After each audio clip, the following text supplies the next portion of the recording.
Rich Dad, Poor Dad. What the rich teach their kids about money that the poor and middle class do not. By Robert T. Kiyosaki. To parents everywhere, a child's first and most important teachers, and to all those who educate, influence, and lead by example. Acknowledgements. How does a person say thank you when there are so many people to thank?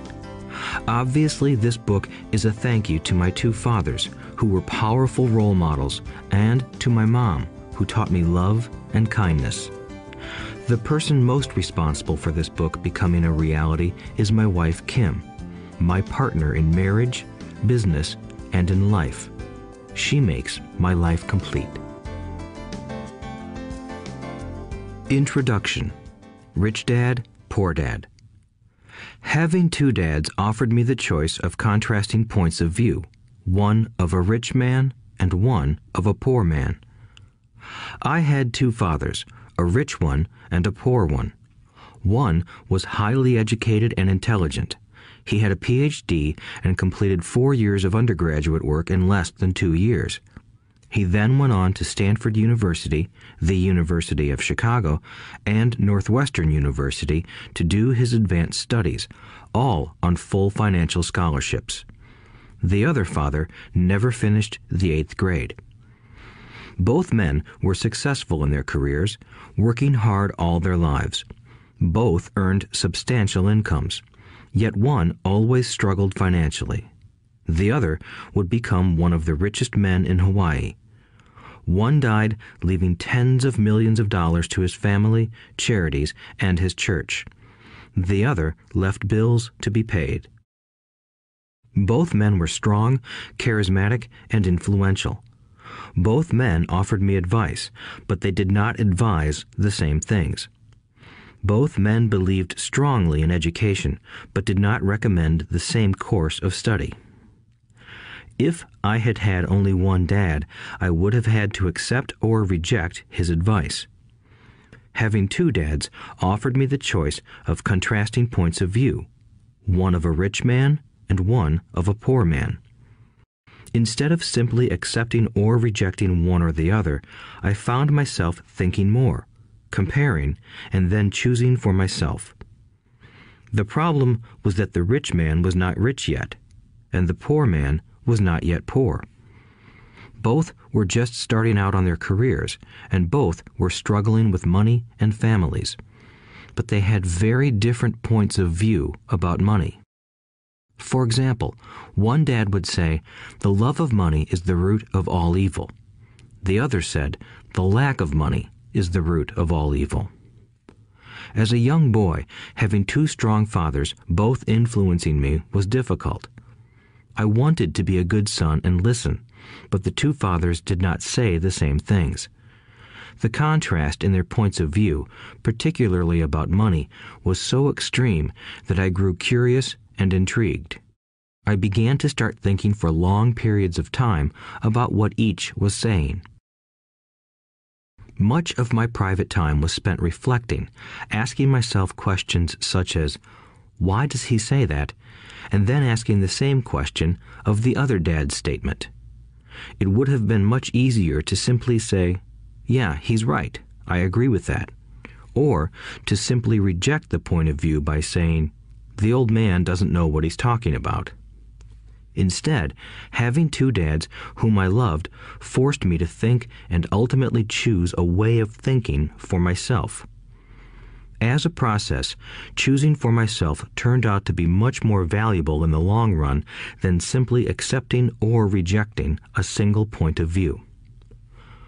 One of the reasons the rich get richer, the poor get poorer, and the middle class struggles in debt is that the subject of money is taught at home, not in school. Most of us learn about money from our parents, so what can poor parents tell their child about money? They simply say, "Stay in school and study hard." The child may graduate with excellent grades, but with a poor person's financial programming and mindset. Sadly, money is not taught in schools. Schools focus on scholastic and professional skills, but not on financial skills. This explains how smart bankers, doctors, and accountants who earned excellent grades may struggle financially all of their lives. Our staggering national debt is due in large part to highly educated politicians and government officials making financial decisions with little or no training in the subject of money. Today, I often wonder what will soon happen when we have millions of people who need financial and medical assistance. They will be dependent upon their families or the government for financial support. What will happen when Medicare and Social Security run out of money? How will a nation survive if teaching children about money continues to be left to parents, most of whom will be, or already are, poor? Because I had two influential fathers, I learned from both of them. I had to think about each dad's advice, and in doing so, I gained valuable insight into the power and effect of one's thoughts on one's life. For example, one dad had a habit of saying, "I can't afford it." The other dad forbade those words to be used. He insisted I ask, "How can I afford it?" One is a statement, and the other is a question. One lets you off the hook, and the other forces you to think. My soon-to-be rich dad would explain that by automatically saying the words, "I can't afford it," your brain stops working. By asking the question, "How can I afford it?" your brain is put to work. He did not mean that you should buy everything you want. He was fanatical about exercising your mind, the most powerful computer in the world. He'd say, "My brain gets stronger every day because I exercise it. The stronger it gets, the more money I can make." He believed that automatically saying, "I can't afford it," was a sign of mental laziness. Although both dads worked hard, I noticed that one dad had a habit of putting his brain to sleep when it came to finances, and the other had a habit of exercising his brain. The long-term result was that one dad grew stronger financially, and the other grew weaker. It is not much different from a person who goes to the gym to exercise on a regular basis versus someone who sits on the couch watching television. Proper physical exercise increases your chances for health, and proper mental exercise increases your chances for wealth. My two dads had opposing attitudes, and that affected the way they thought. One dad thought that the rich should pay more in taxes to take care of those less fortunate. The other said, taxes punish those who produce and reward those who don't produce. One dad recommended, study hard so you can find a good company to work for. The other recommended, study hard so you can find a good company to buy. One dad said, the reason I'm not rich is because I have you kids. The other said, the reason I must be rich is because I have you kids. One encouraged talking about money and business at the dinner table, while the other forbade the subject of money to be discussed over a meal. One said, when it comes to money, play it safe. Don't take risks. The other said, learn to manage risk. One believed, our home is our largest investment and our greatest asset. The other believed, my house is a liability, and if your house is your largest investment, you're in trouble. Both dads paid their bills on time, yet one paid his bills first while the other paid his bills last. One dad believed in a company or the government taking care of you and your needs. He was always concerned about pay raises, retirement plans, medical benefits, sick leave, vacation days, and other perks. He was impressed with two of his uncles who joined the military and earned a retirement and entitlement package for life after 20 years of active service. He loved the idea of medical benefits and PX privileges the military provided its retirees. He also loved the tenure system available through the university.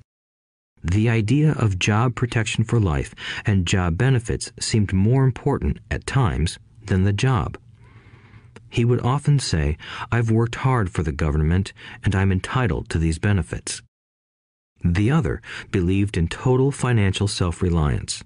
He spoke out against the entitlement mentality and how it created weak and financially needy people. He was emphatic about being financially competent. One dad struggled to save a few dollars. The other created investments.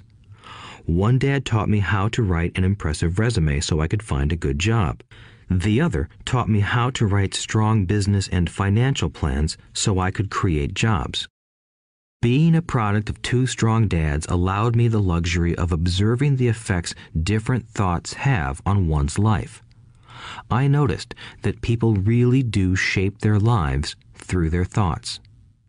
For example, my poor dad always said, "I'll never be rich," and that prophecy became reality. My rich dad, on the other hand, always referred to himself as rich. He would say things like, "I'm a rich man and rich people don't do this." Even when he was flat broke after a major financial setback, he continued to refer to himself as a rich man. He would cover himself by saying, "There is a difference between being poor and being broke. Broke is temporary. Poor is eternal." My poor dad would say, "I'm not interested in money," or "money doesn't matter." My rich dad always said, "Money is power." The power of our thoughts may never be measured or appreciated, but it became obvious to me as a young boy that it was important to be aware of my thoughts and how I expressed myself. I noticed that my poor dad was poor, not because of the amount of money he earned, which was significant, but because of his thoughts and actions. As a young boy having two fathers, I became acutely aware of being careful about which thoughts I chose to adopt as my own. Should I listen to my rich dad or to my poor dad? Although both men had tremendous respect for education and learning, they disagreed about what they thought was important to learn.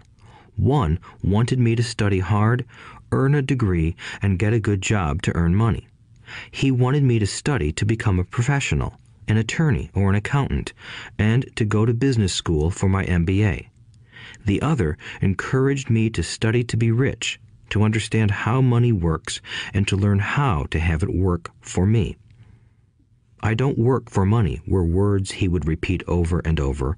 "Money works for me." At the age of 9, I decided to listen to and learn from my rich dad about money. In doing so, I chose not to listen to my poor dad, even though he was the one with all the college degrees. A lesson from Robert Frost. Robert Frost is my favorite poet. Although I love many of his poems, my favorite is "The Road Not Taken." I use its lesson almost daily. The Road Not Taken. Two roads diverged in a yellow wood, and sorry I could not travel both. And be one traveler long I stood, and looked down one as far as I could, to where it bent in the undergrowth, then took the other as just as fair, and having perhaps the better claim, because it was grassy and wanted wear. Though as for that the passing there had worn them really about the same, and both that morning equally lay in leaves no step had trodden black. Oh, I kept the first for another day, yet knowing how way leads on to way, I doubted if I should ever come back. I shall be telling this with a sigh, somewhere ages and ages hence. Two roads diverged in a wood, and I took the one less traveled by, and that has made all the difference. And that has made all the difference. Over the years, I have often reflected upon Robert Frost's poem. Choosing not to listen to my highly educated dad's advice and attitude about money was a painful decision, but it was a decision that shaped the rest of my life. Once I made up my mind about whom to listen to, my education about money began. My rich dad taught me over a period of 30 years until I was 39 years old. He stopped once he realized that I knew and fully understood what he had been trying to drum into my often thick skull. Money is one form of power, but what is more powerful is financial education. Money comes and goes, but if you have the education about how money works, you gain power over it and can begin building wealth. The reason positive thinking alone does not work is because most people went to school and never learned how money works, so they spend their lives working for money. Because I was only 9 years old when I started, the lessons my rich dad taught me were simple. And when it was all said and done, there were only 6 main lessons, repeated over 30 years. This audiobook is about those 6 lessons, put as simply as possible, just as simply as my rich dad put forth those lessons to me. The lessons are meant not to be answers, but guideposts that will assist you and your children to grow wealthier no matter what happens in a world of increasing change and uncertainty. Chapter 1. Lesson 1. The rich don't work for money. The poor and the middle class work for money. The rich have money work for them. Dad, can you tell me how to get rich? My dad put down the evening paper. Why do you want to get rich, son? Because today Jimmy's mom drove up in their new Cadillac and they were going to their beach house for the weekend. He took 3 of his friends, but Mike and I weren't invited. They told us we weren't invited because we were poor kids. They did? My dad asked incredulously. Yeah, they did, I replied in a hurt tone. My dad silently shook his head, pushed his glasses up the bridge of his nose, and went back to reading the paper. I stood waiting for an answer. The year was 1956. I was 9 years old. By some twist of fate, I attended the same public school where the rich people sent their kids. We were primarily a sugar plantation town. The managers of the plantation and the other affluent people, such as doctors, business owners, and bankers, sent their children to this elementary school. After grade 6, their children were generally sent off to private schools. Because my family lived on one side of the street, I went to this school. Had I lived on the other side of the street, I would have gone to a different school with kids from families more like mine. After grade 6, these kids and I would go on to the public intermediate and high school. There was no private school for them or for me. My dad finally put down the paper. I could tell he was thinking. Well, son, he began slowly, if you want to be rich, you have to learn to make money. How do I make money? I asked. Well, use your head, son, he said, smiling.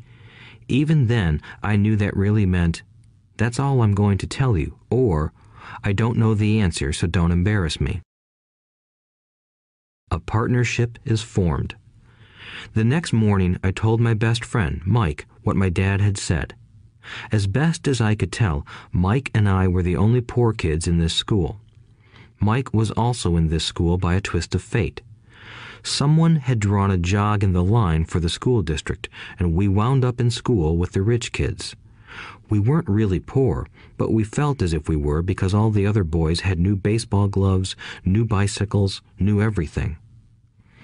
Mom and Dad provided us with the basics, like food and shelter and clothes, but that was about it.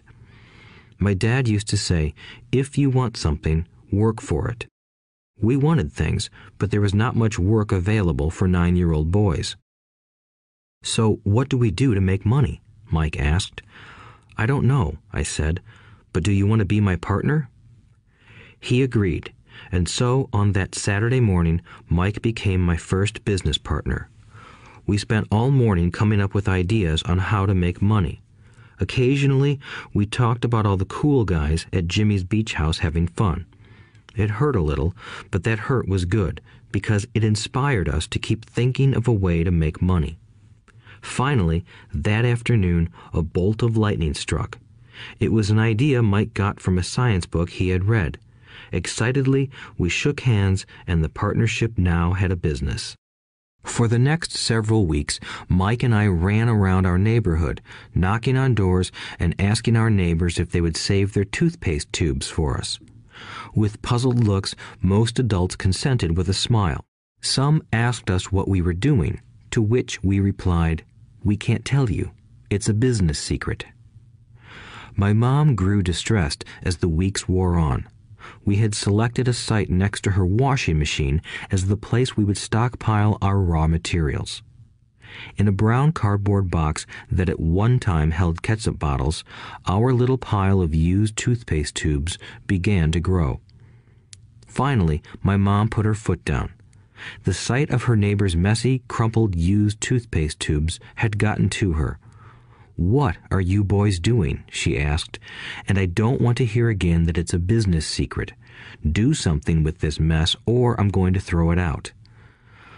Mike and I pleaded and begged, explaining that we would soon have enough and then we would begin production.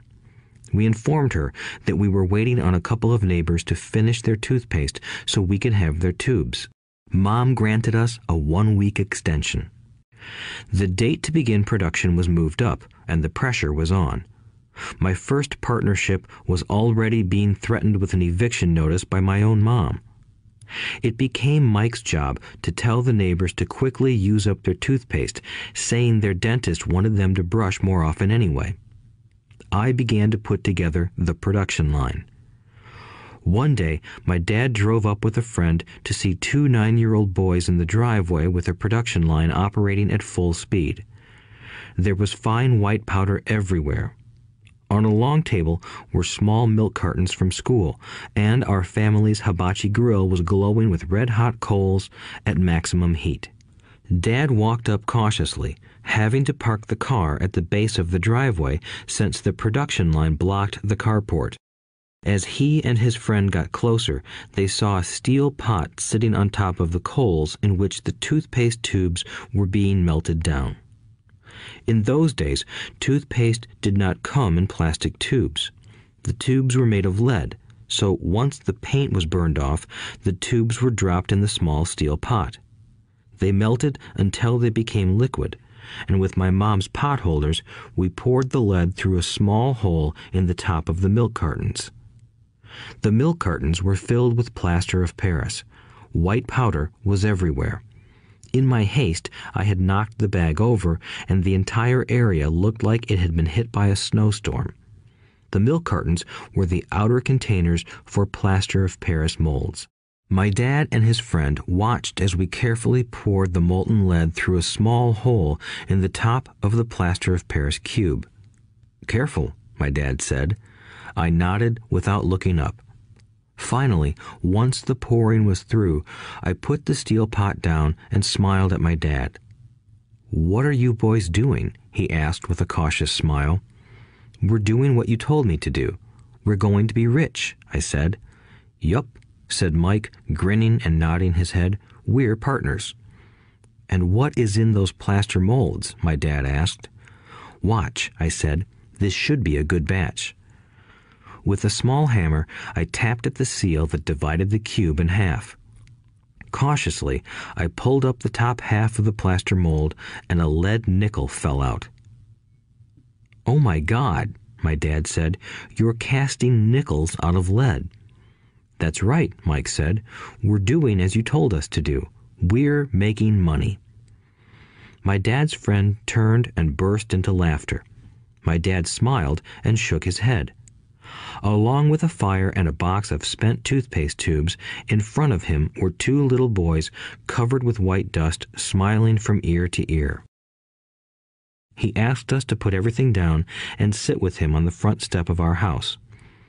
With a smile, he gently explained what the word counterfeiting meant. Our dreams were dashed. "You mean this is illegal?" asked Mike in a quivering voice. "Let them go," my dad's friend said. "They might be developing a natural talent." My dad glared at him. "Yes, it is illegal," my dad said gently, "but you boys have shown great creativity and original thought. Keep going. I'm really proud of you." Disappointed, Mike and I sat in silence for about 20 minutes before we began cleaning up our mess. The business was over on opening day. Sweeping the powder up, I looked at Mike and said, "I guess Jimmy and his friends are right. We are poor." My father was just leaving as I said that. "Boys," he said, "you're only poor if you give up. The most important thing is that you did something. Most people only talk and dream of getting rich. You've done something. I'm very proud of the two of you. I will say it again. Keep going. Don't quit." Mike and I stood there in silence. They were nice words, but we still did not know what to do. "So how come you're not rich, Dad?" I asked. "Because I chose to be a school teacher. School teachers really don't think about being rich. We just like to teach. I wish I could help you, but I really don't know how to make money." Mike and I turned and continued our cleanup. "I know," said my dad. "If you boys want to learn how to be rich, don't ask me. Talk to your dad, Mike." "My dad?" asked Mike with a scrunched-up face. "Yeah, your dad," repeated my dad with a smile. "Your dad and I have the same banker, and he raves about your father. He's told me several times that your father is brilliant when it comes to making money." "My dad?" Mike asked again in disbelief. "Then how come we don't have a nice car and a nice house like the rich kids at school?" "A nice car and a nice house don't necessarily mean you're rich or you know how to make money," my dad replied. "Jimmy's dad works for the sugar plantation. He's not much different from me. He works for a company and I work for the government. The company buys the car for him. The sugar company is in financial trouble, and Jimmy's dad may soon have nothing. Your dad is different, Mike. He seems to be building an empire, and I suspect in a few years he will be a very rich man." With that, Mike and I got excited again. With new vigor, we began cleaning up the mess caused by our now defunct first business. As we were cleaning, we made plans for how and when to talk to Mike's dad. The problem was that Mike's dad worked long hours and often did not come home until late. His father owned warehouses, a construction company, a chain of stores, and 3 restaurants. It was the restaurants that kept him out late. Mike caught the bus home after we had finished cleaning up. He was going to talk to his dad when he got home that night and ask him if he would teach us how to become rich. Mike promised to call as soon as he had talked to his dad, even if it was late. The phone rang at 8:30 p.m. "Okay," I said, "next Saturday." I put the phone down. Mike's dad had agreed to meet with us. On Saturday, I caught the 7:30 a.m. bus to the poor side of town. The lessons begin. Mike and I met with his dad that morning at 8 o'clock. He was already busy, having been at work for more than an hour. His construction supervisor was just leaving in his pickup truck as I walked up to his simple, small, and tidy home. Mike met me at the door. "Dad's on the phone, and he said to wait on the back porch," Mike said as he opened the door. The old wooden floor creaked as I stepped across the threshold of the aging house. There was a cheap mat just inside the door. The mat was there to hide the years of wear from countless footsteps that the floor had supported. Although clean, it needed to be replaced. I felt claustrophobic as I entered the narrow living room that was filled with old, musty, overstuffed furniture that today would be collector's items. Sitting on the couch were 2 women, both a little older than my mom. Across from the women sat a man in workman's clothes. He wore khaki slacks and a khaki shirt, neatly pressed but without starch, and polished work boots. He was about 10 years older than my dad. They smiled as Mike and I walked past them toward the back porch. I smiled back shyly. "Who are those people?" I asked. "Oh, they work for my dad. The older man runs his warehouses, and the women are the managers of the restaurants. And as you arrived, you saw the construction supervisor who was working on a road project about 50 miles from here. His other supervisor, who was building a track of houses, left before you got here." "Does this go on all the time?" I asked. "Not always, but quite often," said Mike, smiling as he pulled up a chair to sit down next to me. "I asked my dad if he would teach us to make money," Mike said. "Oh, and what did he say to that?" I asked with cautious curiosity. "Well, he had a funny look on his face at first, and then he said he would make us an offer." "Oh," I said, rocking my chair back against the wall. I sat there, perched on two rear legs of the chair. Mike did the same thing. "Do you know what the offer is?" I asked. "No, but we'll soon find out." Suddenly, Mike's dad burst through the rickety screen door and onto the porch. Mike and I jumped to our feet, not out of respect, but because we were startled. "Ready, boys?" he asked as he pulled up a chair to sit down with us. We nodded our heads as we pulled our chairs away from the wall to sit in front of him. He was a big man, about 6 feet tall and 200 pounds. My dad was taller, about the same weight, and 5 years older than Mike's dad. They sort of looked alike, though not of the same ethnic makeup. Maybe their energy was similar. "Mike says you want to learn to make money. Is that correct, Robert?" I nodded my head quickly, but with a little trepidation. He had a lot of power behind his words and smile. "Okay, here's my offer. I'll teach you, but I won't do it classroom style. You work for me, I'll teach you. You don't work for me, I won't teach you. I can teach you faster if you work, and I'm wasting my time if you just want to sit and listen like you do in school. That's my offer. Take it or leave it." May I ask a question first?" I asked. "No. Take it or leave it. I've got too much work to do to waste my time. If you can't make up your mind decisively, then you'll never learn to make money anyway. Opportunities come and go. Being able to know when to make quick decisions is an important skill. You have the opportunity that you asked for. School is beginning, or it's over, in 10 seconds, Mike's dad said with a teasing smile. "Take it," I said. "Take it," said Mike. "Good," said Mike's dad. "Mrs. Martin will be by in 10 minutes. After I'm through with her, you'll ride with her to my superette and you can begin working. I'll pay you 10 cents an hour and you'll work 3 hours every Saturday." "But I have a softball game today," I said. Mike's dad lowered his voice to a stern tone. "Take it or leave it," he said. "I'll take it," I replied, choosing to work and learn instead of playing. 30 cents later. By 9 a.m. that day, Mike and I were working for Mrs. Martin. She was a kind and patient woman. She always said that Mike and I reminded her of her 2 grown sons. Although kind, she believed in hard work and kept us moving. We spent 3 hours taking canned goods off the shelves, brushing each can with a feather duster to get the dust off, and then restacking them neatly. It was excruciatingly boring work. Mike's dad, whom I called my rich dad, owned 9 of these little superettes, each with a large parking lot. They were the early version of the 7-Eleven convenience stores, little neighborhood grocery stores where people bought items such as milk, bread, butter, and cigarettes.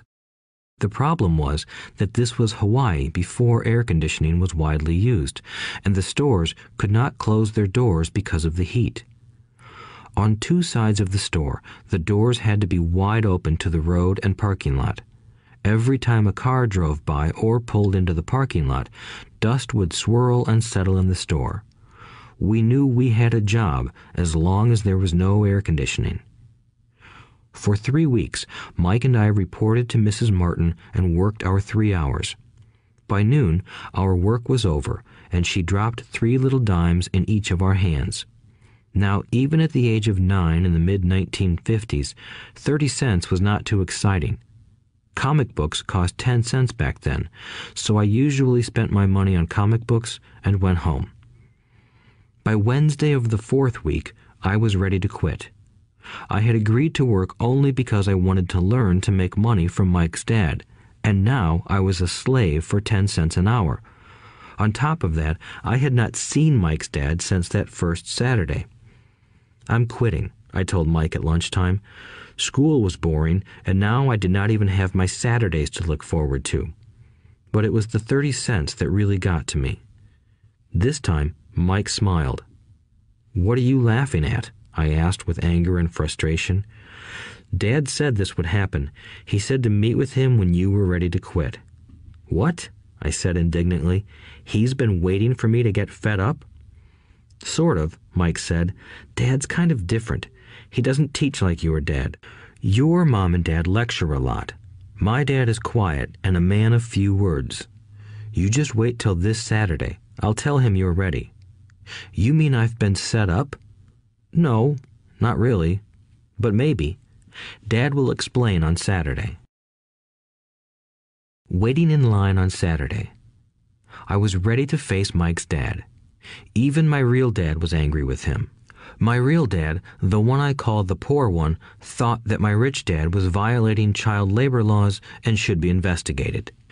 My educated poor dad told me to demand what I deserve, at least 25 cents an hour. My poor dad told me that if I did not get a raise, I was to quit immediately. You don't need that damn job anyway, said my poor dad with indignation. At 8 o'clock Saturday morning, I walked through the door of Mike's house when Mike's dad opened it. Take a seat and wait in line, he said as I entered. He turned and disappeared into his little office next to a bedroom. I looked around the room and didn't see Mike anywhere. Feeling awkward, I cautiously sat down next to the same two women who were there 4 weeks earlier. They smiled and slid down the couch to make room for me. 45 minutes went by, and I was steaming. The two women had met with him and left 30 minutes earlier. An older gentleman was in there for 20 minutes and was also gone. The house was empty, and here I sat in a musty, dark living room on a beautiful, sunny Hawaiian day, waiting to talk to a cheapskate who exploited children. I could hear him rustling around the office, talking on the phone, and ignoring me. I was ready to walk out, but for some reason I stayed. Finally, 15 minutes later, at exactly 9 o'clock, Rich Dad walked out of his office, said nothing, and signaled with his hand for me to enter. I understand you want a raise or you're going to quit, Rich Dad said as he swiveled in his office chair. Well, you're not keeping your end of the bargain, I blurted out, nearly in tears. It was really frightening for me to confront a grown-up. You said that you would teach me if I worked for you. Well, I've worked for you. I've worked hard. I've given up my baseball games to work for you, but you haven't kept your word, and you haven't taught me anything. You are a crook like everyone in town thinks you are. You're greedy. You want all the money and don't take care of your employees. You made me wait and don't show me any respect. I'm only a little boy, but I deserve to be treated better. Rich Dad rocked back in his swivel chair, hands up to his chin, and stared at me. Not bad, he said. In less than a month, you sound like most of my employees. What? I asked. Not understanding what he was saying, I continued with my grievance. I thought you were going to keep your end of the bargain and teach me. Instead, you want to torture me? That's cruel. That's really cruel. I am teaching you, Rich Dad said quietly. What have you taught me? Nothing, I said angrily. You haven't even talked to me once since I agreed to work for peanuts. 10 cents an hour. Ha! I should notify the government about you. We have child labor laws, you know. My dad works for the government, you know. Wow, said Rich Dad. Now you sound just like most of the people who used to work for me. People I've either fired or who have quit. So, what do you have to say? I demanded, feeling pretty brave for a little kid. You lied to me. I've worked for you, and you have not kept your word. You haven't taught me anything. How do you know that I've not taught you anything? Asked Rich Dad calmly. Well, you've never talked to me. I've worked for 3 weeks, and you have not taught me anything, I said with a pout. Does teaching mean talking or a lecture? Rich Dad asked. Well, yes, I replied. That's how they teach you in school, he said, smiling. But that is not how life teaches you, and I would say that life is the best teacher of all. Most of the time, life does not talk to you. It just sort of pushes you around. Each push is life saying, wake up, there's something I want you to learn. What is this man talking about? I asked myself silently. Life pushing me around was life talking to me? Now I knew I had to quit my job. I was talking to someone who needed to be locked up. If you learn life's lessons, you will do well. If not, life will just continue to push you around. People do two things. Some just let life push them around. Others get angry and push back. But they push back against their boss, or their job, or their husband or wife. They do not know it's life that's pushing. I had no idea what he was talking about. Life pushes all of us around. Some people give up and others fight. A few learn the lesson and move on. They welcome life pushing them around. To these few people, it means they need and want to learn something. They learn and move on. Most quit, and a few, like you, fight. Rich Dad stood and shut the creaky old wooden window that needed repair. If you learn this lesson, you will grow into a wise, wealthy, and happy young man. If you don't, you will spend your life blaming a job, low pay, or your boss for your problems. You'll live life always hoping for that big break that will solve all your money problems. Rich Dad looked over at me to see if I was still listening. His eyes met mine. We stared at each other, communicating through our eyes. Finally, I looked away once I had absorbed his message. I knew he was right. I was blaming him, and I did ask to learn. I was fighting. Rich Dad continued, "Or, if you are the kind of person who has no guts, you just give up every time life pushes you. If you are that kind of person, you'll live all your life playing it safe, doing the right things, saving yourself for some event that never happens. Then you die a boring old man. You'll have lots of friends who really like you because you were such a nice, hard-working guy. But the truth is that you let life push you into submission. Deep down, you were terrified of taking risks. You really wanted to win, but the fear of losing was greater than the excitement of winning. Deep inside, you and only you will know you didn't go for it. You chose to play it safe." Our eyes met again.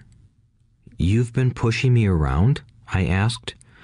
"Some people might say that," smiled Rich Dad.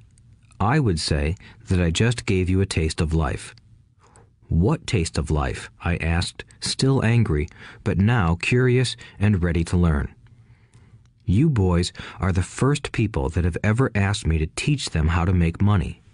I have more than 150 employees, and not one of them has asked me what I know about money. They ask me for a job and a paycheck, but never to teach them about money. So most will spend the best years of their lives working for money, not really understanding what it is they are working for." I sat there listening intently. "So when Mike told me you wanted to learn how to make money, I decided to design a course that mirrored real life. I could talk until I was blue in the face, but you wouldn't hear a thing. So I decided to let life push you around a bit so you could hear me. That's why I only paid you 10 cents. "So what is the lesson I learned from working for only 10 cents an hour?" I asked. "That you're cheap and exploit your workers?" Rich Dad rocked back and laughed heartily. Finally, he said, "You'd best change your point of view. Stop blaming me and thinking I'm the problem. If you think I'm the problem, then you have to change me. If you realize that you're the problem, then you can change yourself, learn something, and grow wiser. Most people want everyone else in the world to change but themselves. Let me tell you, it's easier to change yourself than everyone else." "I don't understand," I said. "Don't blame me for your problems," Rich Dad said, growing impatient. "But you only pay me 10 cents. "So what are you learning?" Rich Dad asked, smiling. "That you're cheap," I said with a sly grin. "See, you think I'm the problem," said Rich Dad. "But you are. Well, keep that attitude and you'll learn nothing. Keep the attitude that I'm the problem, and what choices do you have?" "Well, if you don't pay me more or show me more respect and teach me, I'll quit." "Well put," Rich Dad said, "and that's exactly what most people do. They quit and go looking for another job, a better opportunity and higher pay, actually thinking that this will solve the problem. In most cases, it won't. So what should I do? I asked. Just take this measly 10 cents an hour and smile? Rich Dad smiled. That's what the other people do. But that's all they do, waiting for a raise, thinking that more money will solve their problems. Most just accept it, and some take a second job working harder, but again, accepting a small paycheck. I sat staring at the floor, beginning to understand the lesson Rich Dad was presenting. I could sense it was a taste of life. Finally, I looked up and asked, "So what will solve the problem?" "This," he said, leaning forward in his chair and tapping me gently on the head. "This stuff between your ears." It was at that moment that Rich Dad shared the pivotal point of view that separated him from his employees and my poor dad, and led him to eventually become one of the richest men in Hawaii, while my highly educated but poor dad struggled financially all his life. It was a singular point of view that made all the difference over a lifetime. Rich Dad said this point of view over and over, which I call lesson number 1. The poor and the middle class work for money. The rich have money work for them. On that bright Saturday morning, I learned a completely different point of view from what I had been taught by my poor dad. At the age of 9, I understood that both dads wanted me to learn. Both dads encouraged me to study, but not the same things. My highly educated dad recommended that I do what he did. "Son, I want you to study hard, get good grades so you can find a safe, secure job with a big company, and make sure it has excellent benefits." My rich dad wanted me to learn how money works so I could make it work for me.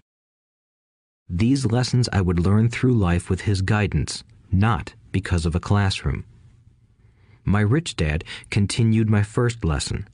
"I'm glad you got angry about working for 10 cents an hour. If you hadn't got angry and had simply accepted it, I would have to tell you that I could not teach you. You see, true learning takes energy, passion, and a burning desire. Anger is a big part of that formula, for passion is anger and love combined. When it comes to money, most people want to play it safe and feel secure, so passion does not direct them. Fear does. So is that why they'll take jobs with low pay? I asked.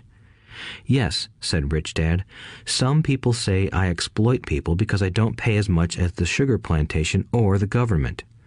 I say the people exploit themselves. It's their fear, not mine. But don't you feel you should pay them more? I asked. I don't have to. And besides, more money will not solve their problems.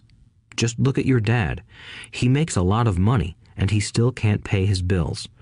Most people, given more money, only get into more debt.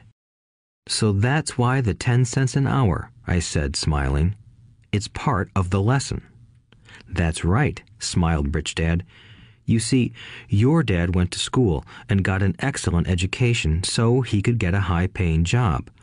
But he still has money problems because he never learned anything about money in school. On top of that, he believes in working for money.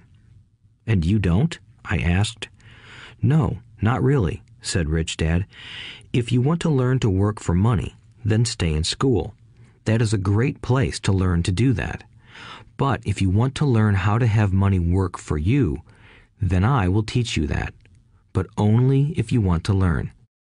Wouldn't everyone want to learn that? I asked. No, said Rich Dad, simply because it's easier to learn to work for money, especially if fear is your primary emotion when the subject of money is discussed.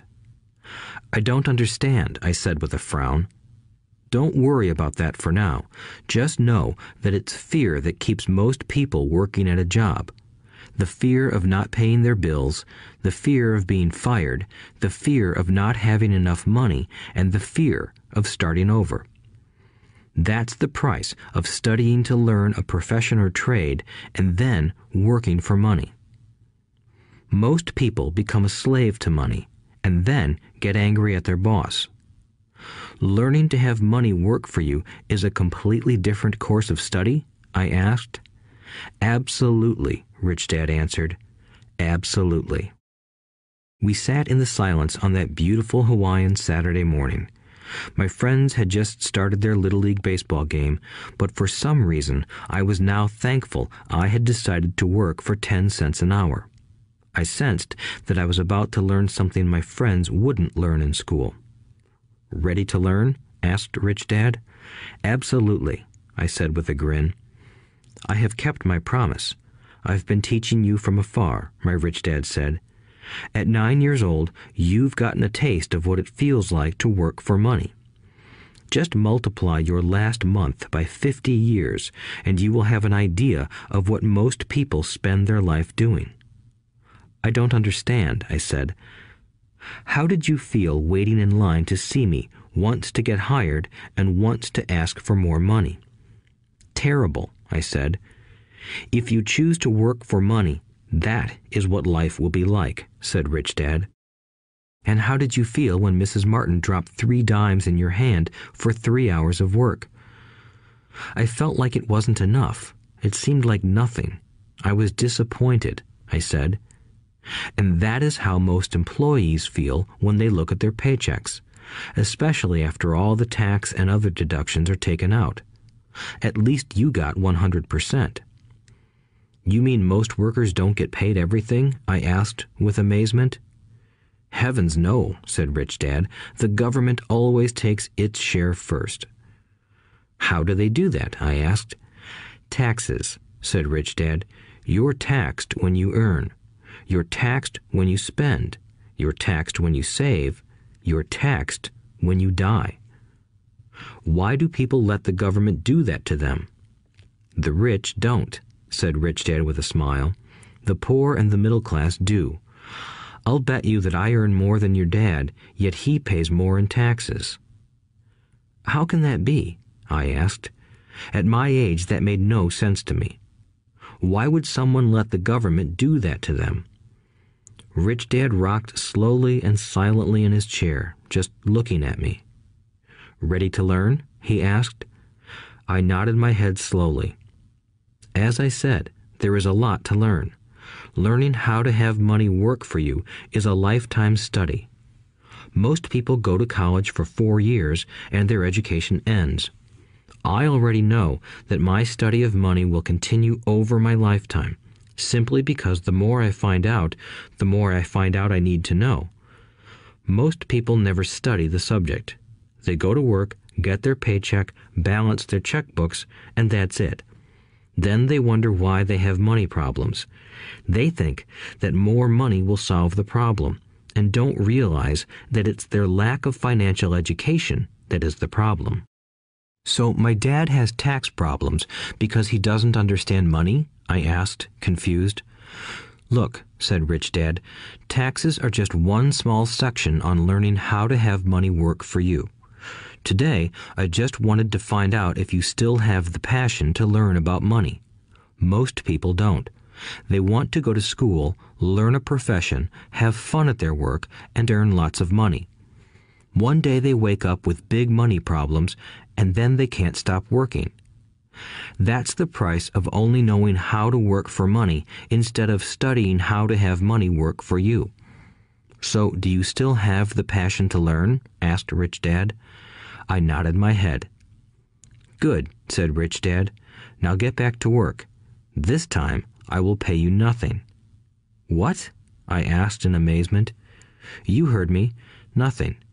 You will work the same 3 hours every Saturday, but this time you will not be paid 10 cents per hour. You said you wanted to learn to not work for money, so I'm not going to pay you anything. I couldn't believe what I was hearing.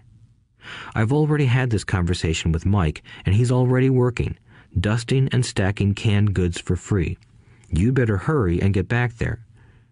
That's not fair, I shouted. You've got to pay something. You said you wanted to learn. If you don't learn this now, you'll grow up to be like the two women and the older man sitting in my living room, working for money and hoping I don't fire them. Or, like your dad, earning lots of money only to be in debt up to his eyeballs, hoping more money will solve the problem. If that's what you want, I'll go back to our original deal of 10 cents an hour. Or you can do what most adults do. Complain that there is not enough pay, quit, and go looking for another job. But what do I do? I asked.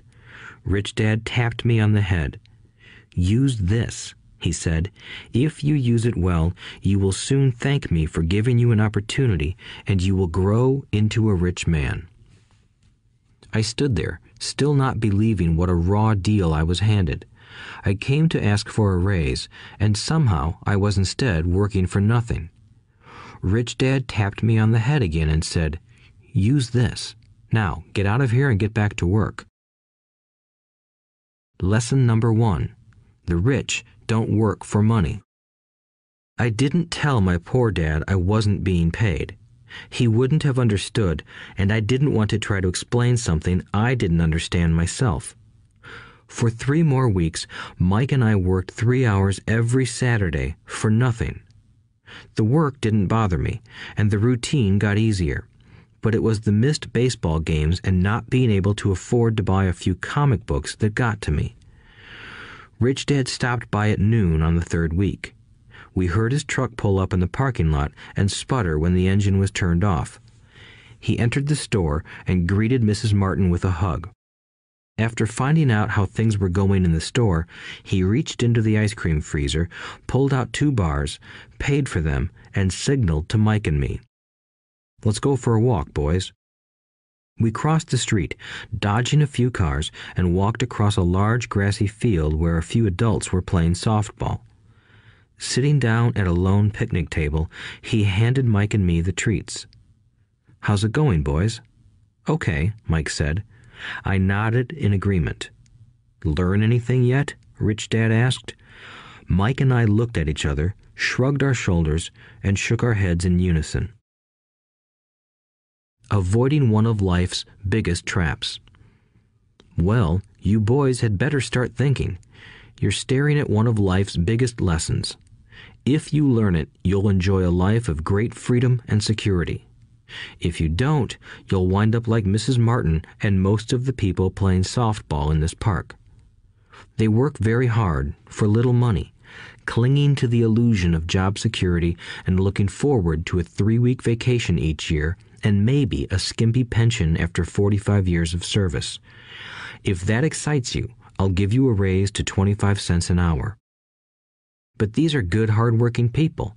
Are you making fun of them? I demanded. A smile came over Rich Dad's face. Mrs. Martin is like a mother to me. I would never be that cruel. I may sound unkind because I'm doing my best to point something out to the 2 of you. I want to expand your point of view so you can see something most people never have the benefit of seeing because their vision is too narrow. Most people never see the trap they are in. Mike and I sat there, uncertain of his message. He sounded cruel, yet we could sense he was trying to drive home a point. With a smile, Rich Dad said, "Doesn't that 25 cents an hour sound good? Doesn't it make your heart beat a little faster?" I shook my head no, but it really did. 25 cents an hour would be big bucks to me. "Okay, I'll pay you $1 an hour," Rich Dad said, with a sly grin. Now my heart started to race. My brain was screaming, "Take it, take it." I could not believe what I was hearing. Still, I said nothing.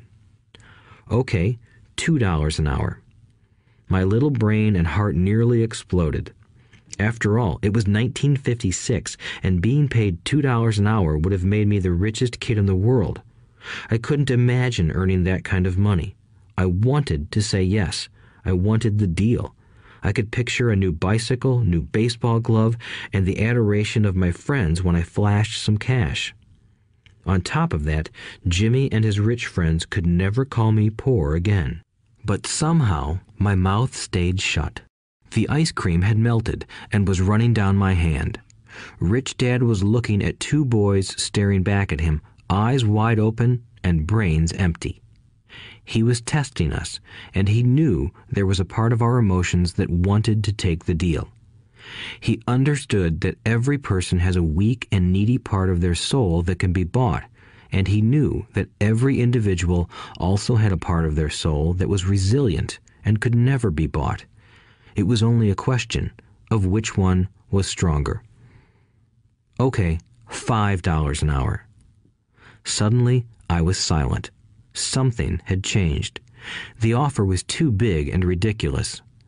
Not many grown-ups in 1956 made more than that, but quickly my temptation disappeared and calm set in. Slowly, I turned to my left to look at Mike. He looked back at me. The part of my soul that was weak and needy was silenced. The part of me that had no price took over. I knew Mike had gotten to that point too. "Good," said Rich Dad softly. "Most people have a price, and they have a price because of human emotions named fear and greed. First, the fear of being without money motivates us to work hard, and then, once we get that paycheck, greed or desire starts us thinking about all the wonderful things money can buy. The pattern is then set." "What pattern?" I asked. "The pattern of get up, go to work, pay bills, get up, go to work, pay bills." People's lives are forever controlled by two emotions, fear and greed.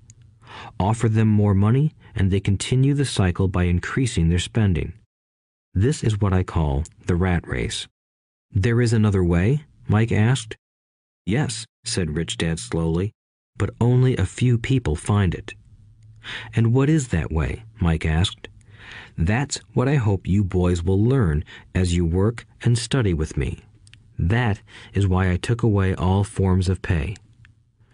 "Any hints?" Mike asked. "We're kind of tired of working hard, especially for nothing." "Well, the first step is telling the truth," said Rich Dad. "We haven't been lying," I said. "I did not say you were lying. I said to tell the truth," Rich Dad retorted. "The truth about what?" I asked. "How you're feeling," Rich Dad said. "You don't have to say it to anyone else. Just admit it to yourself." "You mean the people in this park, the people who work for you, Mrs. Martin, they don't do that?" I asked. "I doubt it," said Rich Dad. "Instead, they feel the fear of not having money. They don't confront it logically. They react emotionally instead of using their heads," Rich Dad said. "Then they get a few bucks in their hands, and again, the emotions of joy, desire, and greed take over. And again they react instead of think." "So their emotions control their brain," Mike said. "That's correct," said Rich Dad.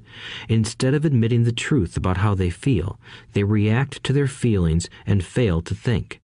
They feel the fear, so they go to work, hoping that money will soothe the fear, but it doesn't.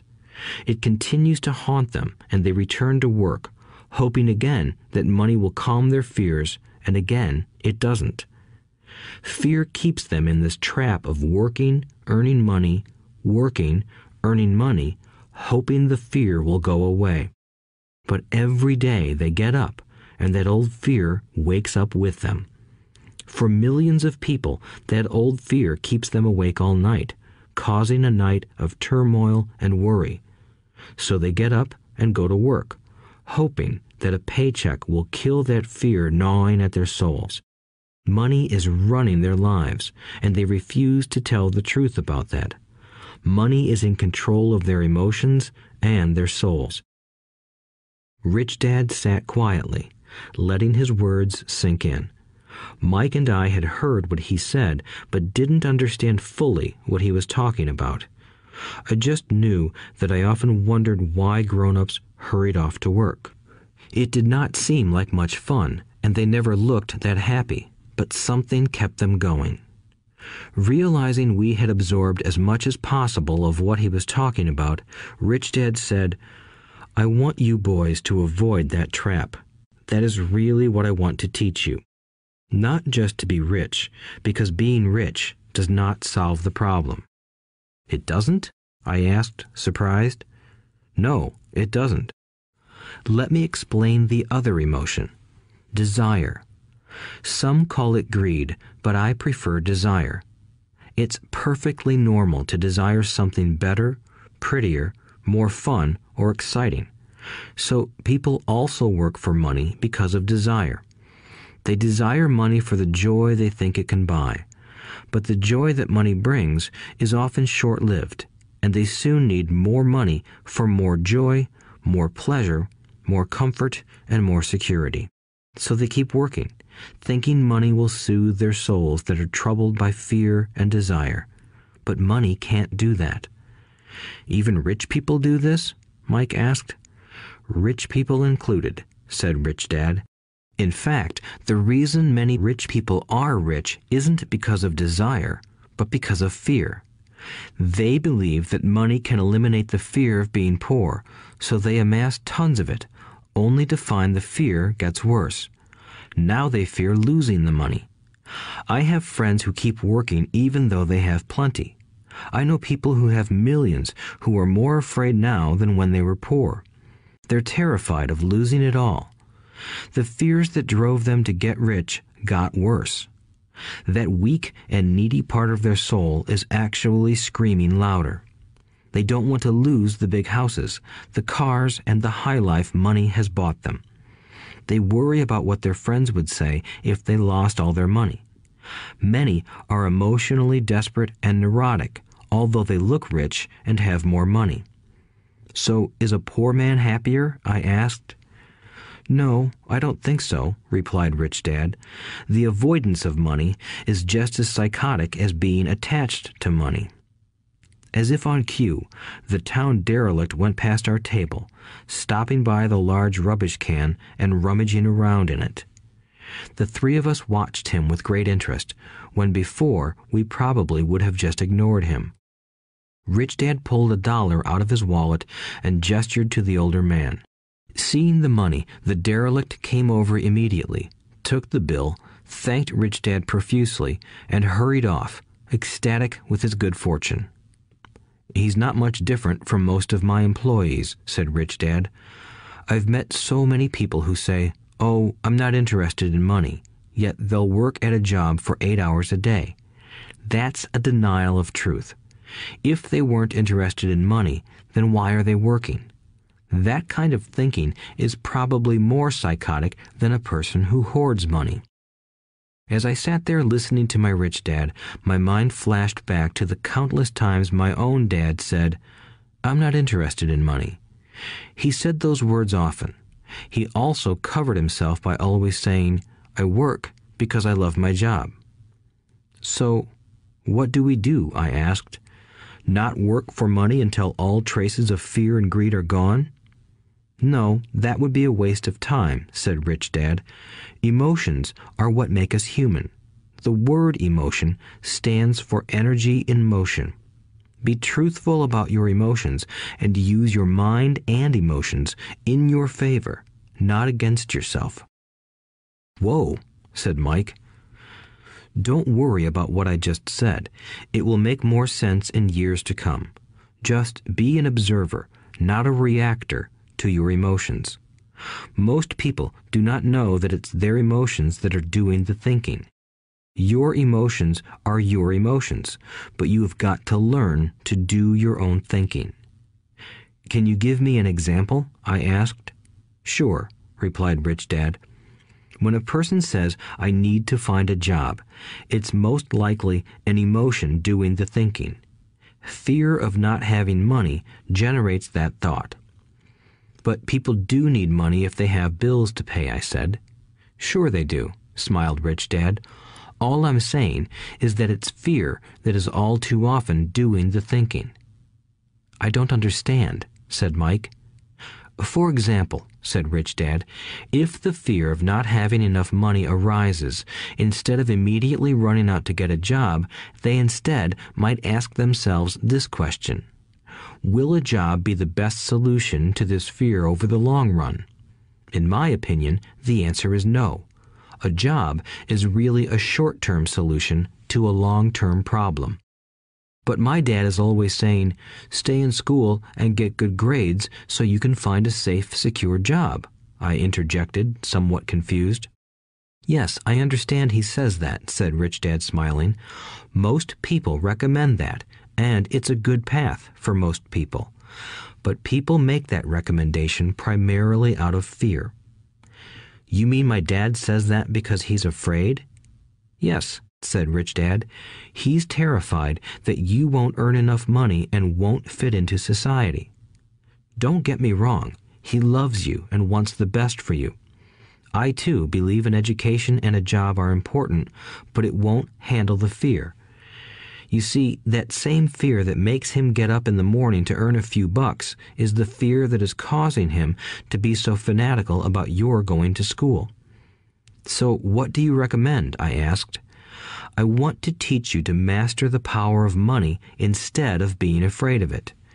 They don't teach that in school, and if you don't learn it, you become a slave to money.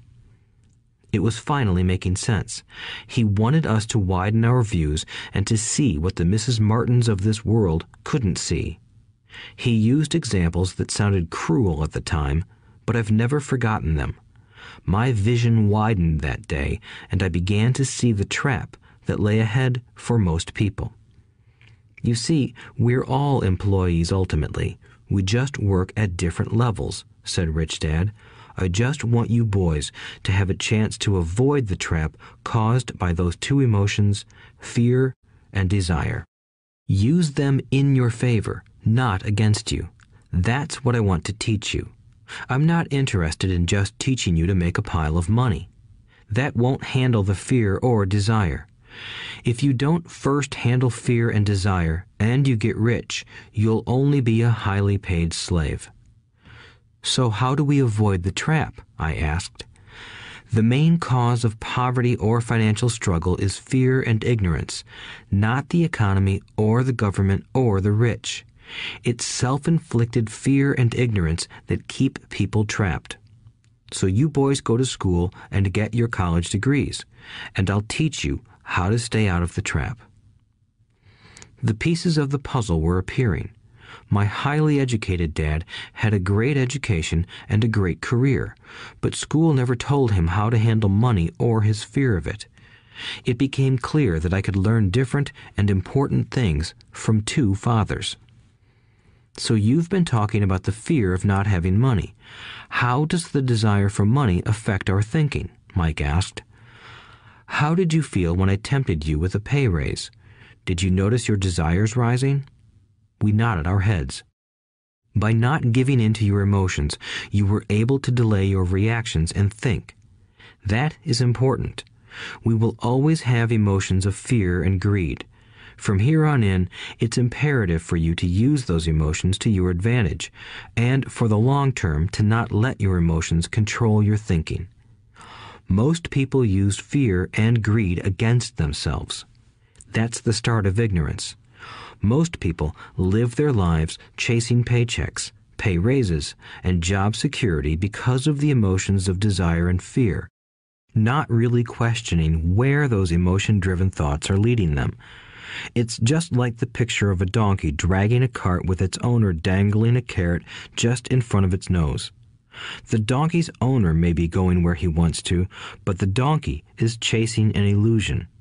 Tomorrow, there will only be another carrot for the donkey. You mean the moment I pictured a new baseball glove, candy, and toys, that's like a carrot to a donkey? Mike asked. Yes, and as you get older, your toys get more expensive.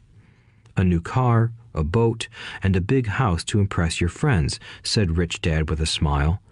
Fear pushes you out the door, and desire calls to you. That's the trap. So what's the answer? Mike asked. What intensifies fear and desire is ignorance. That is why rich people with lots of money often have more fear the richer they get. Money is the carrot, the illusion. If the donkey could see the whole picture, it might rethink its choice to chase the carrot. Rich Dad went on to explain that a human's life is a struggle between ignorance and illumination. He explained that once a person stops searching for information and self-knowledge, ignorance sets in. That struggle is a moment-to-moment decision to learn to open or close one's mind. Look, school is very important. You go to school to learn a skill or profession to become a contributing member of society. Every culture needs teachers, doctors, mechanics, artists, cooks, business people, police officers, firefighters, and soldiers. Schools train them so society can thrive and flourish, said Rich Dad. Unfortunately, for many people, school is the end, not the beginning. There was a long silence. Rich Dad was smiling. I didn't comprehend everything he said that day, but, as with most great teachers, his words continued to teach for years. I've been a little cruel today, said Rich Dad, but I want you to always remember this talk. I want you to always think of Mrs. Martin, and I want you always to remember that donkey. Never forget that fear and desire can lead you into life's biggest trap if you are not aware of them controlling your thinking. To spend your life living in fear, never exploring your dreams, is cruel. To work hard for money, thinking that it will buy you things that will make you happy, is also cruel. To wake up in the middle of the night terrified about paying bills is a horrible way to live. To live a life dictated by the size of a paycheck is not really living a life. Thinking that a job makes you secure is lying to yourself. That's cruel, and that's the trap I want you to avoid. I've seen how money runs people's lives. Don't let that happen to you. Please, don't let money run your life. A softball rolled under our table. Rich Dad picked it up and threw it back. So what does ignorance have to do with greed and fear? I asked. Because it is ignorance about money that causes so much greed and fear, said Rich Dad. Let me give you some examples. A doctor, wanting more money to better provide for his family, raises his fees. By raising his fees, it makes healthcare more expensive for everyone. It hurts the poor people the most, so they have worse health than those with money. Because the doctors raise their fees, the attorneys raise their fees.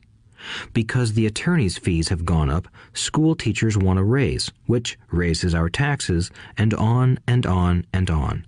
Soon, there will be such a horrifying gap between the rich and the poor that chaos will break out and another great civilization will collapse. History proves that great civilizations collapse when the gap between the haves and have-nots is too great. Sadly, America is on that same course because we haven't learned from history. We only memorize historical dates and names, not the lesson. Aren't prices supposed to go up? I asked. In an educated society with a well-run government, prices should actually come down. Of course, that is often only true in theory. Prices go up because of greed and fear caused by ignorance. If schools taught people about money, there would be more money and lower prices. But schools focus only on teaching people to work for money, not how to harness money's power. But don't we have business schools? Mike asked. And haven't you encouraged me to go for my MBA? Yes, said Rich Dad, but all too often business schools train employees to become sophisticated bean counters. Heaven forbid a bean counter takes over a business.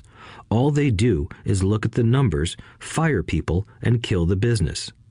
I know this because I hire bean counters. All they think about is cutting costs and raising prices, which cause more problems. Bean counting is important. I wish more people knew it, but it, too, is not the whole picture, added Rich Dad angrily. So, is there an answer? Asked Mike. Yes, said Rich Dad. Learn to use your emotions to think, not think with your emotions. When you boys mastered your emotions by agreeing to work for free, I knew there was hope. When you again resisted your emotions when I tempted you with more money, you were again learning to think in spite of being emotionally charged. That's the first step. Why is that step so important? I asked. Well, that's up to you to find out. If you want to learn, I'll take you boys into the briar patch, a place almost everyone else avoids. If you go with me, you'll let go of the idea of working for money and instead learn to have money work for you. And what will we get if we go with you? What if we agree to learn from you? What will we get? I asked. The same thing Brer Rabbit got, said Rich Dad, referring to the classic children's story. Is there a briar patch? I asked. Yes, said Rich Dad. The briar patch is our fear and greed. Confronting fear, weaknesses, and neediness by choosing our own thoughts is the way out. Choosing our thoughts? Mike asked, puzzled. Yes, choosing what we think rather than reacting to our emotions. Instead of just getting up and going to work because not having the money to pay your bills is scaring you, ask yourself, is working harder at this the best solution to this problem? Most people are too afraid to rationally think things through and instead run out the door to a job they hate.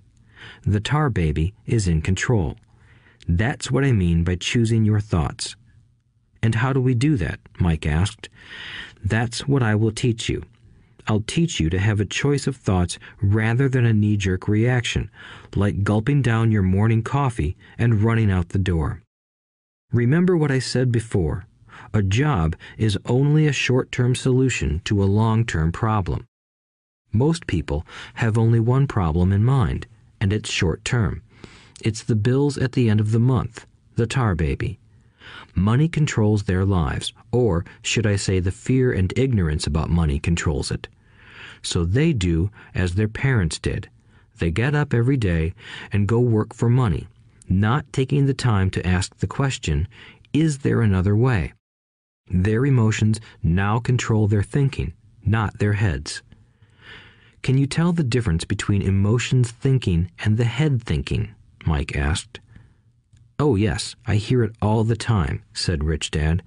I hear things like, well, everyone has to work, or the rich are crooks, or I'll get another job, I deserve this raise, you can't push me around, or I like this job because it's secure. No one asks, is there something I'm missing here? Which would break through the emotional thought and give you time to think clearly. As we headed back to the store, Rich Dad explained that the rich really did make money. They did not work for it. He went on to explain that when Mike and I were casting 5-cent pieces out of lead, thinking we were making money, we were very close to thinking the way the rich think. The problem was that creating money is legal for the government and banks to do, but illegal for us to do. There are legal ways to create money from nothing, he told us. Rich Dad went on to explain that the rich know that money is an illusion, truly like the carrot for the donkey. It's only out of fear and greed that the illusion of money is held together by billions of people who believe that money is real. It's not. Money is really made up. It is only because of the illusion of confidence and the ignorance of the masses that this house of cards stands. He talked about the gold standard that America was on, and that each dollar bill was actually a silver certificate. What concerned him was the rumor that we would someday go off the gold standard and our dollars would no longer be backed by something tangible. If that happens, boys, all hell will break loose. The poor, the middle class, and the ignorant will have their lives ruined simply because they will continue to believe that money is real and that the company they work for, or the government, will look after them. We really did not understand what he was saying that day, but over the years, it made more and more sense. Seeing what others miss. As he climbed into his pickup truck outside his convenience store, Rich Dad said, "Keep working, boys, but the sooner you forget about needing a paycheck, the easier your adult life will be. Keep using your brain, work for free, and soon your mind will show you ways of making money far beyond what I could ever pay you. You will see things that other people never see. Most people never see these opportunities because they're looking for money and security, so that's all they get. The moment you see one opportunity, you'll see them for the rest of your life. The moment you do that, I'll teach you something else. Learn this, and you'll avoid one of life's biggest traps. Mike and I picked up our things from the store and waved goodbye to Mrs. Martin. We went back to the park, to the same picnic bench, and spent several more hours thinking and talking. We spent the next week at school thinking and talking too. For 2 more weeks, we kept thinking, talking, and working for free. At the end of the second Saturday, I was again saying goodbye to Mrs. Martin and looking at the comic book stand with a longing gaze. The hard thing about not even getting 30 cents every Saturday was that I didn't have any money to buy comic books. Suddenly, as Mrs. Martin said goodbye to Mike and me, I saw her do something I'd never seen her do before. Mrs. Martin was cutting the front page of the comic book in half. She kept the top half of the comic book cover and threw the rest of the book into a large cardboard box. When I asked her what she did with the comic books, she said, "I throw them away. I give the top half of the cover back to the comic book distributor for credit when he brings in the new comics. He's coming in an hour."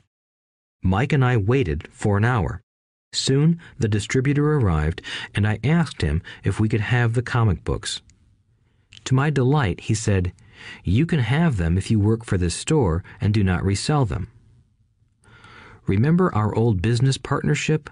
Well, Mike and I revived it. Using a spare room in Mike's basement, we began piling hundreds of comic books in that room. Soon, our comic book library was open to the public. We hired Mike's younger sister, who loved to study, to be head librarian.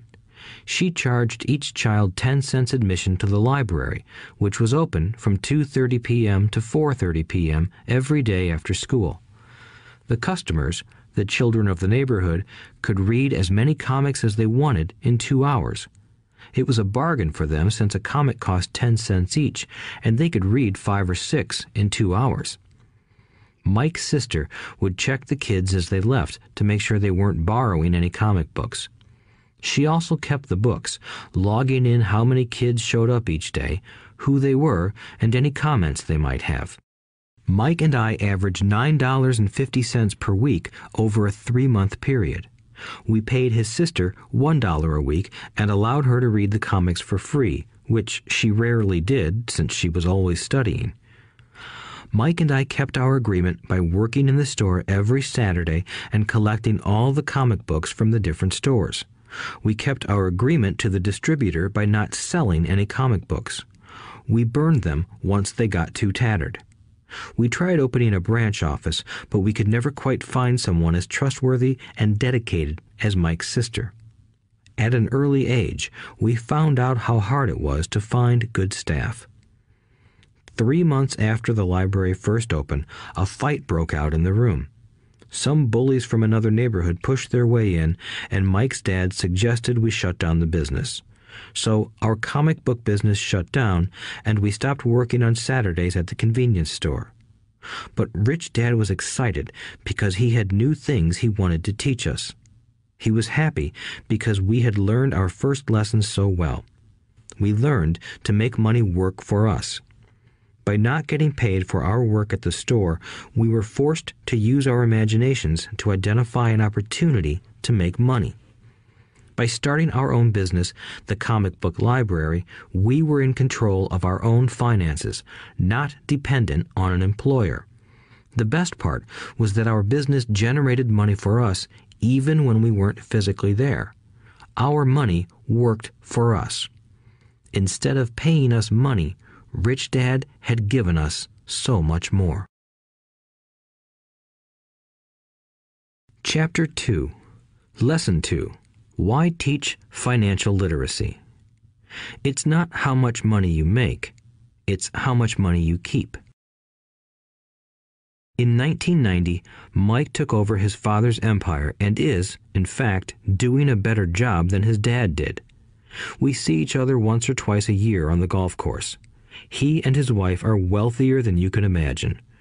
Rich Dad's empire is in great hands, and Mike is now grooming his son to take his place, as his dad had groomed us. In 1994, I retired at the age of 47, and my wife Kim was 37. Retirement does not mean not working. For us, it means that, barring unforeseen cataclysmic changes, we can work or not work, and our wealth grows automatically, staying ahead of inflation. Our assets are large enough to grow by themselves. It's like planting a tree. You water it for years, and then one day it doesn't need you anymore. Its roots are implanted deep enough. Then the tree provides shade for your enjoyment. Mike chose to run the empire, and I chose to retire. Whenever I speak to groups of people, they often ask what I would recommend that they do. How do I get started? Is there a book you would recommend? What should I do to prepare my children? What is your secret to success? How do I make millions? Whenever I hear one of these questions, I'm reminded of the following story. The Richest Businessmen. In 1923, a group of our greatest leaders and richest businessmen held a meeting at the Edgewater Beach Hotel in Chicago.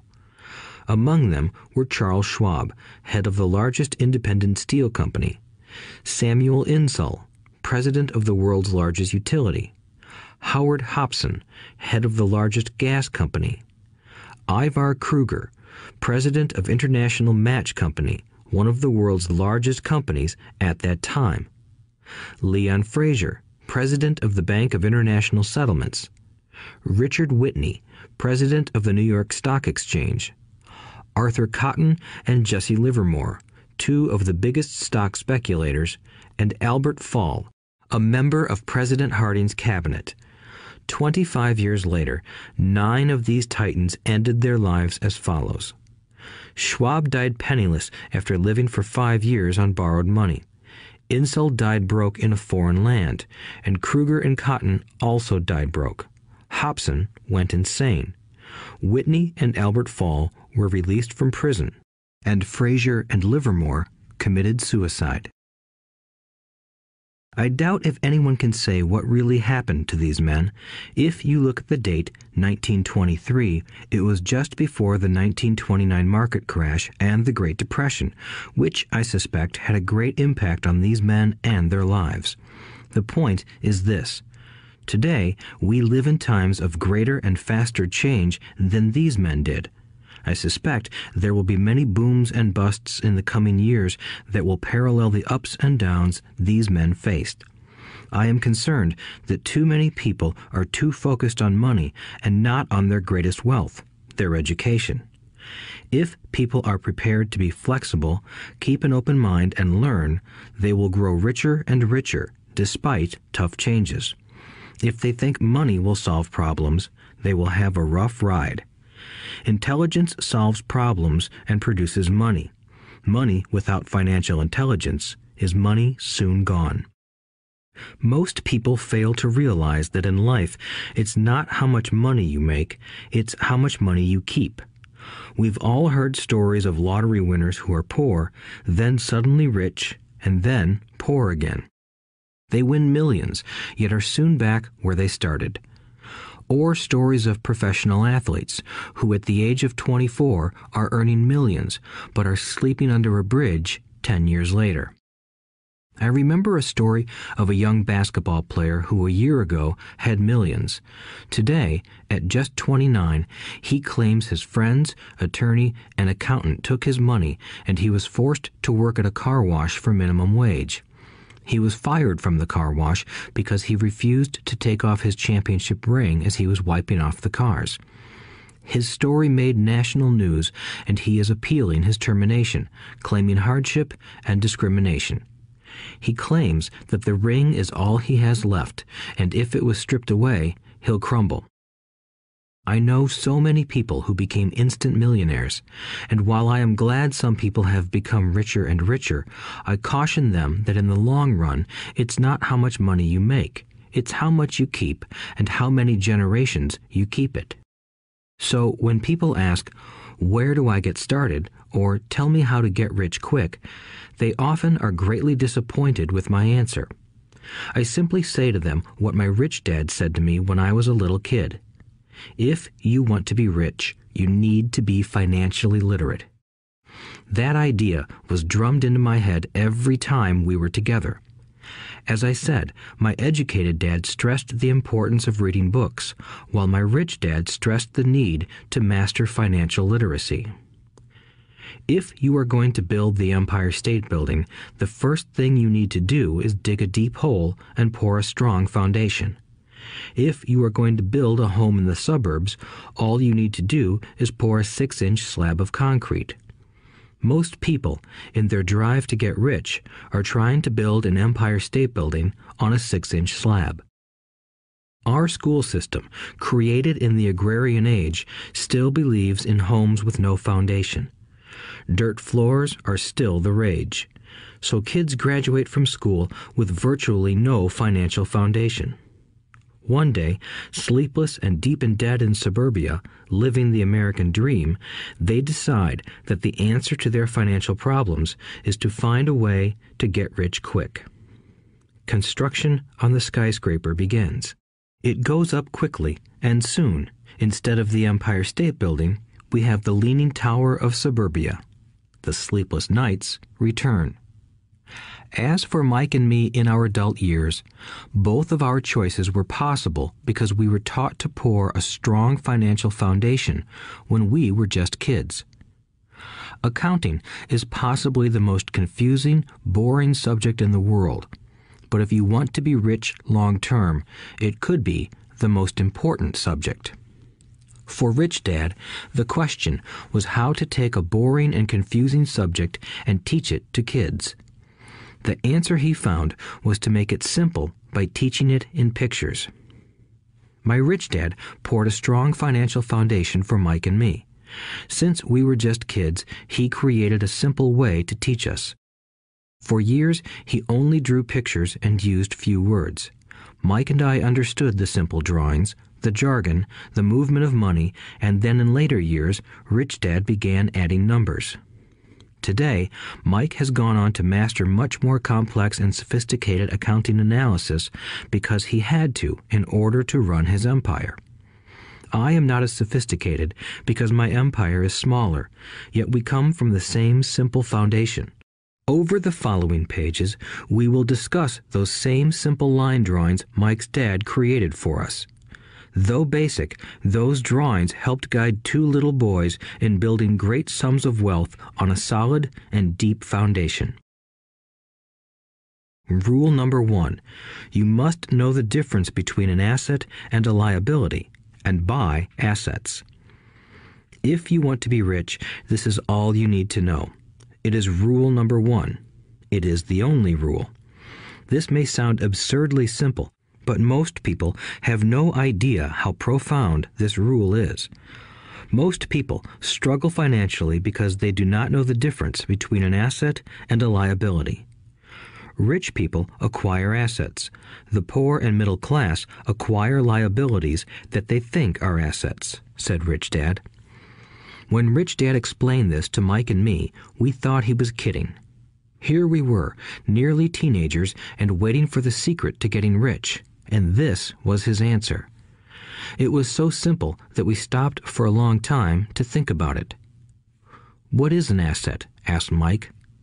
"Don't worry right now," said Rich Dad. "Just let the idea sink in. If you can comprehend the simplicity, your life will have a plan and be financially easy. It is simple. That is why the idea is missed." "You mean all we need to know is what an asset is, acquire them, and we'll be rich?" I asked. Rich Dad nodded his head. "It's that simple." "If it's that simple, how come everyone is not rich?" I asked. Rich Dad smiled. "Because people do not know the difference between an asset and a liability." I remember asking, how could adults be so misguided? If it is that simple, if it is that important, why would everyone not want to find out? It took Rich Dad only a few minutes to explain what assets and liabilities were. As an adult, I have difficulty explaining it to other adults. The simplicity of the idea escapes them because they have been educated differently. They were taught by other educated professionals, such as bankers, accountants, real estate agents, financial planners, and so forth. The difficulty comes in asking adults to unlearn or become children again. An intelligent adult often feels it is demeaning to pay attention to simplistic definitions. Rich Dad believed in the KISS principle. Keep it simple, stupid, or keep it super simple. So he kept it simple for us, and that made our financial foundation strong. So what causes the confusion? How could something so simple be so screwed up? Why would someone buy an asset that was really a liability? The answer is found in basic education. We focus on the word literacy and not financial literacy. What defines something to be an asset or a liability are not words. In fact, if you really want to be confused, look up the words asset and liability in the dictionary. I know the definition may sound good to a trained accountant, but for the average person, it makes no sense. But we adults are often too proud to admit that something does not make sense. To us young boys, Rich Dad said, "What defines an asset are not words, but numbers. And if you can't read the numbers, you can't tell an asset from a hole in the ground." In accounting, Rich Dad would say, it's not the numbers, but what the numbers are telling you. It's just like words. It's not the words, but the story the words are telling you. If you want to be rich, you've got to read and understand numbers. If I heard that once, I heard it 1,000 times from my rich dad. And I also heard the rich acquire assets and the poor and middle class acquire liabilities. Here is how to tell the difference between an asset and a liability. Most accountants and financial professionals do not agree with the definitions, but these simple drawings were the start of strong financial foundations for two young boys. An asset is something that puts money in my pocket. A liability is something that takes money out of my pocket.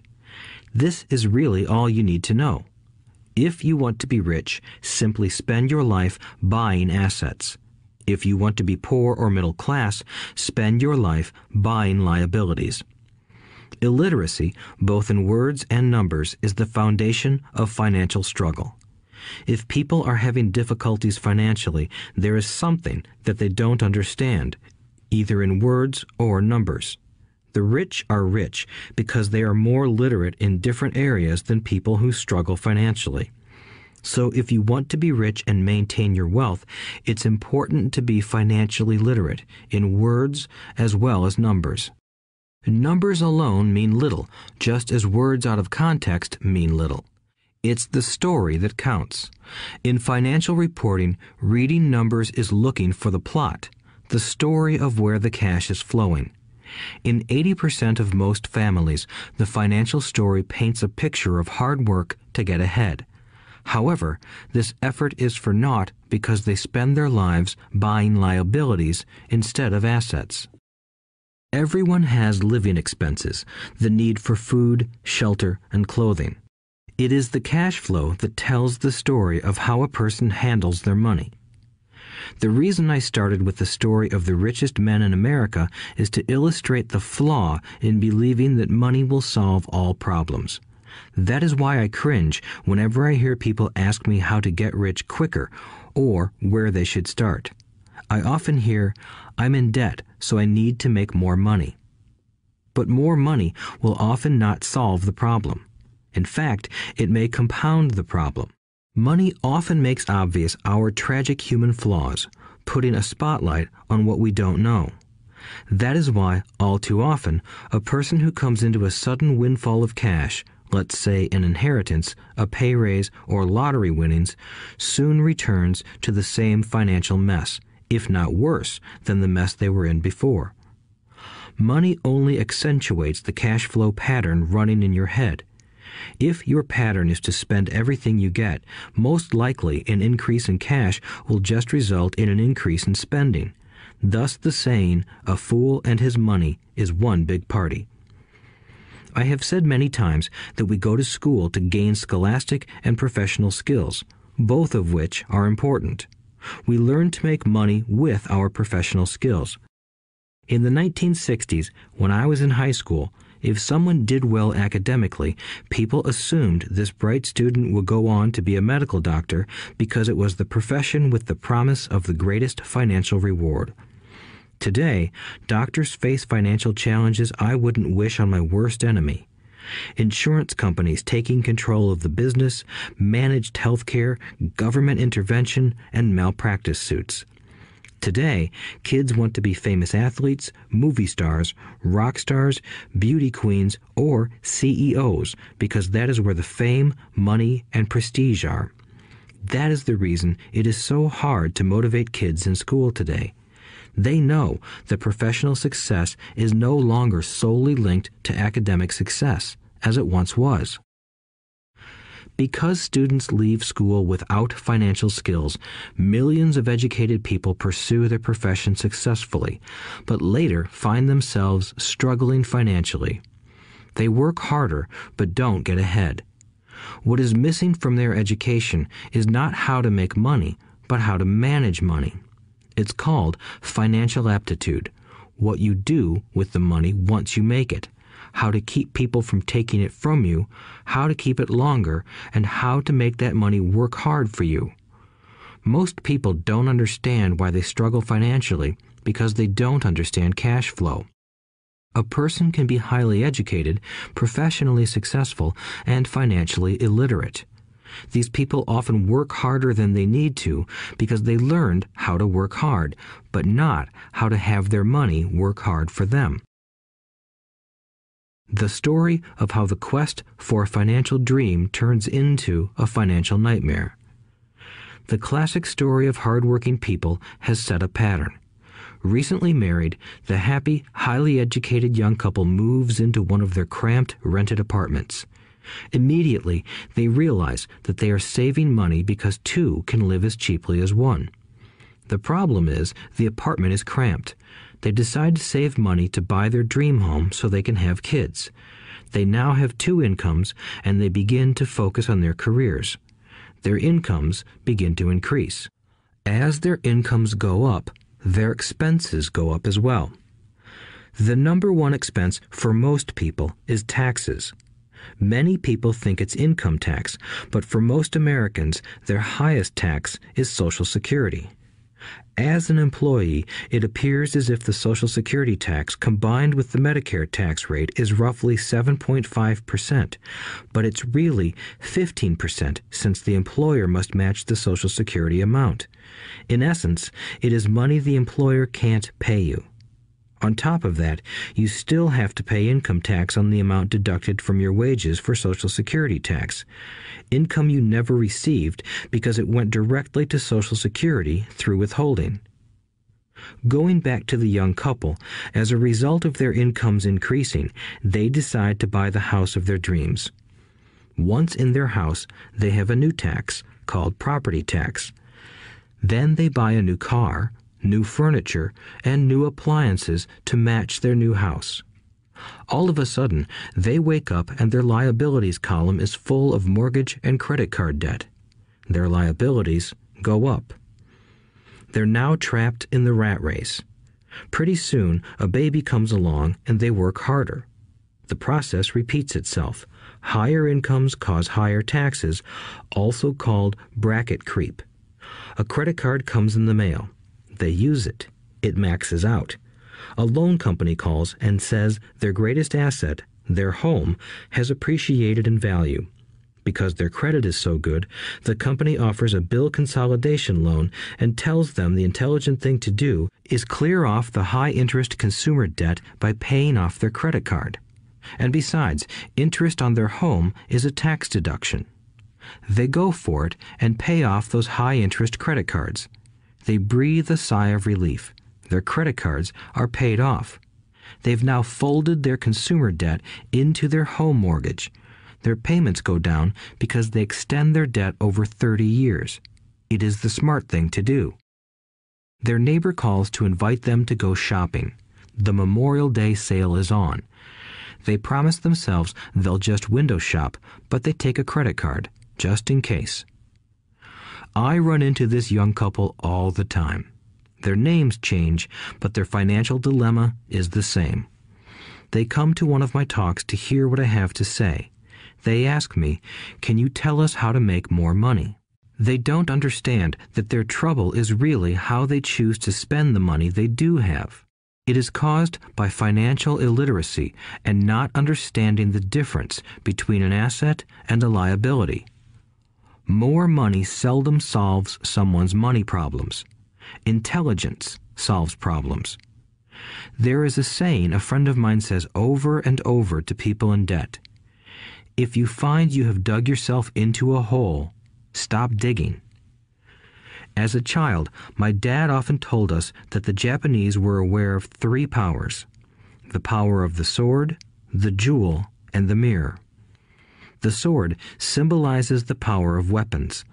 America has spent trillions of dollars on weapons, and because of this is a powerful military presence in the world. The jewel symbolizes the power of money. There is some degree of truth to the saying, "Remember the golden rule. He who has the gold makes the rules." The mirror symbolizes the power of self-knowledge.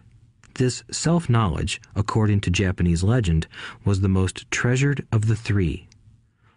All too often, the poor and middle class allow the power of money to control them.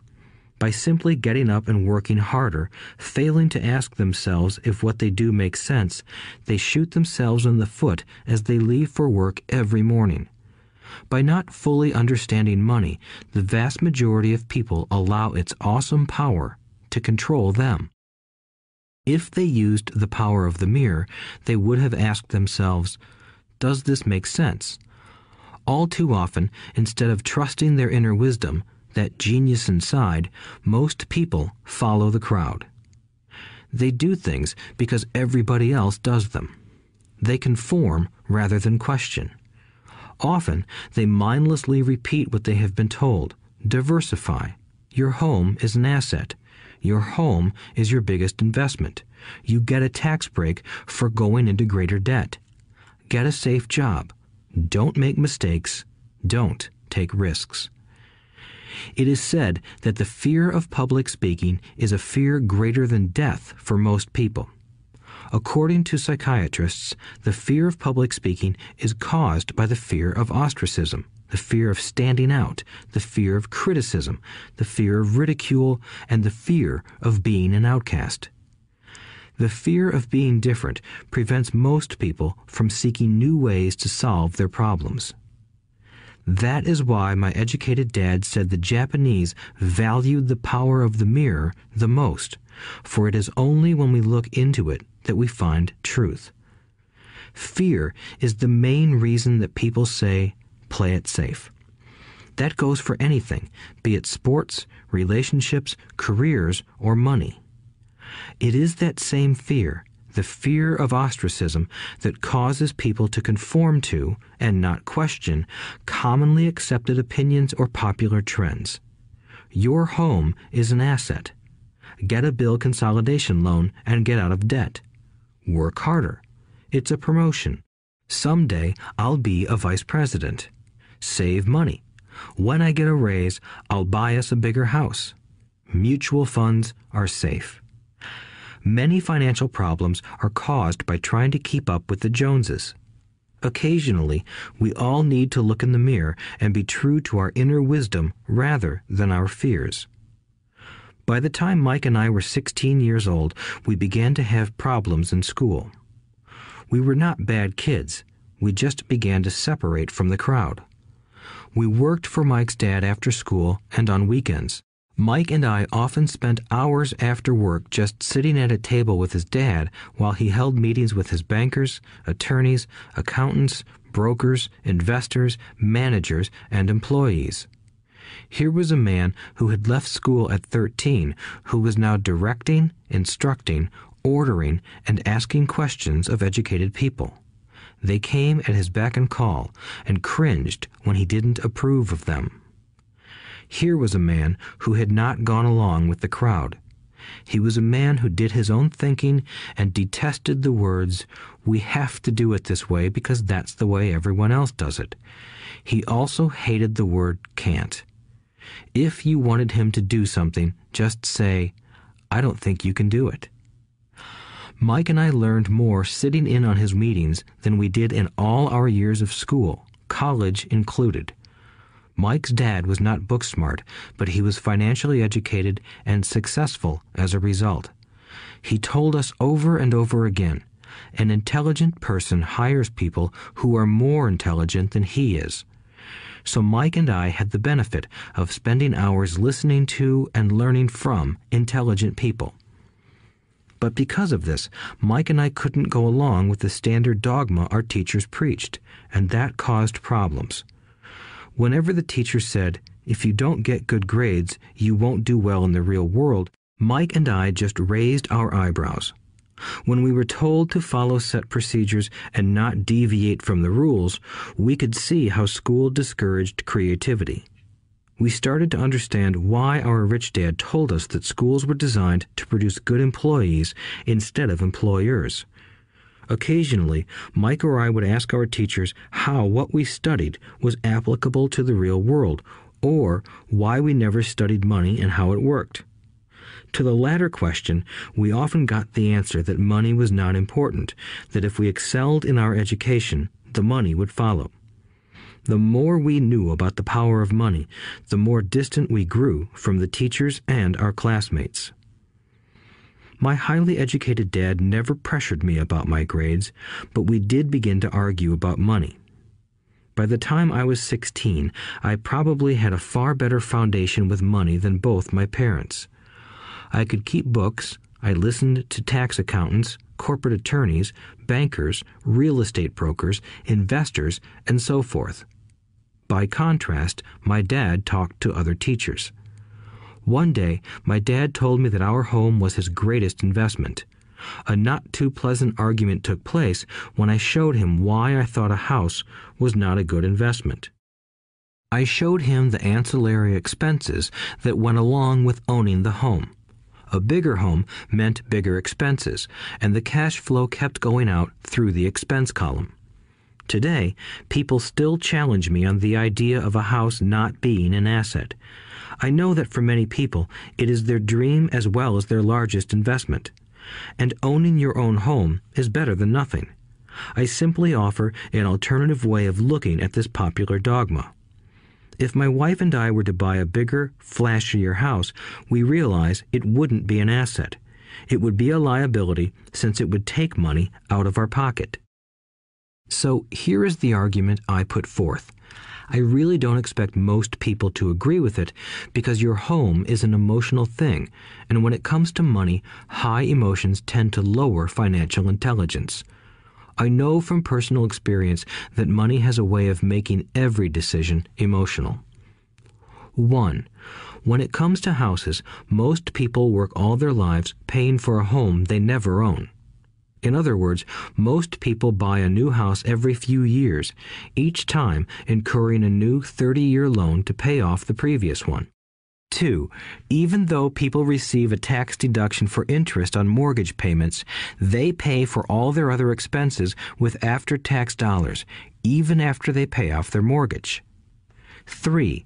My wife's parents were shocked when the property taxes on their home increased to $1,000 a month. This was after they had retired, so the increase put a strain on their retirement budget and they felt forced to move. 4. Houses do not always go up in value. I have friends who owe $1 million for a home that today would sell for far less. 5. The greatest losses of all are those from missed opportunities. If all your money is tied up in your house, you may be forced to work harder because your money continues blowing out of the expense column instead of adding to the asset column, the classic middle-class cash flow pattern. If a young couple would put more money into their asset column early on, their later years would be easier. Their assets would have grown and would be available to help cover expenses. All too often, a house only serves as a vehicle for incurring a home equity loan to pay for mounting expenses. In summary, the end result in making a decision to own a house that is too expensive in lieu of starting an investment portfolio impacts an individual in at least the following 3 ways. 1. Loss of time during which other assets could have grown in value. 2. Loss of additional capital which could have been invested instead of paying for high maintenance expenses related directly to the home. 3. Loss of education. Too often, people count their house and savings and retirement plans as all they have in their asset column. Because they have no money to invest, they simply don't invest. This costs them investment experience. Most never become what the investment world calls a sophisticated investor. And the best investments are usually first sold to sophisticated investors, who then turn around and sell them to the people playing it safe. I am not saying don't buy a house. What I'm saying is that you should understand the difference between an asset and a liability. When I want a bigger house, I first buy assets that will generate the cash flow to pay for the house. My educated dad's personal financial statement best demonstrates the life of someone caught in the rat race. His expenses match his income, never allowing him enough left over to invest in assets. As a result, his liabilities are larger than his assets. Why the rich get richer. A review of my rich dad's financial statement shows why the rich get richer. The asset column generates more than enough income to cover expenses, with the balance reinvested into the asset column. The asset column continues to grow, and therefore the income it produces grows with it. The result is that the rich get richer. Why the middle class struggle. The middle class finds itself in a constant state of financial struggle. Their primary income is through their salary. As their wages increase, so do their taxes. Their expenses tend to increase in proportion to their salary increase, hence the phrase, the rat race. They treat their home as their primary asset instead of investing in income-producing assets. This pattern of treating your home as an investment and the philosophy that a pay raise means you can buy a larger home or spend more is the foundation of today's debt-ridden society. Increased spending throws families into greater debt and into more financial uncertainty, even though they may be advancing in their jobs and receiving raises on a regular basis. This is high-risk living caused by weak financial education. The massive loss of jobs in recent times proves how shaky the middle class really is financially. Company pension plans are being replaced by 401k plans. Social Security is obviously in trouble and can't be relied upon as a source for retirement. Panic has set in for the middle class. Today, mutual funds are popular because they supposedly represent safety. Average mutual fund buyers are too busy working to pay taxes and mortgages, save for their children's college, and pay off credit cards. They do not have time to study investing, so they rely on the expertise of the manager of a mutual fund. Also, because the mutual fund includes many different types of investments, they feel their money is safer because it is diversified. This educated middle class subscribes to the dogma put out by mutual fund brokers and financial planners. Play it safe, avoid risk. The real tragedy is that the lack of early financial education is what creates the risk faced by average middle class people. The reason they have to play it safe is because their financial positions are tenuous at best. Their balance sheets are not balanced. Instead, they are loaded with liabilities and have no real assets that generate income. Typically, their only source of income is their paycheck. Their livelihood becomes entirely dependent on their employer. So when genuine deals of a lifetime come along, these people can't take advantage of them because they are working so hard, are taxed to the max, and are loaded with debt. As I said at the start of this section, the most important rule is to know the difference between an asset and a liability. Once you understand the difference, concentrate your efforts on buying income-generating assets. That's the best way to get started on a path to becoming rich. Keep doing that and your asset column will grow. Keep liabilities and expenses down so more money is available to continue pouring into the asset column. Soon, the asset base will be so deep that you can afford to look at more speculative investments. Investments that may have returns of 100% to infinity.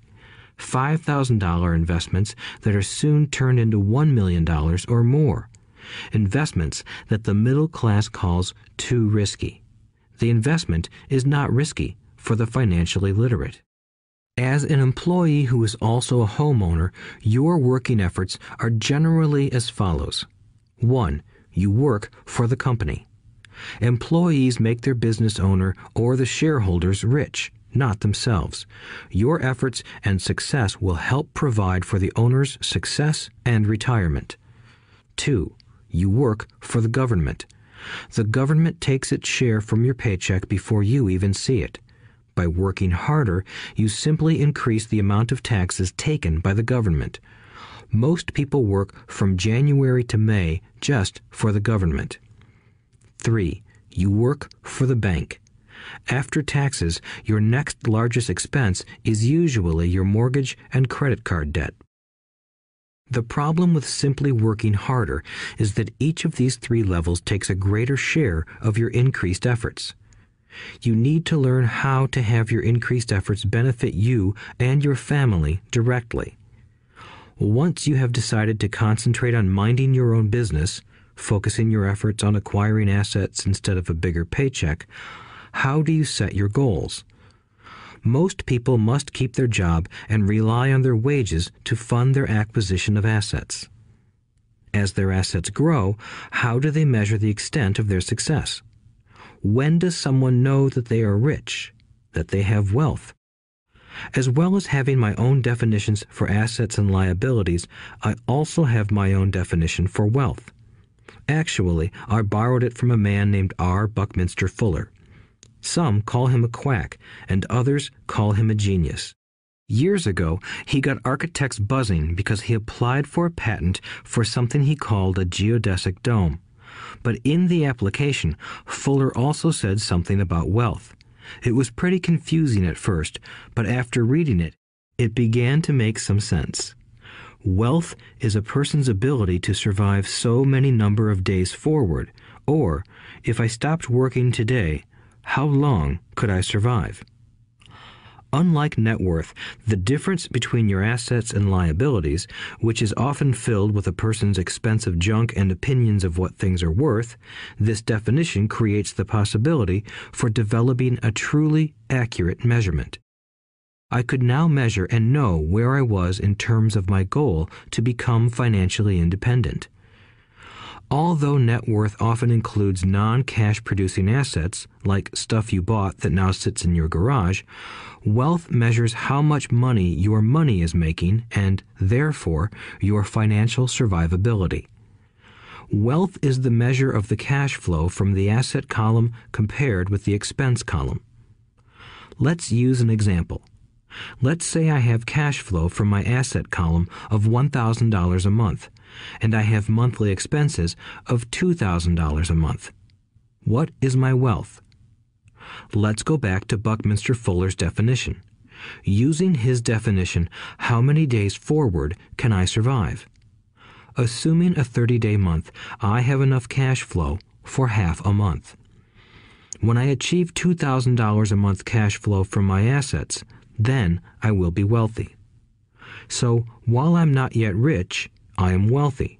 I now have income generated from assets each month that fully cover my monthly expenses. If I want to increase my expenses, I first must increase my cash flow to maintain this level of wealth. Also note that it is at this point that I'm no longer dependent on my wages. I have focused on and been successful in building an asset column that has made me financially independent. If I quit my job today, I would be able to cover my monthly expenses with the cash flow from my assets. My next goal would be to have the excess cash flow from my assets reinvested into the asset column.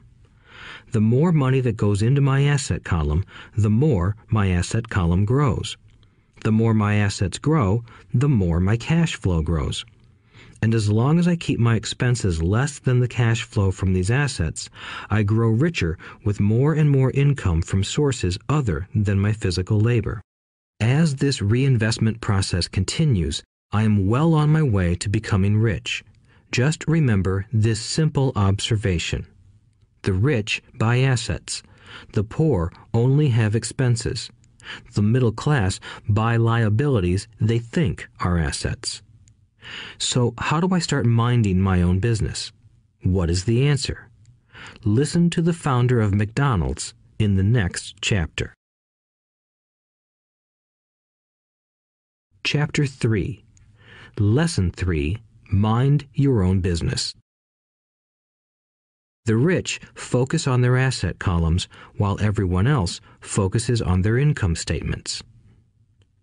In 1974, Ray Kroc, the founder of McDonald's, was asked to speak to the MBA class at the University of Texas at Austin. A friend of mine was a student in that MBA class. After a powerful and inspiring talk, the class adjourned and the students asked Ray if he would join them at their favorite hangout to have a few beers. Ray graciously accepted. "What business am I in?" Ray asked once the group had all their beers in hand. Everyone laughed, my friend said. Most of the MBA students thought Ray was just fooling around. No one answered, so Ray asked again. "What business do you think I'm in?" The students laughed again, and finally one brave soul yelled out, "Ray, who in the world doesn't know that you're in the hamburger business?" Ray chuckled. "That's what I thought you would say." He paused and then quickly added, "Ladies and gentlemen, I'm not in the hamburger business. My business is real estate." As my friend tells the story, Ray spent a good amount of time explaining his viewpoint. In his business plan, Ray knew that the primary business focus was to sell hamburger franchises, but what he never lost sight of was the location of each franchise. He knew that the land and its location were the most significant factors in the success of each franchise. Basically, the person who bought the franchise was also buying the real estate under the franchise for Ray Kroc's organization. Today, McDonald's is the largest single owner of real estate in the world, owning even more than the Catholic Church. McDonald's owns some of the most valuable intersections and street corners in America and around the globe. My friend considers this as one of the most important lessons in his life. Today, he owns car washes, but his business is the real estate under those car washes. The previous chapter presented that most people work for everyone but themselves. They work first for the owners of the company, then for the government through taxes, and finally for the bank that owns their mortgage. When I was a young boy, we did not have a McDonald's nearby. Yet my rich dad was responsible for teaching Mike and me the same lesson that Ray Kroc talked about at the University of Texas. It is secret number 3 of the rich. The secret is mind your own business. Financial struggle is often directly the result of people working all their lives for someone else. Many people will simply have nothing at the end of their working days to show for their efforts. Our current educational system focuses on preparing today's youth to get good jobs by developing scholastic skills. Their lives will revolve around their wages or, as described earlier, their income column. Many will study further to become engineers, scientists, cooks, police officers, artists, writers, and so on.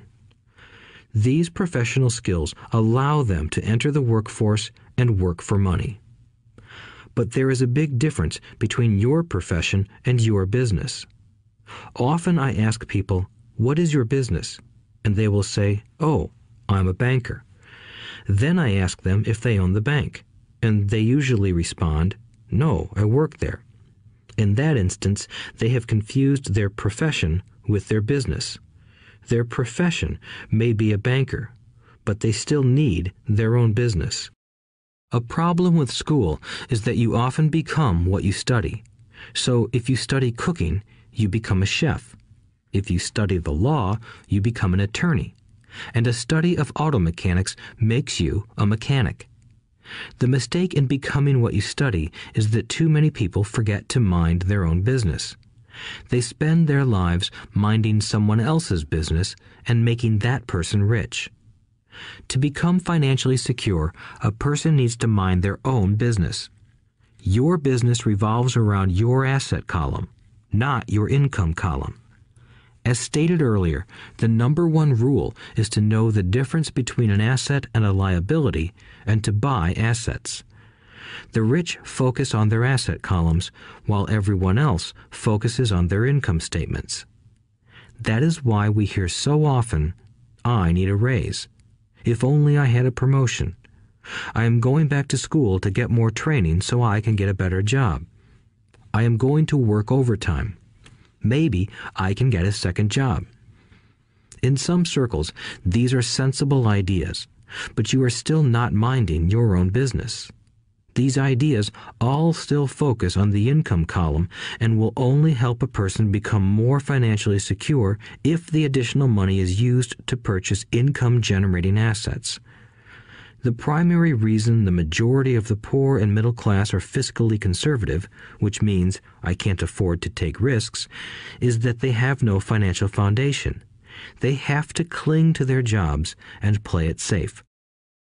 When downsizing became the in thing to do, millions of workers found out their largest so-called asset, their home, was eating them alive.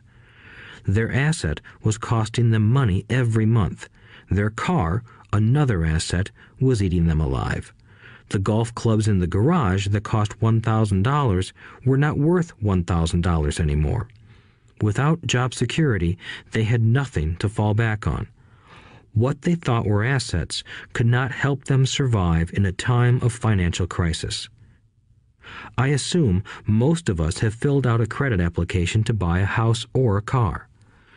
It's always interesting to look at the net worth section because of what accepted banking and accounting practices allow a person to count as assets. One day when I wanted a loan, my financial position did not look too good. So I added my new golf clubs, my art collection, books, electronics, Armani suits, wristwatches, shoes, and other personal effects to boost the number in the asset column. But I was turned down because I had too much investment real estate. The loan committee didn't like that I made so much money from rent. They wanted to know why I did not have a normal job with a salary. They did not question the Armani suits, golf clubs, or art collection. Life is sometimes tough when you do not fit the standard profile. I cringe every time I hear someone say to me that their net worth is $1 million or $100,000 or whatever. One of the main reasons net worth is not accurate is simply because the moment you begin selling your assets, you are taxed for any gains.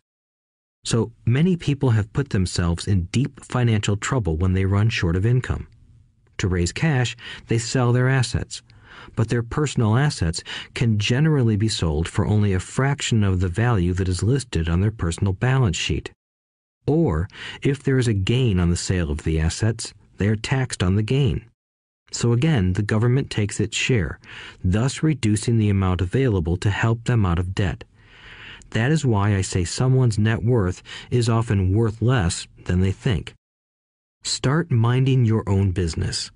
Keep your daytime job, but start buying real assets, not liabilities or personal effects that have no real value once you get them home. A new car loses nearly 25% of the price you pay for it the moment you drive it off the lot. It is not a true asset even if your banker lets you list it as one. My $400 new titanium driver was worth $150 the moment I teed off.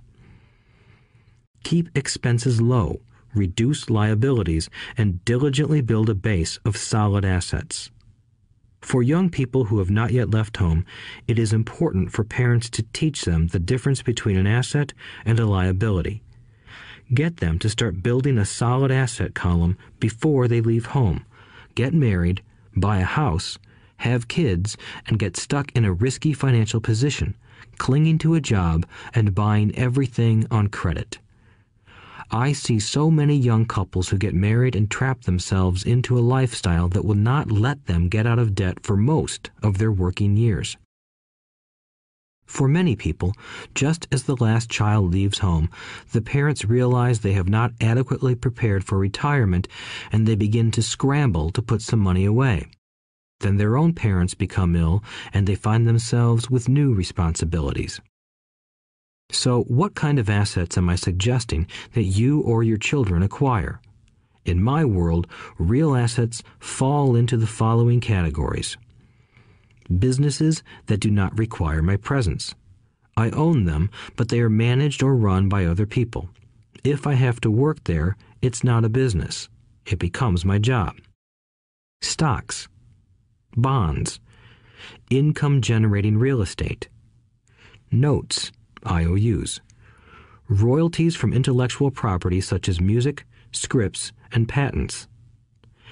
Anything else that has value, produces income, or appreciates, and has a ready market. As a young boy, my educated dad encouraged me to find a safe job, but my rich dad encouraged me to begin acquiring assets that I loved. If you don't love it, you won't take care of it. I collect real estate simply because I love buildings and land. I love shopping for them, and I could look at them all day long. When problems arise, the problems aren't so bad that it changes my love for real estate. For people who hate real estate, they shouldn't buy it.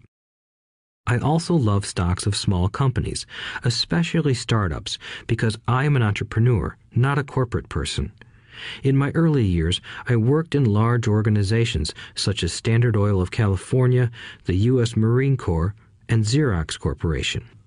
I enjoyed my time with those organizations and have fond memories, but I know deep down I am not a company man. I like starting companies, not running them. So my stock buys are usually of small companies. Sometimes I even start the company and take it public.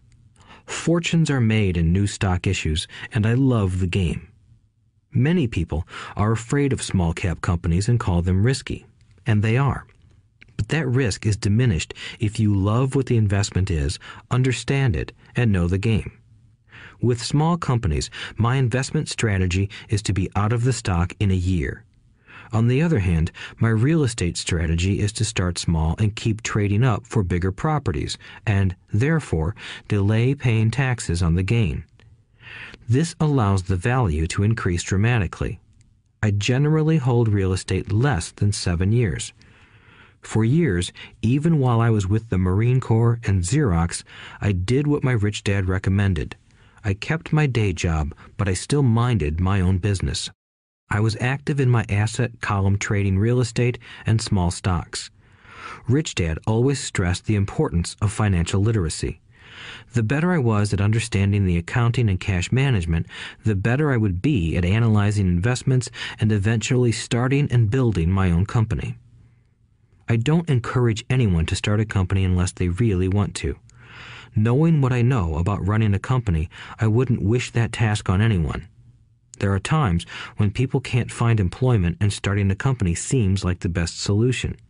But the odds are against success. 9 out of 10 companies fail in 5 years.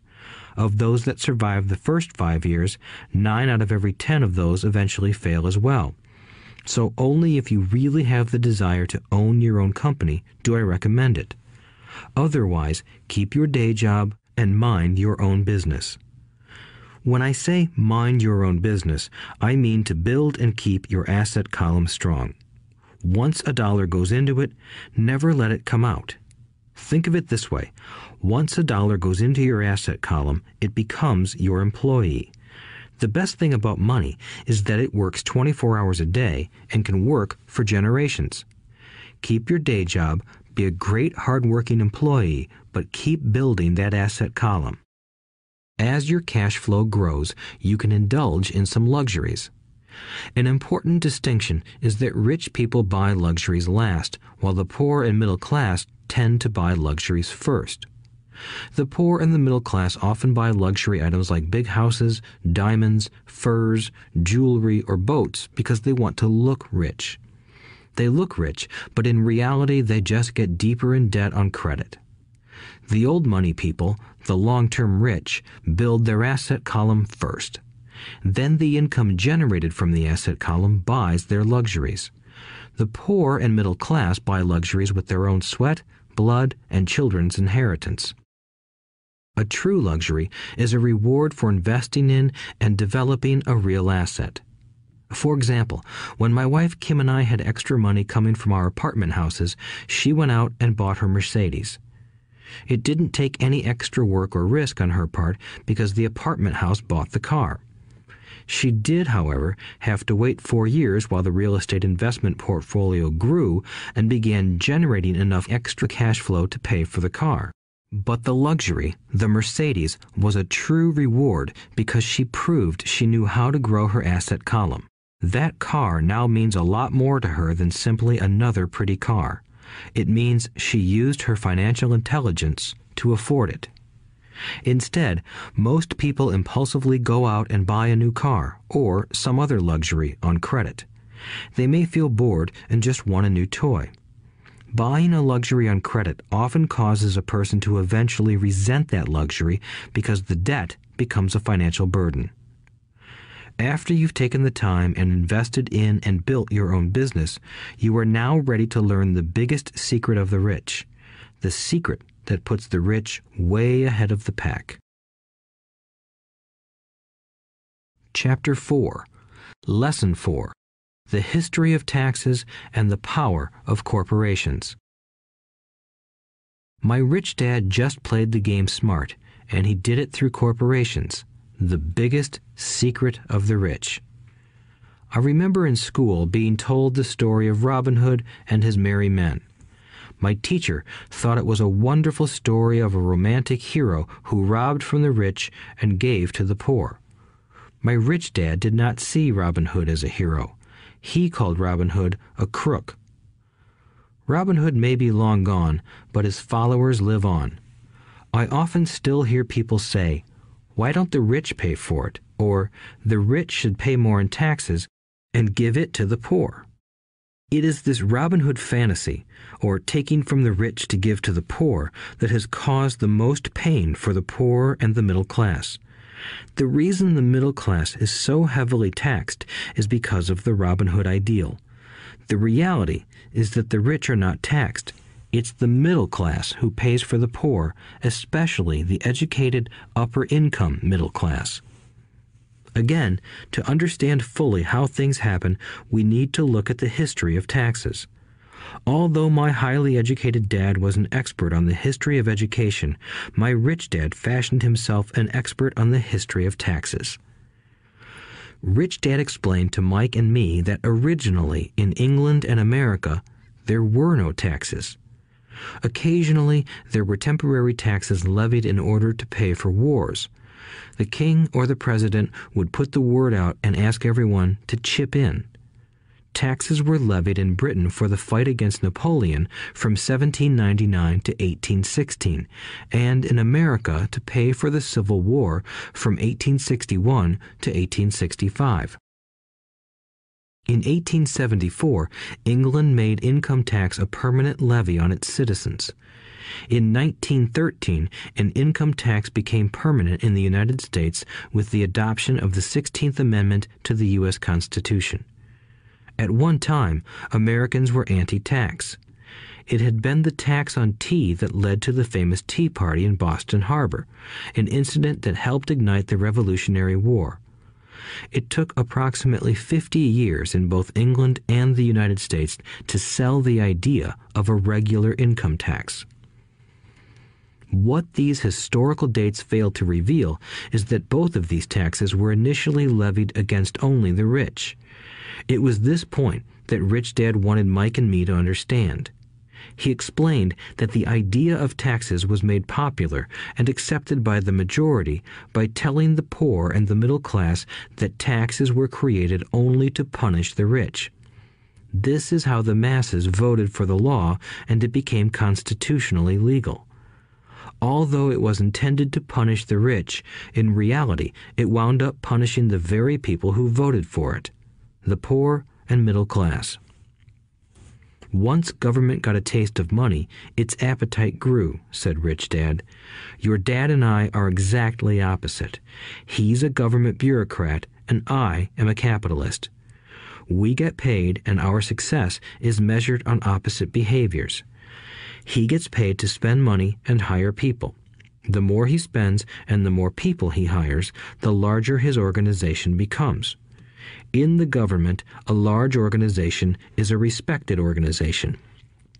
On the other hand, within my organization, the fewer people I hire and the less money I spend, the more I am respected by my investors. That's why I don't like government people. They have different objectives than most business people.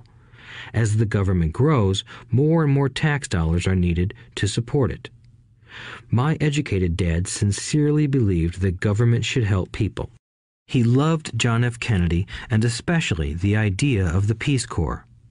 He loved the idea so much that both he and my mom worked for the Peace Corps, training volunteers to go to Malaysia, Thailand, and the Philippines. He always strived for additional grants and budget increases so he could hire more people, both in his job with the Education Department and in the Peace Corps. From the time I was about 10 years old, I would hear from my rich dad that government workers were a pack of lazy thieves, and from my poor dad I would hear how the rich were greedy crooks who should be made to pay more taxes. Both sides had valid points. It was difficult to go to work for one of the biggest capitalists in town and come home to a father who was a prominent government leader. It was not easy to know which dad to believe.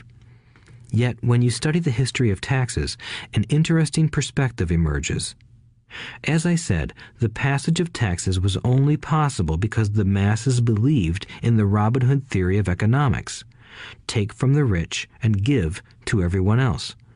The problem was that the government's appetite for money was so great that taxes soon needed to be levied on the middle class, and from there it kept trickling down. However, the rich saw an opportunity because they don't play by the same set of rules. The rich knew about corporations, which became popular in the days of sailing ships. The rich created the corporation as a vehicle to limit their risk to the assets of each voyage. The rich put their money into a corporation to finance the voyage. The corporation would then hire a crew to sail to the New World to look for treasure. If the ship was lost, the crew lost their lives, but the loss to the rich would be limited only to the money they invested for that particular voyage. It is the knowledge of the legal corporate structure that really gives the rich a vast advantage over the poor and middle class. Having two fathers teaching me, one a socialist and the other a capitalist, I quickly began to realize that the philosophy of the capitalist made more financial sense to me. It seemed to me that the socialists ultimately penalized themselves due to their lack of financial education. No matter what the take from the rich crowd came up with, the rich always found a way to outsmart them. That is how taxes were eventually levied on the middle class. The rich outsmarted the intellectuals solely because they understood the power of money, a subject not taught in schools. How did the rich outsmart the intellectuals? Once the take from the rich tax was passed, cash started flowing into government coffers. Initially, people were happy. Money was handed out to government workers and the rich. It went to government workers in the form of jobs and pensions, and it went to the rich via their factories receiving government contracts. The government received a large pool of money, but the problem was the fiscal management of that money. The government ideal is to avoid having excess money. If you fail to spend your allotted funds, you risk losing it in the next budget. You would certainly not be recognized for being efficient. Business people, on the other hand, are rewarded for having excess money and are applauded for their efficiency. As this cycle of growing government spending continued, the demand for money increased, and the tax the rich idea was adjusted to include lower income levels down to the very people who voted it in, the poor and the middle class. True capitalists used their financial knowledge to simply find an escape. They headed back to the protection of a corporation. But what many people who have never formed a corporation don't know is that a corporation is not really a thing. A corporation is merely a file folder with some legal documents in it, sitting in some attorney's office and registered with a state government agency. It's not a big building or a factory or a group of people. A corporation is merely a legal document that creates a legal body without a soul. Using it, the wealth of the rich was once again protected. It was popular because the income tax rate of a corporation is less than the individual income tax rates. In addition, certain expenses could be paid by a corporation with pre-tax dollars. This war between the haves and have-nots has raged for hundreds of years. The battle is waged whenever and wherever laws are made, and it will go on forever. The problem is that the people who lose are the uninformed, the ones who get up every day and diligently go to work and pay taxes. If they only understood the way the rich play the game, they could play it too. Then they would be on their way to their own financial independence. This is why I cringe every time I hear a parent advise their children to go to school so they can find a safe, secure job. An employee with a safe, secure job without financial aptitude has no escape. Average Americans today work 5 to 6 months for the government just to cover their taxes. In my opinion, that is simply too long. The harder you work, the more you pay the government. That is why I believe that the idea of take from the rich backfired on the very people who voted it in. Every time people try to punish the rich don't simply comply. They react. They have the money, power, and intent to change things. They don't just sit there and voluntarily pay more taxes. Instead, they search for ways to minimize their tax burden. They hire smart attorneys and accountants and persuade politicians to change laws or create legal loopholes. They use their resources to effect change.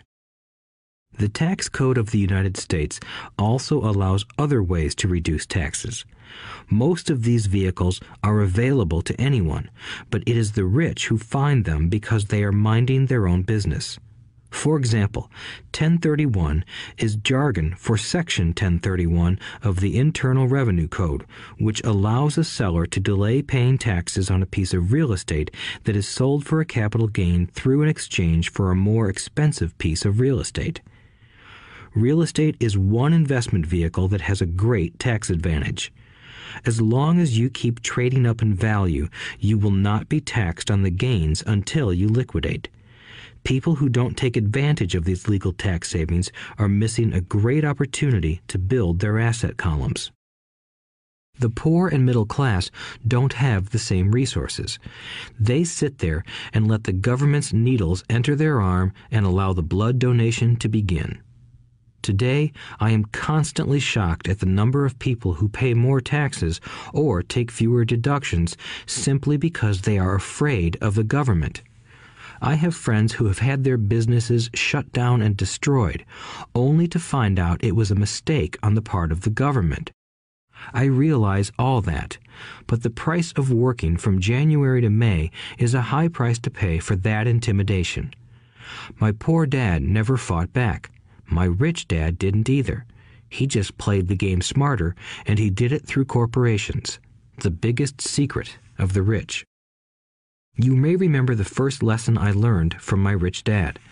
I was a little boy of 9 who had to sit and wait for him to choose to talk to me. I sat in his office waiting for him to get to me. He was ignoring me on purpose. He wanted me to recognize his power and to desire to have that power for myself one day. During all the years I studied and learned from him, he always reminded me that knowledge is power. And with money comes great power that requires the right knowledge to keep it and make it multiply. Without that knowledge, the world pushes you around. Rich Dad constantly reminded Mike and me that the biggest bully was not the boss or the supervisor, but the tax man. The tax man will always take more if you let him. The first lesson of having money work for you, as opposed to you working for money, is all about power. If you work for money, you give the power to your employer. If money works for you, you keep the power and control it. Once we had this knowledge of the power of money working for us, he wanted us to be financially smart and not let anyone or anything push us around. If you're ignorant, it's easy to be bullied. If you know what you're talking about, you have a fighting chance. That is why he paid so much for smart tax accountants and attorneys. It was less expensive to pay them than to pay the government. His best lesson to me was, be smart and you won't be pushed around as much. He knew the law because he was a law-abiding citizen and because it was expensive to not know the law. If you know you're right, you're not afraid of fighting back, even if you are taking on Robin Hood and his band of merry men. My highly educated dad always encouraged me to land a good job with a strong corporation. He spoke of the virtues of working your way up the corporate ladder.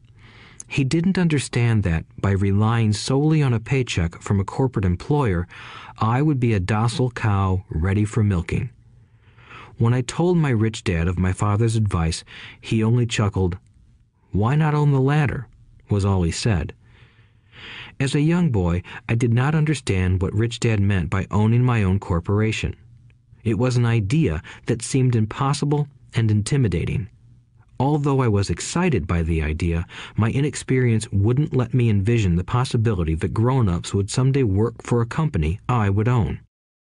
The point is that, if not for my rich dad, I would have probably followed my educated dad's advice. It was merely the occasional reminder of my rich dad that kept the idea of owning my own corporation alive and kept me on a different path. By the time I was 15 or 16, I knew I wasn't going to continue down the path my educated dad recommended. I didn't know how I was going to do it, but I was determined not to head in the direction most of my classmates were heading. That decision changed my life. It was not until my mid-20s that my rich dad's advice began to make more sense to me. I was just out of the Marine Corps and working for Xerox. I was making a lot of money, but every time I looked at my paycheck, I was disappointed. The deductions were so large, and the more I worked, the greater they became. As I became more successful, my bosses talked about promotions and raises. It was flattering, but I could hear my rich dad asking in my ear, "Who are you working for? Who are you making rich?" In 1974, while still an employee for Xerox, I formed my first corporation and began minding my own business. There were already a few assets in my asset column, but now I was determined to focus on making it bigger. Those paychecks, with all the deductions, made all the years of my rich dad's advice make total sense. I could see the future if I followed my educated dad's advice. Many employers feel that advising their workers to mind their own business is bad for business. But for me, focusing on my own business and developing assets made me a better employee because I now had a purpose. I came in early and worked diligently, amassing as much money as possible so I could invest in real estate. Hawaii was just set to boom, and there were fortunes to be made. The more I realized that we were in the beginning stages of a boom, the more Xerox machines I sold. The more I sold, the more money I made, and, of course, the more deductions came out of my paycheck. It was inspiring. I wanted out of the employee trap so badly that I worked even harder so I could invest more. By 1978, I was consistently one of the top 5 salespeople at the company. I badly wanted out of the rat race. In less than 3 years, I was making more in my real estate holding corporation than I was making at Xerox, and the money I was making in my asset column in my own corporation was money working for me, not me pounding on doors selling copiers. My rich dad's advice made much more sense. Soon, the cash flow from my properties were so strong that my company bought me my first Porsche. My fellow Xerox salespeople thought I was spending my commissions. I wasn't. I was investing my commissions in assets. My money was working hard to make more money. Each dollar in my asset column was a great employee, working hard to make more employees and buy the boss a new Porsche with before-tax dollars. I began to work harder for Xerox. The plan was working, and my Porsche was the proof. By using the lessons I learned from my rich dad, I was able to get out of the proverbial rat race at an early age. It was made possible because of the strong financial knowledge I had acquired through Rich Dad's lessons. Without this financial knowledge, which I call financial intelligence or financial IQ, my road to financial independence would have been much more difficult. I now teach others in the hope that I may share my knowledge with them. I remind people that financial IQ is made up of knowledge from 4 broad areas of expertise. 1. Accounting. Accounting is financial literacy or the ability to read numbers. This is a vital skill if you want to build an empire. The more money you are responsible for, the more accuracy is required, or the house comes tumbling down. This is the left brain side, or the details.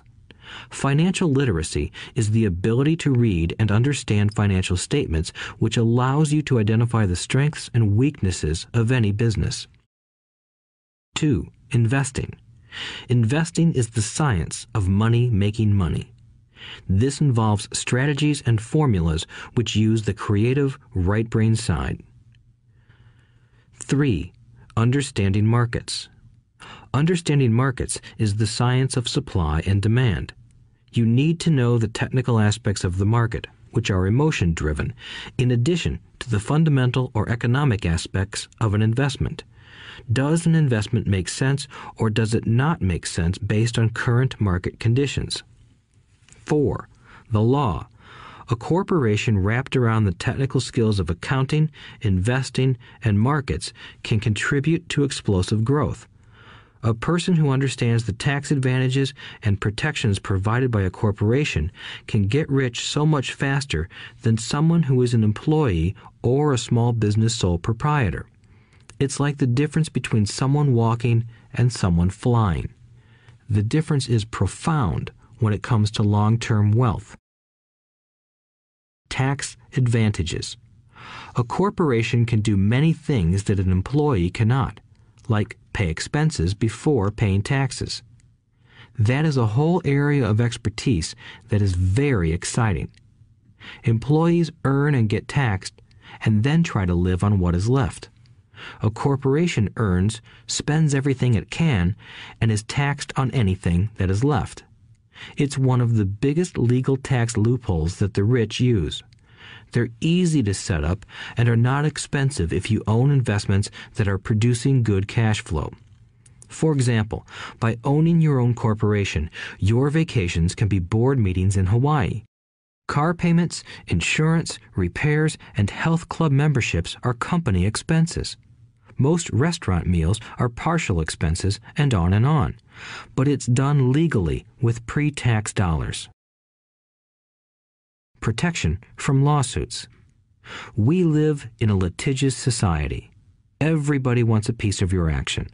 The rich hide much of their wealth using vehicles such as corporations and trusts to protect their assets from creditors. When someone sues a wealthy individual, they are often met with layers of legal protection and often find that the wealthy person actually owns nothing. They control everything, but own nothing. The poor and middle class try to own everything and lose it to the government or to fellow citizens who like to sue the rich. They learned it from the Robin Hood story. Take from the rich and give it to the poor. It is not the purpose of this audiobook to go into the specifics of owning a corporation. But I will say that if you own any kind of legitimate assets, I would consider finding out more about the benefits and protection offered by a corporation as soon as possible. There are many books written on the subject that will detail the benefits and even walk you through the steps necessary to set up a corporation. Garrett Sutton's books on corporations provide wonderful insight into the power of personal corporations. Financial IQ is actually the synergy of many skills and talents. I would say it is the combination of the 4 technical skills listed above that make up basic financial intelligence. If you aspire to great wealth, it is the combination of these skills that will greatly amplify your financial intelligence. In summary, business owners with corporations 1. Earn, 2. Spend, 3. Pay taxes. Employees who work for corporations 1. Earn, 2. Pay taxes, 3. Spend. As part of your overall financial strategy, I recommend that you learn about the protection that legal entities can provide for businesses and assets. Chapter 5. Lesson 5. The rich invent money. Often in the real world, it's not the smart who get ahead, but the bold. Last night, I took a break from writing and watched a TV program on the history of a young man named Alexander Graham Bell. Bell had just patented his telephone and was having growing pains because the demand for his new invention was so strong. Needing a bigger company, he then went to the giant at that time, Western Union, and asked them if they would buy his patent and his tiny company. He wanted $100,000 for the whole package. The president of Western Union scoffed at him and turned him down, saying the price was ridiculous. The rest is history. A multi-billion-dollar industry emerged, and AT&T was born. The evening news came on right after the story of Alexander Graham Bell. On the news was a story of another downsizing at a local company. The workers were angry and complained that the company ownership was unfair.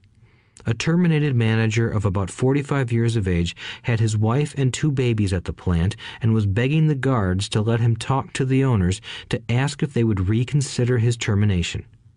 He had just bought a house and was afraid of losing it. The camera focused in on his pleading for all the world to see. Needless to say, it held my attention. I have been teaching professionally since 1984. It has been a great experience and a rewarding one. It is also a disturbing profession, for I have taught thousands of individuals, and I see one thing in common in all of us, myself included. We all have tremendous potential, and we all are blessed with gifts. Yet the one thing that holds all of us back is some degree of self-doubt. It is not so much the lack of technical information that holds us back, but more the lack of self-confidence. Some are more affected than others. Once we leave school, most of us know that it is not so much a matter of college degrees or good grades that count. In the real world, outside of academics, something more than just grades is required. I have heard it called many things: guts, chutzpah, balls, audacity, bravado, cunning, daring, tenacity, and brilliance. This factor, whatever it is labeled, ultimately decides one's future much more than school grades do. Inside each of us is one of these brave, brilliant, and daring characters. There is also the flip side of that character, people who could get down on their knees and beg if necessary. After a year in Vietnam as a Marine Corps pilot, I got to know both of those characters inside of me intimately. One is not better than the other. Yet, as a teacher, I recognized that it was excessive fear and self-doubt that were the greatest detractors of personal genius. It broke my heart to see students know the answers, yet lack the courage to act on the answer. Often in the real world, it's not the smart who get ahead, but the bold. In my personal experience, your financial genius requires both technical knowledge as well as courage. If fear is too strong, the genius is suppressed. In my classes, I strongly urge students to learn to take risks, to be bold, and to let their genius convert that fear into power and brilliance. It works for some and just terrifies others. I have come to realize that for most people, when it comes to the subject of money, they would rather play it safe. I have had to field questions such as, why take risks? Why should I bother developing my financial IQ? Why should I become financially literate?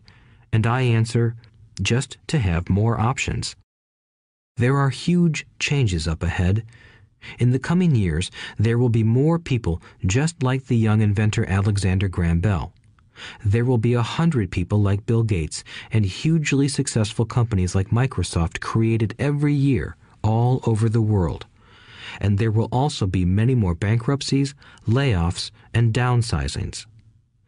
So why bother developing your financial IQ? No one can answer that but you. Yet I can tell you why I myself do it. I do it because it is the most exciting time to be alive.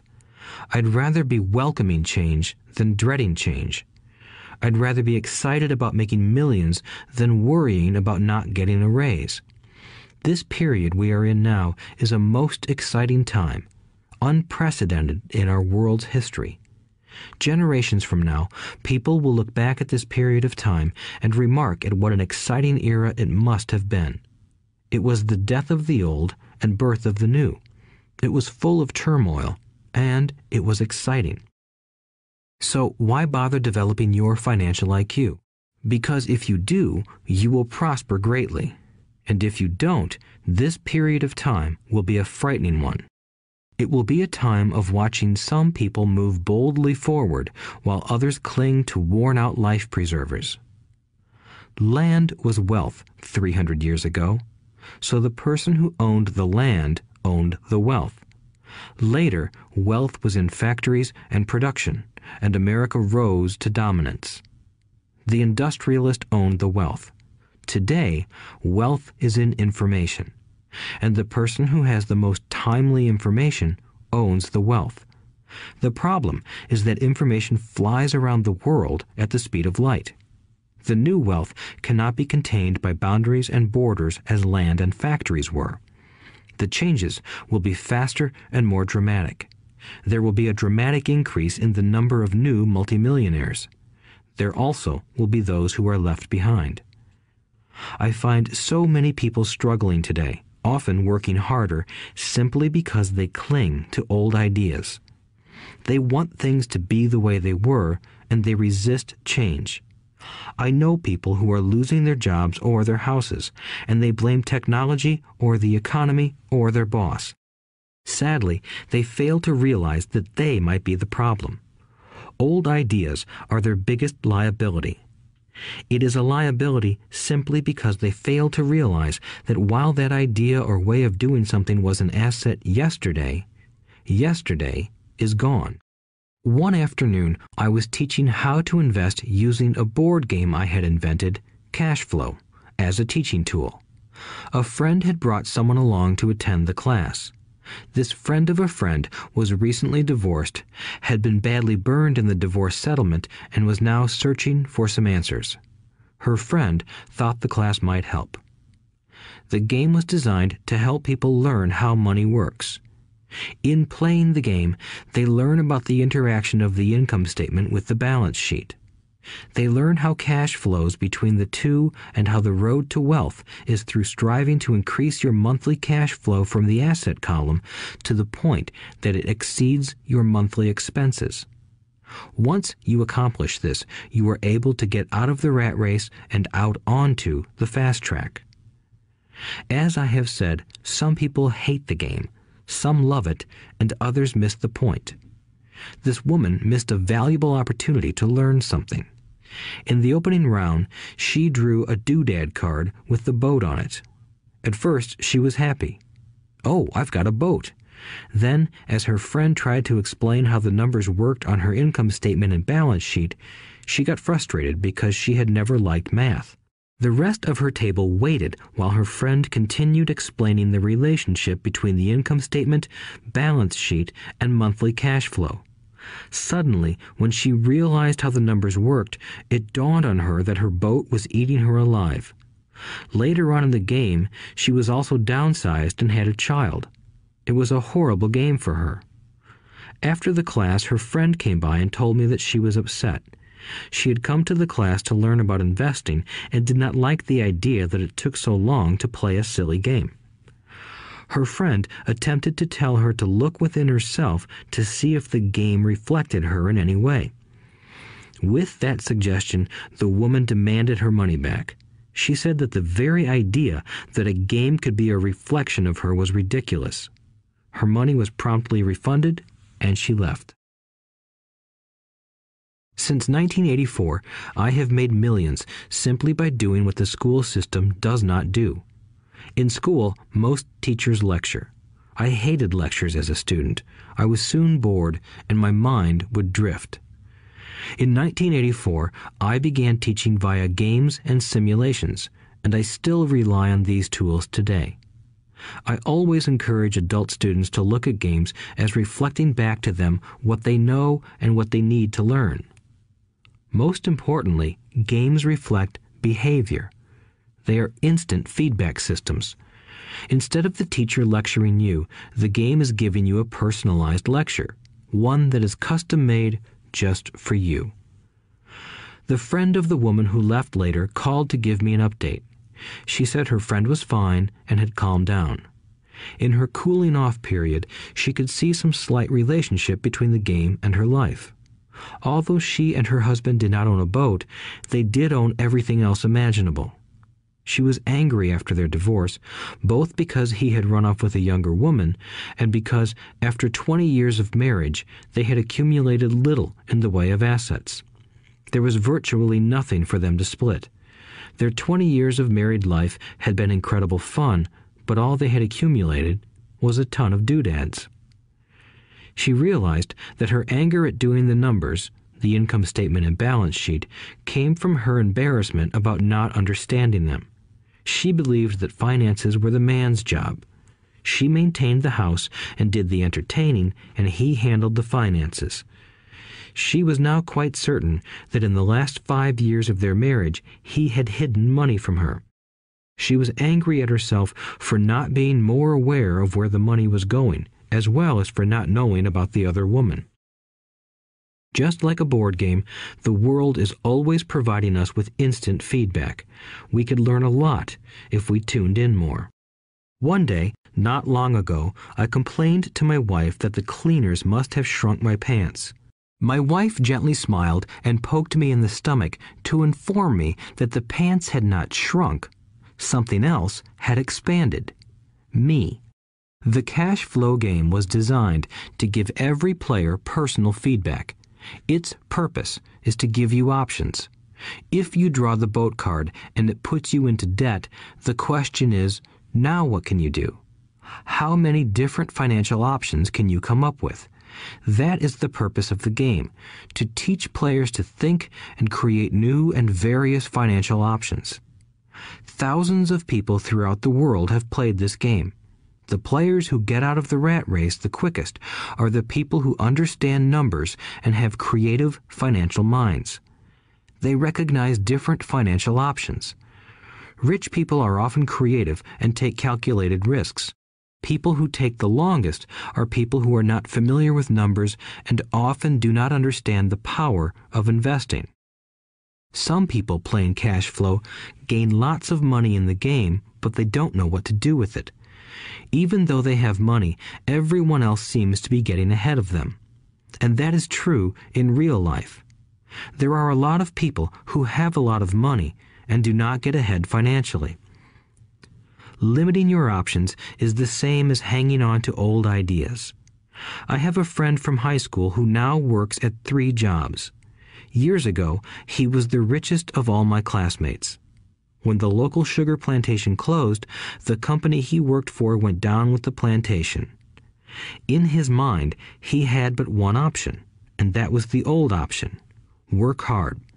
The problem was that he couldn't find an equivalent job that recognized his seniority from the old company. As a result, he is overqualified for the jobs he currently has. so his salary is lower. He now works 3 jobs to earn enough to survive. I have watched people playing cash flow complain that the right opportunity cards are not coming their way, so they sit there. I know people who do that in real life. They wait for the right opportunity. I have watched people get the right opportunity card and then not have enough money. Then they complain that they would have gotten out of the rat race if they had had more money. So they sit there. I know people in real life who do that also. They see all the great deals, but they have no money. And I have seen people pull a great opportunity card, read it out loud, and have no idea that it is a great opportunity. They have the money, the time is right, they have the card, but they can't see the opportunity staring them in the face. They fail to see how it fits into their financial plan for escaping the rat race. And I know more people like that than all the others combined.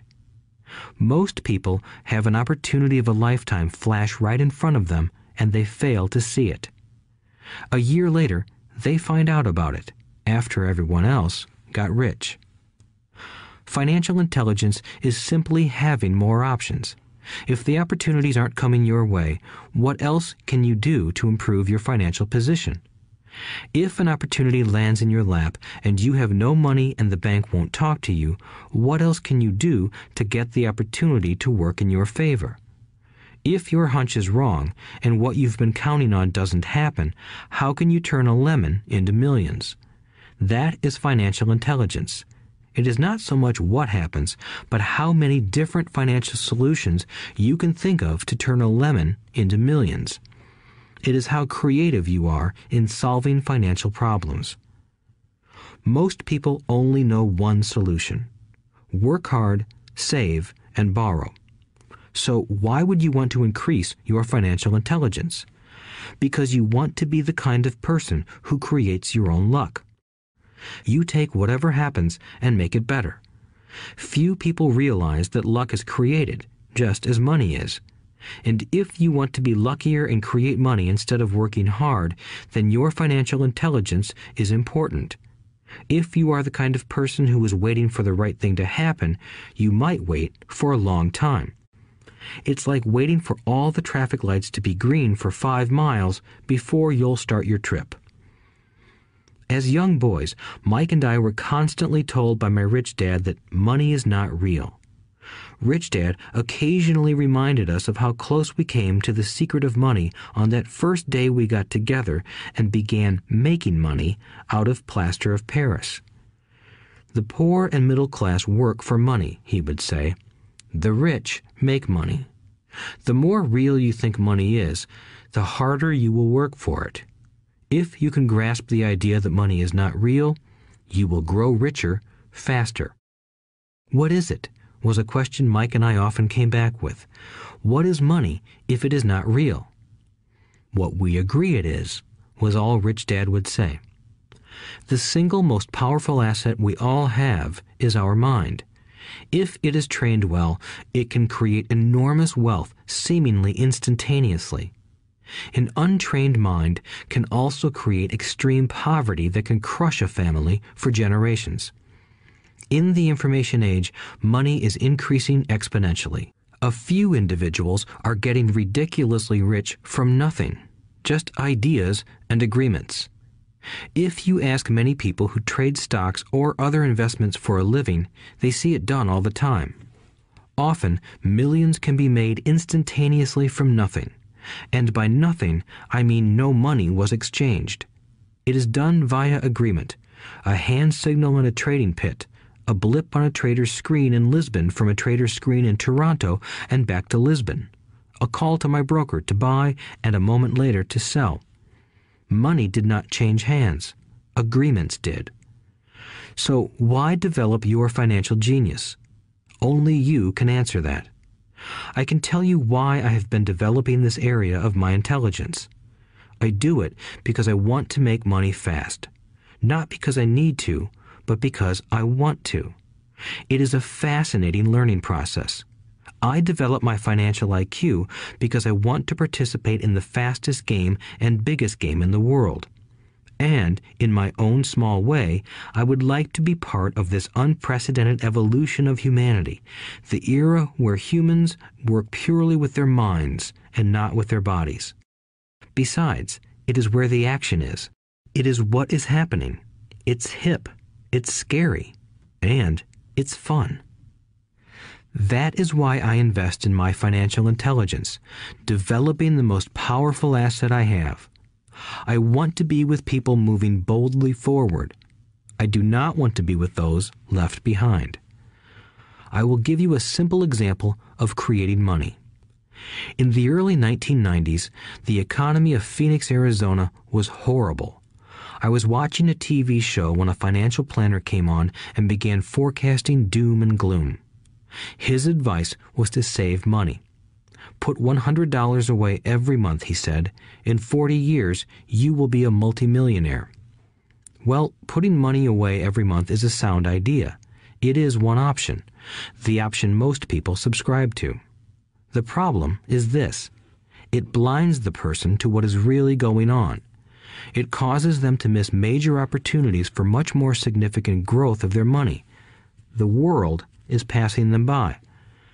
As I said, the economy was terrible at that time.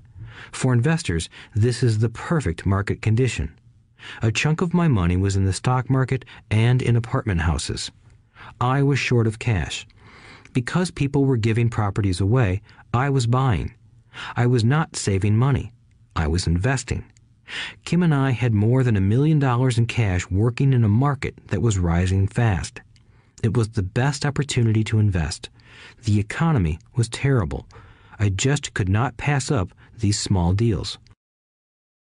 Houses that were once $100,000 were now $75,000. But instead of shopping with local real estate agents, I began shopping at the bankruptcy attorney's office or the courthouse steps. In these shopping places, a $75,000 house could sometimes be bought for $20,000 or less. For $2,000, which was loaned to me from a friend for 90 days for $200, I gave an attorney a cashier's check as a down payment. While the acquisition was being processed, I ran an ad advertising a $75,000 house for only $60,000 and no money down. The phone rang hard and heavy. Prospective buyers were screened, and once the property was legally mine, all the prospective buyers were allowed to look at the house. It was a feeding frenzy. The house sold in a few minutes. I asked for a $2,500 processing fee, which they gladly handed over, and the escrow and title company took over from there. I returned the $2,000 to my friend with an additional $200. He was happy, the home buyer was happy, the attorney was happy, and I was happy. I had sold a house for $60,000 that cost me $20,000. The $40,000 was created from money in my asset column in the form of a promissory note from the buyer. Total working time, 5 hours. So, now that you are on your way to becoming more financially literate and skilled at reading numbers, I will tell you why this is an example of money being invented. During this depressed market, Kim and I were able to do 6 of these simple transactions in our spare time. While the bulk of our money was in larger properties and the stock market, we were able to create more than $190,000 in assets, notes at 10% interest, in those 6 buy, create, and sell transactions. That comes to approximately $19,000 a year income, much of it sheltered through our private corporation. Much of that $19,000 a year goes to pay for our company cars, gas, trips, insurance, dinners with clients, and other things. By the time the government gets a chance to tax that income, it's been spent on legally allowed pre-tax expenses. This was a simple example of how money is invented, created, and protected using financial intelligence. Ask yourself, how long would it take to save $190,000? Would the bank pay you 10% interest on your money? And the promissory note is good for 30 years. I hope they never pay me the $190,000. I have to pay a tax if they pay me the principal, and besides, $19,000 paid over 30 years is a little over $500,000 in income. I have people ask what happens if the person doesn't pay.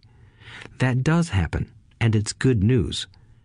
That $60,000 home could be taken back and resold for $70,000 and another $2,500 collected as a loan processing fee. It would still be a zero-down transaction in the mind of the new buyer, and the process would go on. The first time I sold the house, I paid back the $2,000, so technically I have no money in the transaction. My return on investment, ROI, is infinity. It's an example of no money making a lot of money. In the second transaction, when resold, I would have put $2,000 in my pocket and re-extended the loan to 30 years. What would my ROI be if I got paid money to make money? I do not know, but it sure beats saving $100 a month, which actually starts out as $150 because it's after-tax income for 40 years earning low interest. And again, you're taxed on the interest. That is not too intelligent. It may be safe, but it's not smart. A few years later, as the Phoenix real estate market strengthened, those houses we sold for $60,000 became worth $110,000. Foreclosure opportunities were still available, but became rare. It cost a valuable asset, my time, to go out looking for them. Thousands of buyers were looking for the few available deals. The market had changed. It was time to move on and look for other opportunities to put in the asset column. You cannot do that here. That is against the law. You're lying. I hear those comments much more often than, "Can you show me how to do that?" The math is simple. You do not need algebra or calculus, and the escrow company handles the legal transaction and the servicing of the payments. I have no roofs to fix or toilets to unplug because the owners do that. It's their house. Occasionally, someone does not pay, and that is wonderful because there are late fees, or they move out and the property is sold again. The court system handles that. And it may not work in your area. The market conditions may be different, but the example illustrates how a simple financial process can create hundreds of thousands of dollars with little money and low risk. It is an example of money being only an agreement. Anyone with a high school education can do it. Yet most people won't. Most people listen to the standard advice of work hard and save money. For about 30 hours of work, approximately $190,000 was created in the asset column, and no taxes were paid. Which one sounds harder to you? 1. Work hard, pay 50% in taxes, save what is left, your savings, then earn 5%, which is also taxed. Or 2. Take the time to develop your financial intelligence, harness the power of your brain and the asset column. If you use option number 1, be sure to factor in how much time it takes you to save $190,000. Time is one of your greatest assets. Now, you may understand why I silently shake my head when I hear parents say, "My child is doing well in school and receiving a good education." It may be good, but is it adequate? I know the above investment strategy is a small one. It is used to illustrate how small can grow into big. Again, my success reflects the importance of a strong financial foundation, which starts with a strong financial education. I have said it before, but it's worth repeating. Financial intelligence is made up of these 4 main technical skills. 1. Accounting. Accounting is financial literacy, or the ability to read numbers. This is a vital skill if you want to build businesses or investments. 2. Investing. Investing is the science of money making money. 3. Understanding markets. Understanding markets is the science of supply and demand. Alexander Graham Bell gave the market what it wanted. So did Bill Gates. A $75,000 house offered for $60,000 that cost $20,000 was also the result of seizing an opportunity created by the market. Somebody was buying, and someone was selling. 4. The law. The law is the awareness of accounting, corporate, state, and federal regulations. I recommend playing by the rules. It is this basic foundation, or the combination of these skills, that is needed to be successful in the pursuit of wealth, whether it be through the buying of small homes, apartment buildings, companies, stocks, bonds, precious metals, baseball cards, or the like. A few years later, the real estate market rebounded and everyone else was getting in. The stock market was booming and everyone was getting in. The U.S. economy was getting back on its feet. I began selling and was now traveling to Peru, Norway, Malaysia, and the Philippines. The investment landscape had changed. We were no longer buying real estate. Now I just watch the values climb inside the asset column and will probably begin selling. I suspect that some of those 6 little house deals will sell and the $40,000 note will be converted to cash. I need to call my accountant to be prepared for cash and seek ways to shelter it. The point I would like to make is that investments come and go. The market goes up and comes down. Economies improve and crash. The world is always handing you opportunities of a lifetime, every day of your life, but all too often we fail to see them. But they are there. And the more the world changes and the more technology changes, the more opportunities there will be to allow you and your family to be financially secure for generations to come. So why bother developing your financial intelligence? Again, only you can answer that. I know why I continue to learn and develop. I do it because I know there are changes coming. I'd rather welcome change than cling to the past. I know there will be market booms and market crashes. I want to continually develop my financial intelligence because at each market change, some people will be on their knees begging for their jobs. Others, meanwhile, will take the lemons that life hands them, and we are all handed lemons occasionally, and turn them into millions. That's financial intelligence. I am often asked about the lemons I have turned into millions. I hesitate using many more examples of personal investments because I am afraid it comes across as bragging or tooting my own horn. That is not my intention. I use the examples only as numerical and chronological illustrations of actual and simple cases. I use the examples because I want you to know that it is easy. And the more familiar you become with the 4 pillars of financial intelligence, the easier it becomes. Personally, I use 2 main vehicles to achieve financial growth: real estate and small cap stocks. I use real estate as my foundation. Day in and day out, my properties provide cash flow and occasional spurts of growth and value. The small cap stocks are used for fast growth. I do not recommend anything that I do. The examples are just that, examples. If the opportunity is too complex and I do not understand the investment, I don't do it. Simple math and common sense are all you need to do well financially.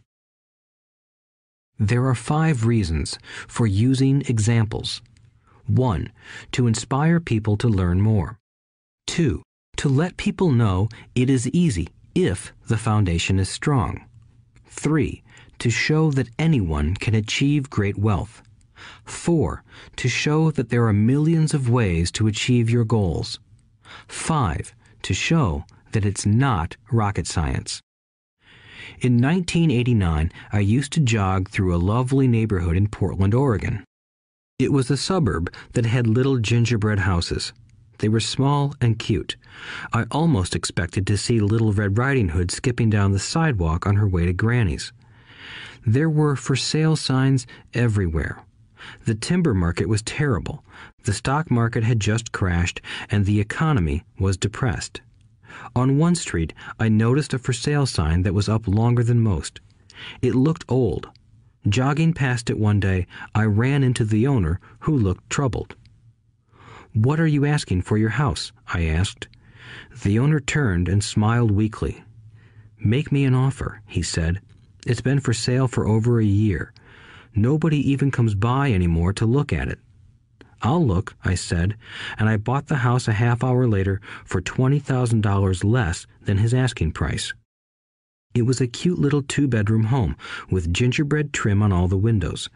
It was light blue with gray accents and had been built in 1930. Inside, there was a beautiful rock fireplace, as well as 2 tiny bedrooms. It was a perfect rental house. I gave the owner $5,000 down for a $45,000 house that was really worth $65,000, except that no one wanted to buy it. The owner moved out in a week, happy to be free, and my first tenant moved in, a local college professor. After the mortgage, expenses, and management fees were paid, I put a little less than $40 in my pocket at the end of each month. Hardly exciting. A year later, the depressed Oregon real estate market had begun to pick up. California investors, flush with money from their still booming real estate market, were moving north and buying up Oregon and Washington. I sold that little house for $95,000 to a young couple from California who thought it was a bargain. My capital gains of approximately $40,000 were placed into a 1031 tax-deferred exchange, and I went shopping for a place to put my money. In about a month, I found a 12-unit apartment house right next to the Intel plant in Beaverton, Oregon. The owners lived in Germany, had no idea what the place was worth, and again, just wanted to get out of it. I offered $275,000 for a $450,000 building. They agreed to $300,000. I bought it and held it for 2 years. Utilizing the same 1031 exchange process, we sold the building for $495,000 and bought a 30-unit apartment building in Phoenix, Arizona. We had moved to Phoenix by then to get out of the rain and needed to sell anyway. Like the former Oregon market, the real estate market in Phoenix was depressed. The price of the 30-unit apartment building in Phoenix was $875,000, with $225,000 down. The cash flow from the 30 units was a little over $5,000 a month. The Arizona market began moving up, and a few years later, a Colorado investor offered us $1.2 million for the property. The point of this example is how a small amount can grow into a large amount. Again, it is a matter of understanding financial statements, investment strategies, a sense of the market, and the laws. If people are not versed in these subjects, then obviously they must follow standard dogma, which is to play it safe, diversify, and only invest in secure investments. The problem with secure investments is that they are often sanitized, that is, made so safe that the gains are less. Most large brokerage houses will not touch speculative transactions in order to protect themselves and their clients, and that is a wise policy. The really hot deals are not offered to people who are novices. Often, the best deals that make the rich even richer are reserved for those who understand the game.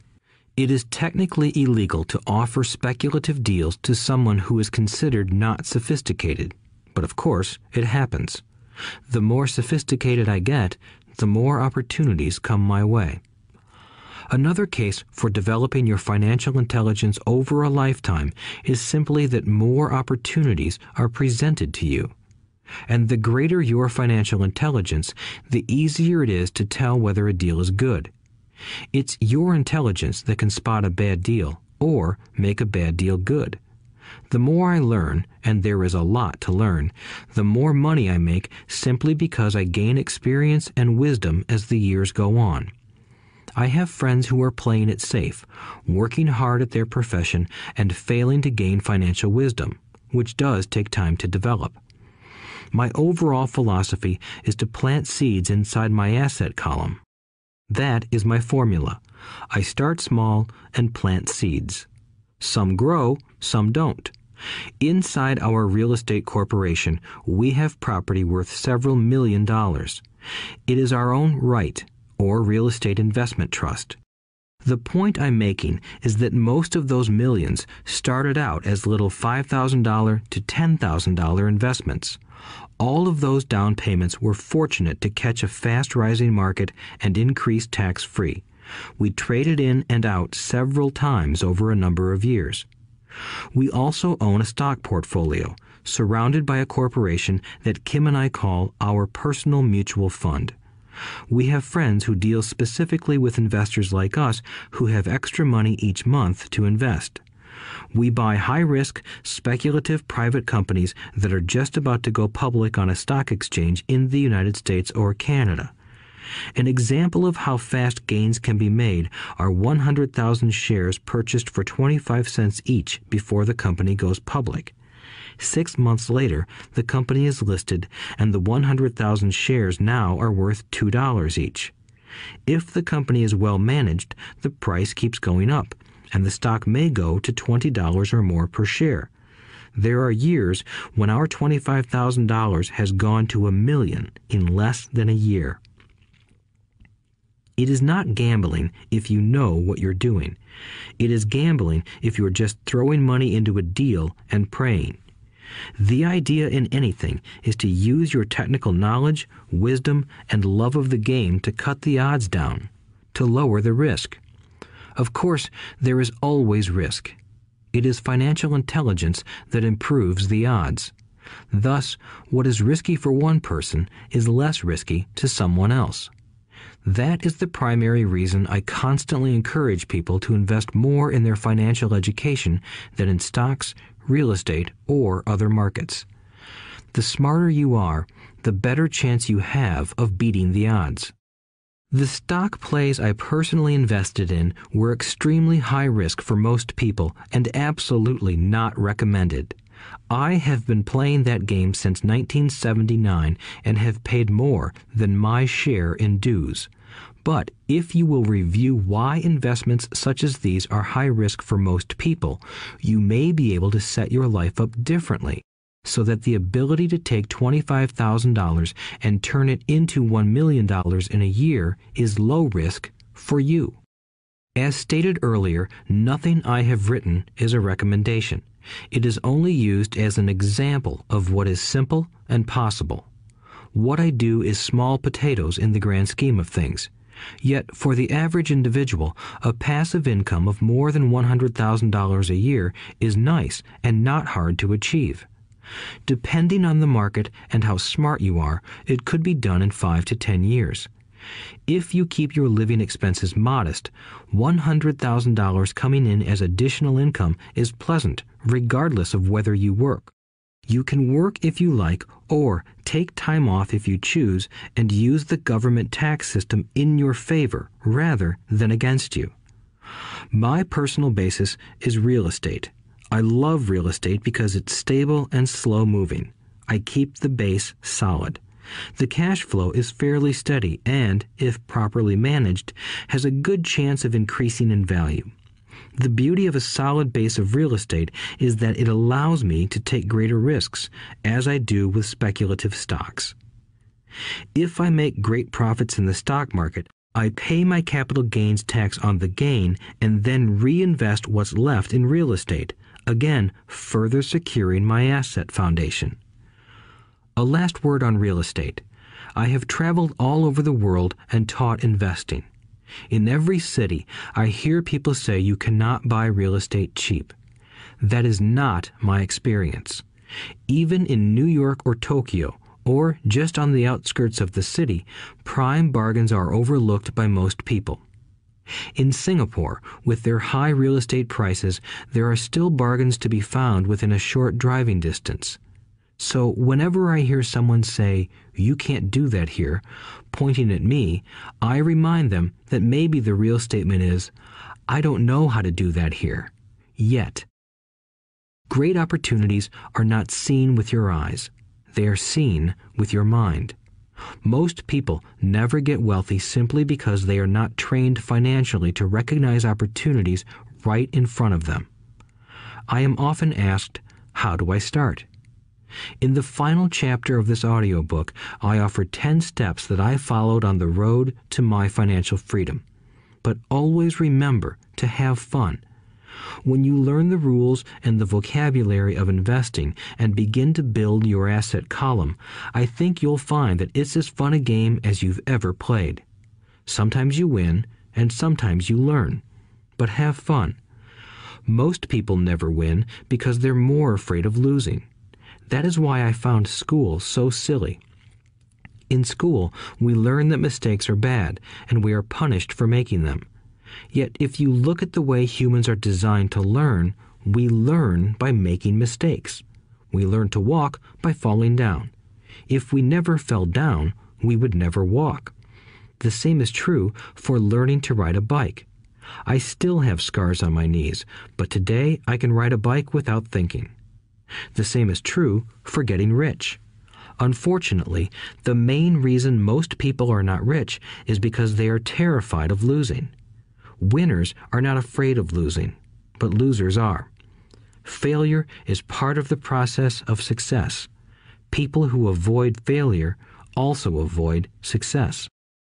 I look at money much like my game of tennis. I play hard, make mistakes, correct, make more mistakes, correct, and I get better.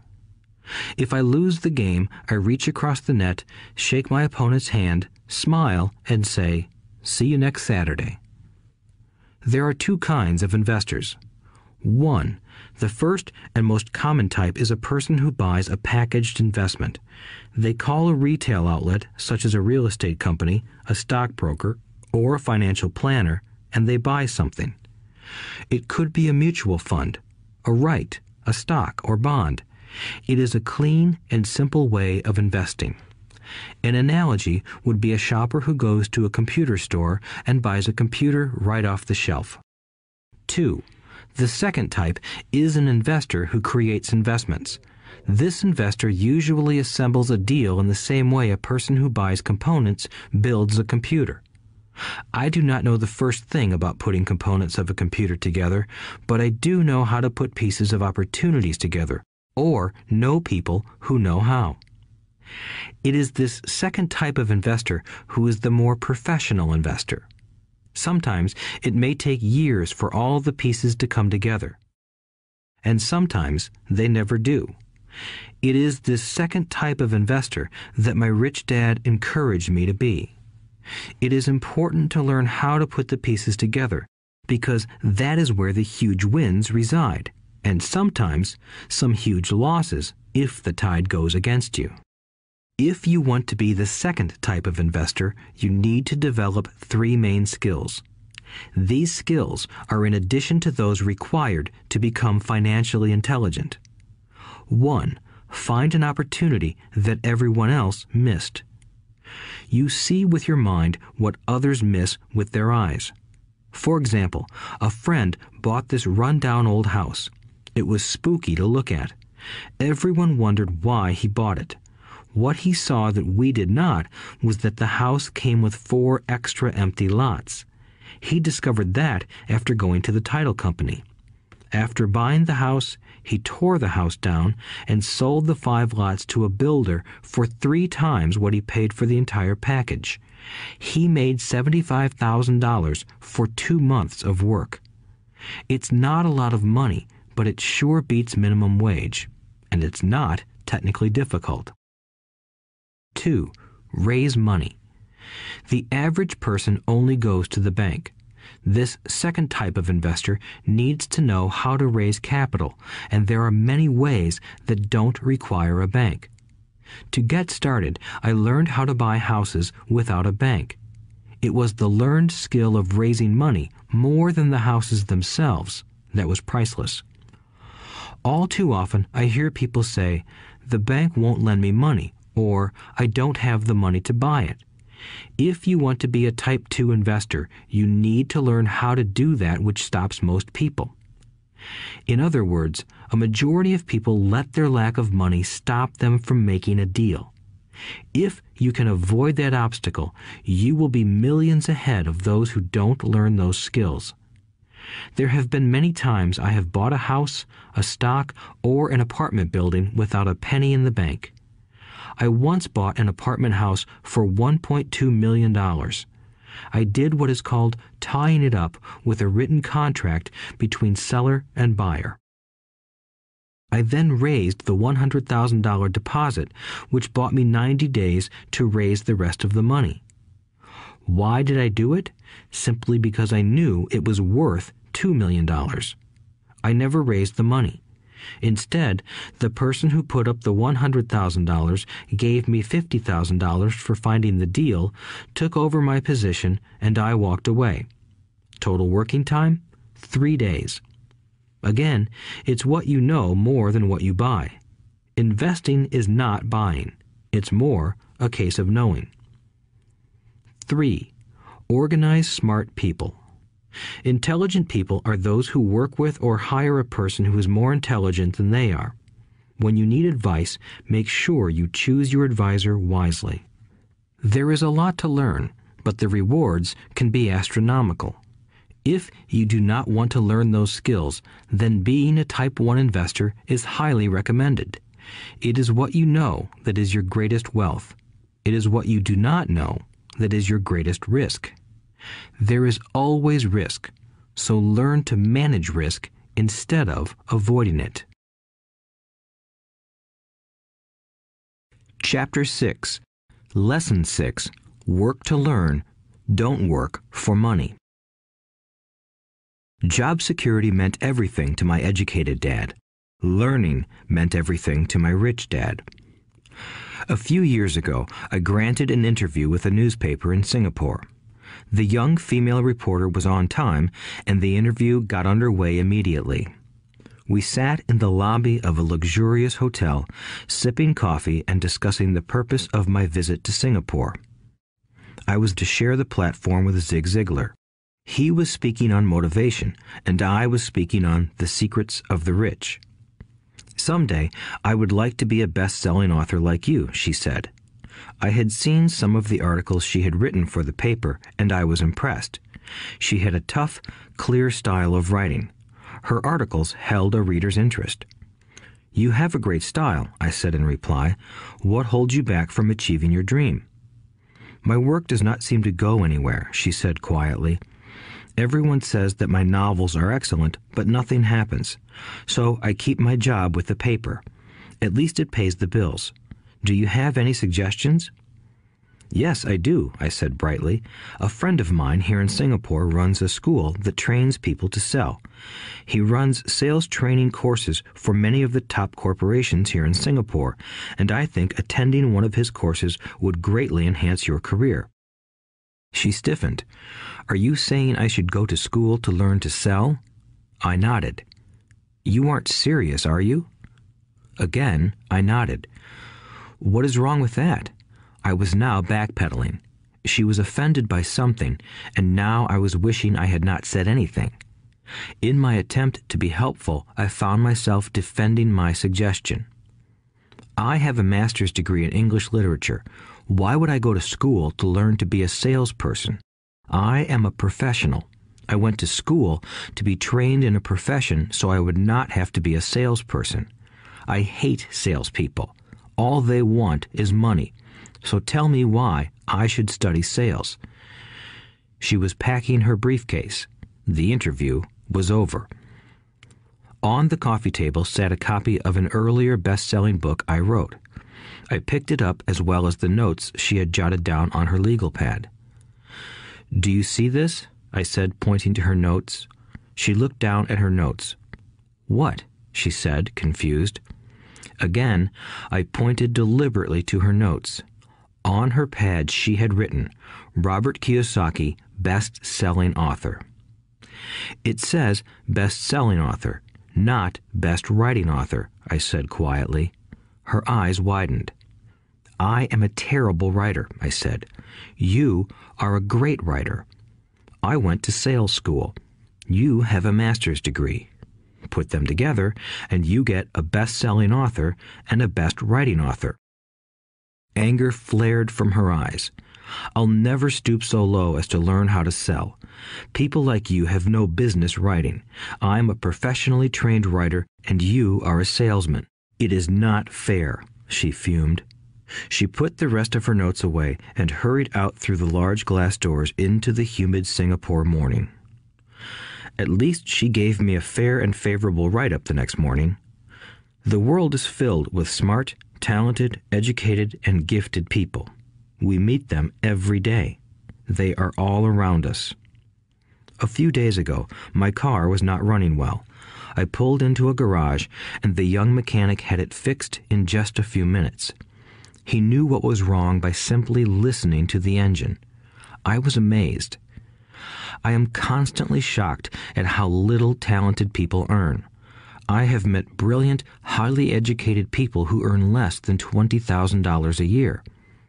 A business consultant who specializes in the medical trade was telling me how many doctors, dentists, and chiropractors struggle financially. All this time, I thought that when they graduated, the dollars would pour in. It was this business consultant who gave me the phrase, "They are one skill away from great wealth." What this phrase means is that most people need only to learn and master one more skill, and their income would jump exponentially. I have mentioned before that financial intelligence is a synergy of accounting, investing, marketing, and law. Combine those 4 technical skills, and making money with money is easier than most people would believe. When it comes to money, the only skill most people know is to work hard. The classic example of a synergy of skills was that young writer for the newspaper. If she diligently learned the skills of sales and marketing, her income would jump dramatically. If I were her, I would take some courses in advertising copywriting as well as sales. Then, instead of working at the newspaper, I would seek a job at an advertising agency. Even if it were a cut in pay, she would learn how to communicate in shortcuts that are used in successful advertising. She also would spend time learning public relations, an important skill. She would learn how to get millions in free publicity. Then, at night and on weekends, she could be writing her great novel. When it was finished, she would be better able to sell her book. Then, in a short while, she could be a best-selling author. When I came out with my first book, If You Want to Be Rich and Happy, Don't Go to School, a publisher suggested I change the title to The Economics of Education. I told the publisher that, with a title like that, I would sell 2 books, one to my family and one to my best friend. The problem is that they would expect it for free. The obnoxious title, If You Want to Be Rich and Happy, Don't Go to School, was chosen because we knew it would get tons of publicity. I am pro-education and believe in education reform. If I were not pro-education, why would I continue to press for changing our antiquated educational system? So I chose a title that would get me on more TV and radio shows simply because I was willing to be controversial. Many people thought I was a fruitcake, but the book sold and sold. When I graduated from the U.S. Merchant Marine Academy in 1969, my educated dad was happy. Standard Oil of California had hired me for its oil tanker fleet as a third mate. The pay was low compared with my classmates, but it was okay for a first real job after college. My starting pay was about $42,000 a year, including overtime, and I only had to work for 7 months. I had 5 months of vacation. If I had wanted to, I could have taken the run to Vietnam with a subsidiary shipping company and easily doubled my pay instead of taking 5 months of vacation. I had a great career ahead of me, yet I resigned after 6 months with the company and joined the Marine Corps to learn how to fly. My educated dad was devastated. Rich Dad congratulated me. In school and in the workplace, the popular opinion is the idea of specialization. That is, in order to make more money or get promoted, you need to specialize. That is why medical doctors immediately begin to seek a specialty such as orthopedics or pediatrics. The same is true for accountants, architects, lawyers, pilots, and others.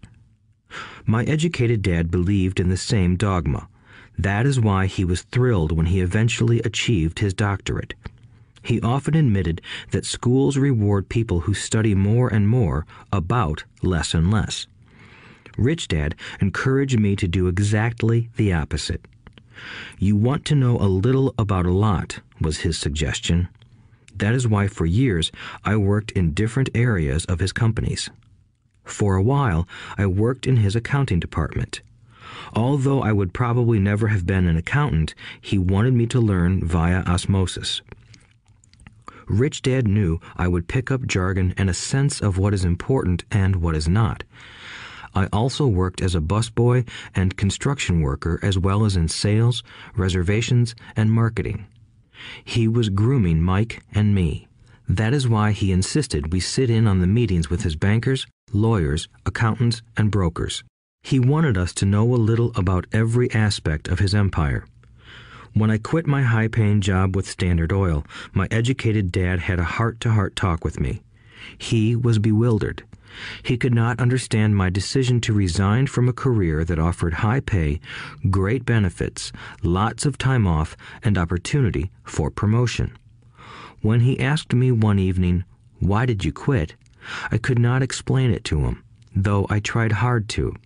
My logic did not fit his logic. The big problem was that my logic was my rich dad's logic. Job security meant everything to my educated dad. Learning meant everything to my rich dad. Educated dad thought I went to school to learn to be a ship's officer. Rich dad knew that I went to school to study international trade.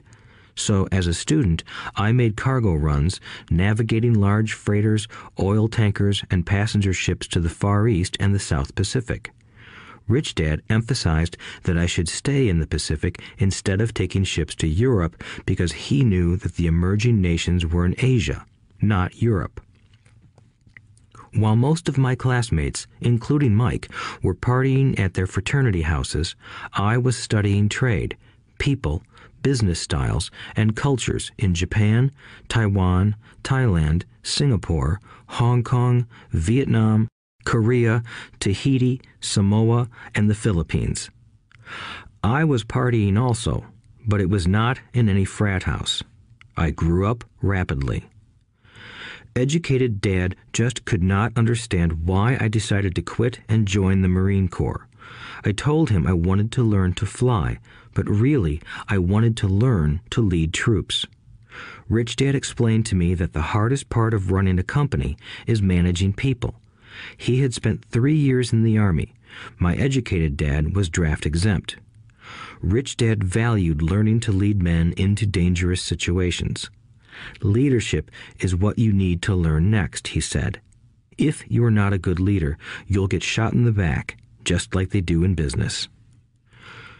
Returning from Vietnam in 1973, I resigned my commission, even though I loved flying.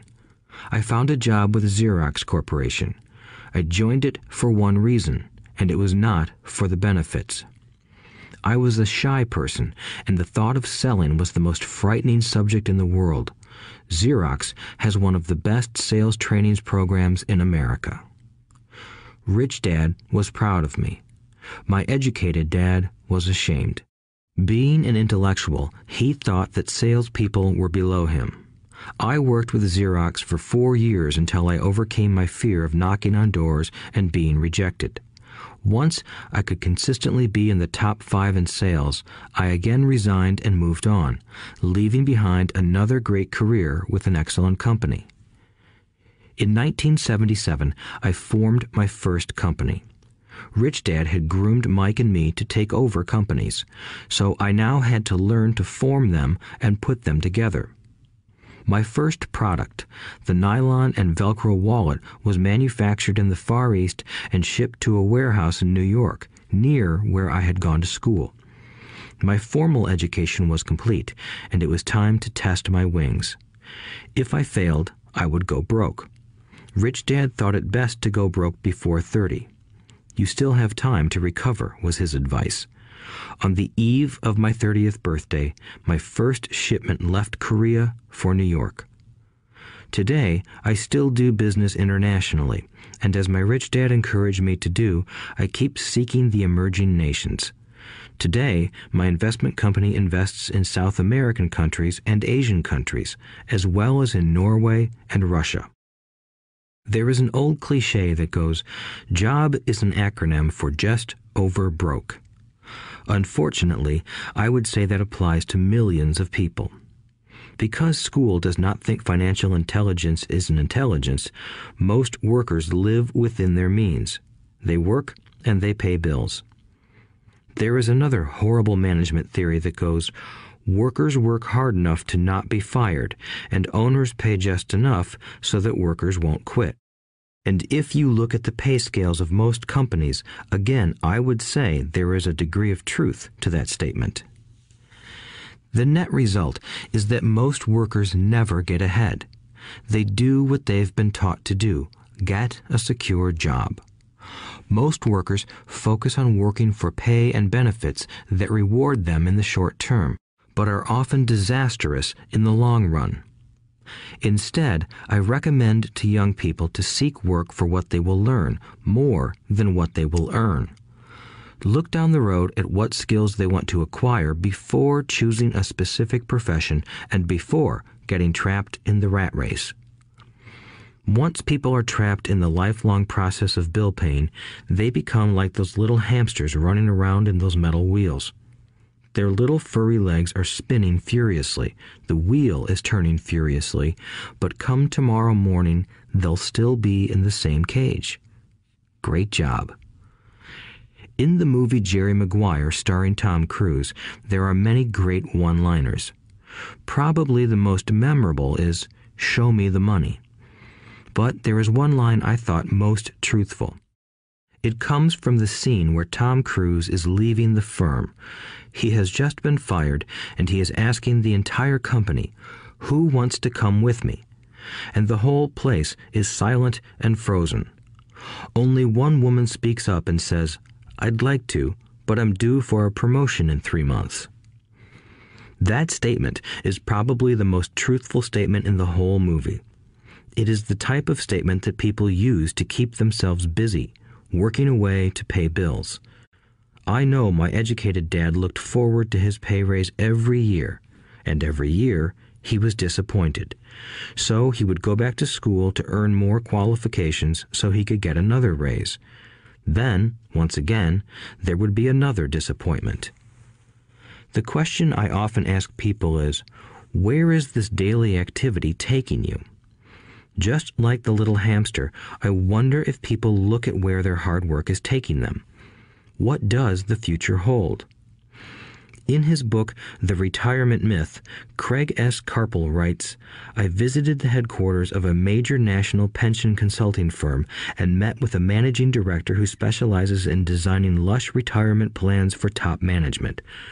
When I asked her what people who don't have corner offices will be able to expect in the way of pension income, she said with a confident smile, 'The silver bullet.'" "What," I asked, "is the silver bullet?" She shrugged and said, "If baby boomers discover they don't have enough money to live on when they're older, they can always blow their brains out." Carpel goes on to explain the difference between the old defined benefit retirement plans and the new 401k plans that are riskier. It is not a pretty picture for most people working today, and that is just for retirement. Add medical fees and long-term nursing home care, and the picture is frightening. Already, many hospitals in countries with socialized medicine need to make tough decisions such as who will live and who will die. They make those decisions purely on how much money they have and how old the patients are. If the patient is old, they often will give the medical care to someone younger. The older, poor patient gets put to the back of the line. Just as the rich can afford better education, the rich will be able to keep themselves alive, while those who have little wealth will die. So I wonder, are workers looking into the future or just until their next paycheck, never questioning where they are headed? When I speak to adults who want to earn more money, I always recommend the same thing. I suggest taking a long view of their life. Instead of simply working for the money and security, which I admit are important, I suggest they take a second job that will teach them a second skill. Often I recommend joining a network marketing company, also called multi-level marketing, if they want to learn sales skills. Some of these companies have excellent training programs that help people get over their fear of failure and rejection, which are the main reasons people are unsuccessful. Education is more valuable than money in the long run. When I offer this suggestion, I often hear in response, "Oh, that is too much hassle," or "I only want to do what I am interested in." If they say it's too much of a hassle, I ask, so you would rather work all your life giving 50% of what you earn to the government?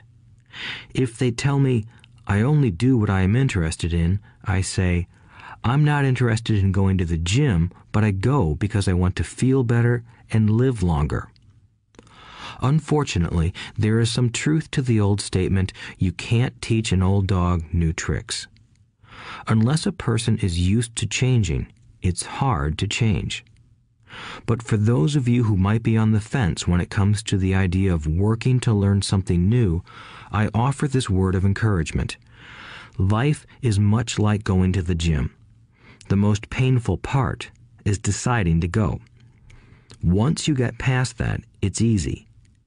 There have been many days I have dreaded going to the gym, but once I am there and in motion, it is a pleasure. After the workout is over, I am always glad I talked myself into going. If you are unwilling to work to learn something new and instead insist on becoming highly specialized within your field, make sure the company you work for is unionized. Labor unions are designed to protect specialists. My educated dad, after falling from grace with the governor, became the head of the teachers' union in Hawaii. He told me that it was the hardest job he ever held. My rich dad, on the other hand, spent his life doing his best to keep his companies from becoming unionized. He was successful. Although the unions came close, Rich Dad was always able to fight them off. Personally, I take no sides because I can see the need for and the benefits of both sides. If you do as school recommends, become highly specialized, then seek union protection. For example, had I continued with my flying career, I would have sought a company that had a strong pilots union. Why? Because my life would be dedicated to learning a skill that was valuable in only one industry. If I were pushed out of that industry, my life's skills would not be as valuable to another industry. A displaced senior pilot with 100,000 hours of heavy airline transport time, earning $150,000 a year, would have a hard time finding an equivalent high-paying job teaching in school. Skills do not necessarily transfer from industry to industry. Skills the pilots are paid for in the airline industry are not as important in, say, the school system. The same is true even for doctors today. With all the changes in medicine, many medical specialists are needing to conform to medical organizations such as HMOs. School teachers definitely need to be union members. Today in America, the teachers' union is the largest and the richest labor union of all. The NEA, the National Education Association, has tremendous political clout. Teachers need the protection of their union because their skills are also of limited value to an industry outside of education. So the rule of thumb is highly specialized, then unionize. It's the smart thing to do. When I ask the classes I teach, how many of you can cook a better hamburger than McDonald's, almost all the students raise their hands. I then ask, so if most of you can cook a better hamburger, how come McDonald's makes more money than you? The answer is obvious. McDonald's is excellent at business systems. The reason so many talented people are poor is because they focus on building a better hamburger and know little to nothing about business systems. A friend of mine in Hawaii is a great artist. He makes a sizable amount of money. One day, his mother's attorney called to tell him that she had left him $35,000. That is what was left of her estate after the attorney and the government took their shares. Immediately, he saw an opportunity to increase his business by using some of this money to advertise. 2 months later, his first 4-color full-page ad appeared in an expensive magazine that targeted the very rich. The ad ran for 3 months. He received no replies from the ad, and all of his inheritance is now gone. He now wants to sue the magazine for misrepresentation. This is a common case of someone who can build a beautiful hamburger but knows little about business. When I asked him what he learned, his only reply was, "Advertising salespeople are crooks." I then asked him if he would be willing to take a course in sales and a course in direct marketing. His reply, "I don't have the time, and I don't want to waste my money." The world is filled with talented poor people. All too often, they're poor or struggle financially or earn less than they are capable of, not because of what they know, but because of what they do not know. They focus on perfecting their skills at building a better hamburger rather than the skills of selling and delivering the hamburger. Maybe McDonald's does not make the best hamburger, but they are the best at selling and delivering a basic average burger. Poor Dad wanted me to specialize. That was his view on how to be paid more. Even after being told by the governor of Hawaii that he could no longer work in state government, my educated dad continued to encourage me to get specialized. Educated Dad then took up the cause of the teachers' union, campaigning for further protection and benefits for these highly skilled and educated professionals. We argued often, but I know he never agreed that over-specialization is what caused the need for union protection. He never understood that the more specialized you become, the more you are trapped and dependent on that specialty. Rich Dad advised that Mike and I groom ourselves. Many corporations do the same thing. They find a young, bright student just out of business school and begin grooming that person to someday take over the company. So these bright young employees do not specialize in one department. They are moved from department to department to learn all the aspects of business systems. The rich often groom their children or the children of others. By doing so, their children gain an overall knowledge of the operations of the business and how the various departments interrelate. For the World War II generation, it was considered bad to skip from company to company. Today, it is considered smart. Since people will skip from company to company rather than seek greater specialization in skills, why not seek to learn more than to earn? In the short term, it may earn you less, but it will pay dividends in the long term. The main management skills needed for success are 1. Management of cash flow, 2. Management of systems, 3. Management of people. The most important specialized skills are sales and marketing. The ability to sell, to communicate to another human being, be it a customer, employee, boss, spouse, or child, is the base skill of personal success. Communication skills such as writing, speaking, and negotiating are crucial to a life of success. These are skills I work on constantly, attending courses or buying educational resources to expand my knowledge. As I have mentioned, my educated dad worked harder and harder the more competent he became. He also became more trapped the more specialized he got. Although his salary went up, his choices diminished. Soon after he was locked out of government work, he found out how vulnerable he really was professionally. It is like professional athletes who suddenly are injured or are too old to play. Their once high-paying position is gone, and they have limited skills to fall back on. I think that is why my educated dad sided so much with the unions after that. He realized how much a union would have benefited him. Rich Dad encouraged Mike and me to know a little about a lot. He encouraged us to work with people smarter than we were and to bring smart people together to work as a team. Today, it would be called a synergy of professional specialties. Today, I meet ex-school teachers earning hundreds of thousands of dollars a year. They earn that much because they have specialized skills in their field as well as other skills. They can teach as well as sell and market. I know of no other skills to be more important than selling and marketing. The skills of selling and marketing are difficult for most people, primarily due to their fear of rejection. The better you are at communicating, negotiating, and handling your fear of rejection, the easier life is. Just as I advise that newspaper writer who wanted to become a best-selling author, I advise anyone else today. Being technically specialized has its strengths as well as its weaknesses. I have friends who are geniuses, but they cannot communicate effectively with other human beings, and, as a result, their earnings are pitiful. I advise them to just spend a year learning to sell.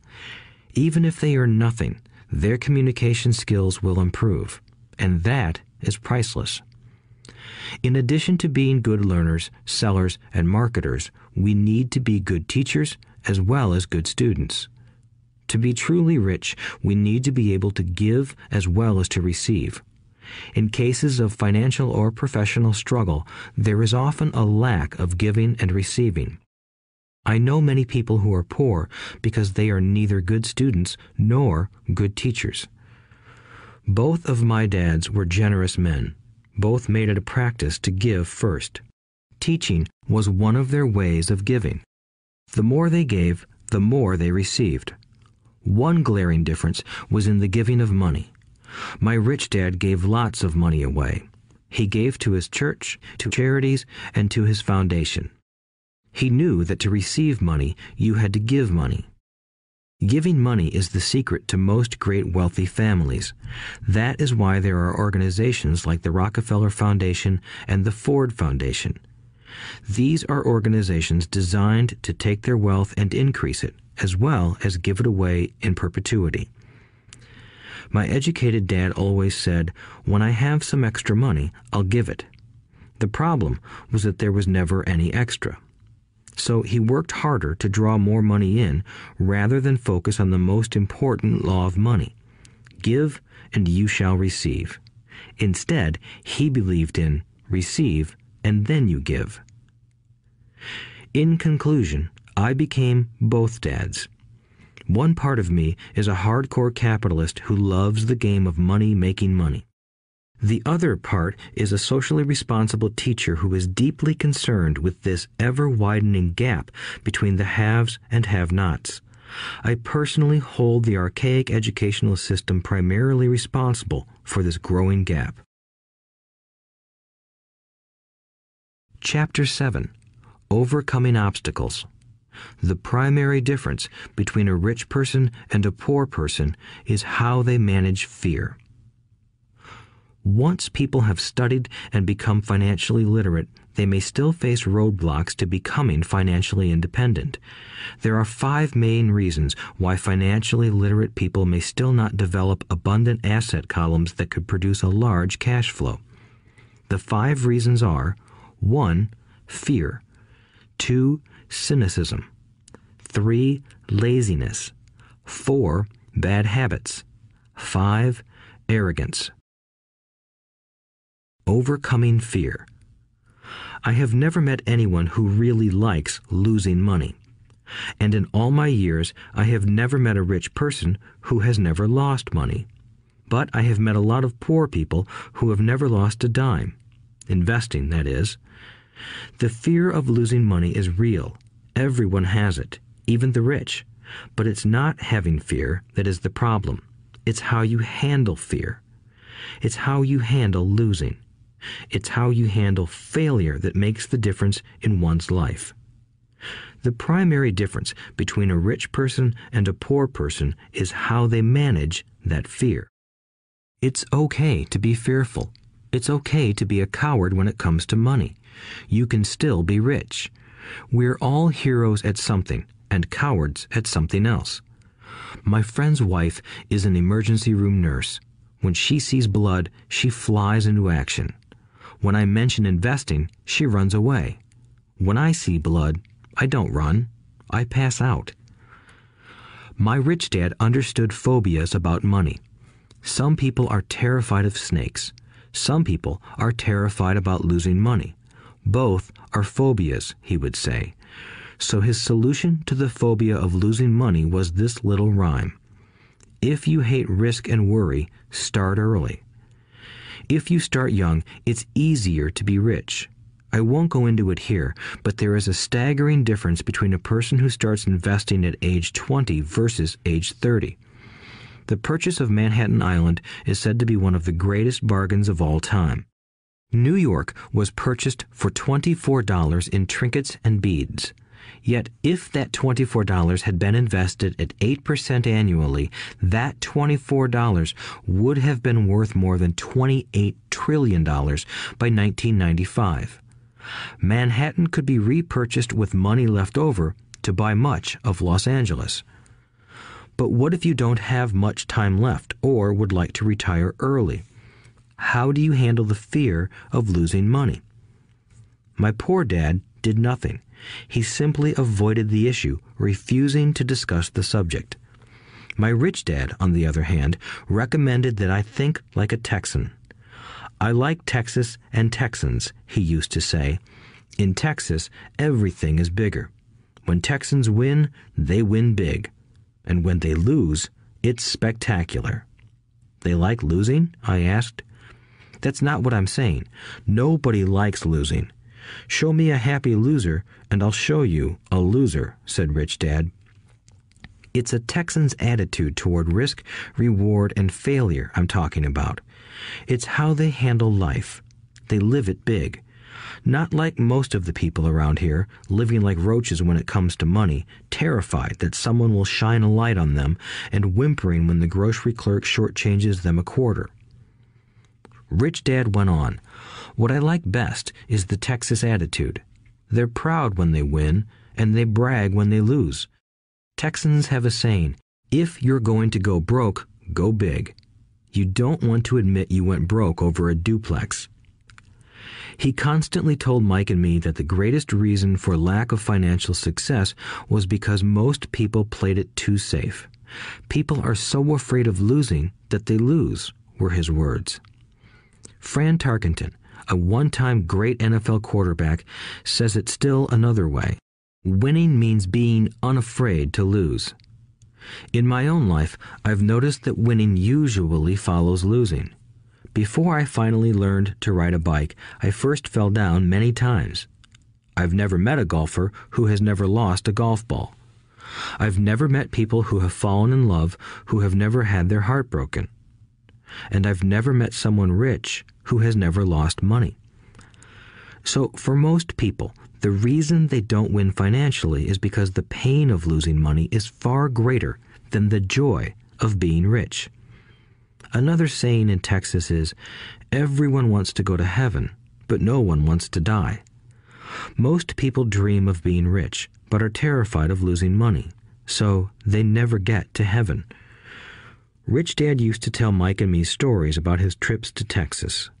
If you really want to learn the attitude of how to handle risk, losing, and failure, go to San Antonio and visit the Alamo. The Alamo is a great story of brave people who chose to fight, knowing there was no hope of success. They chose to die instead of surrendering. It's an inspiring story worthy of study. Nonetheless, it's still a tragic military defeat. They got their butts kicked. So, how do Texans handle failure? They still shout, "Remember the Alamo." Mike and I heard this story a lot. He always told us this story when he was about to go into a big deal and he was nervous. After he had done all his due diligence and it was time to put up or shut up, he told us this story.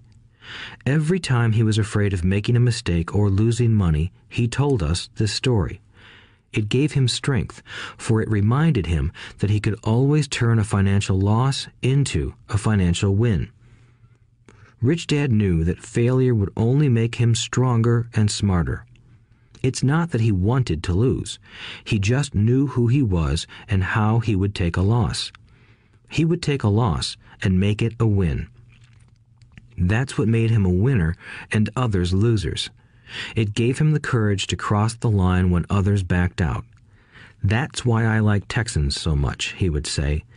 They took a great failure and turned it into inspiration, as well as a tourist destination that makes them millions. But probably his words that mean the most to me today are these. Texans don't bury their failures.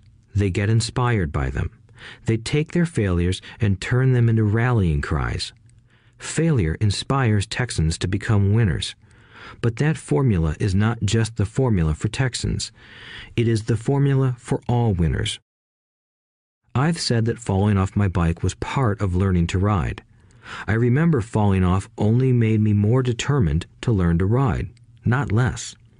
I also said that I have never met a golfer who has never lost a ball.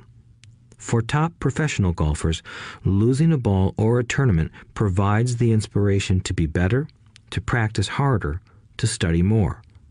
That's what makes them better. For winners, losing inspires them. For losers, losing defeats them. I like to quote John D. Rockefeller, who said, "I always tried to turn every disaster into an opportunity." And being Japanese American, I can say this. Many people say that Pearl Harbor was an American mistake. I say it was a Japanese mistake.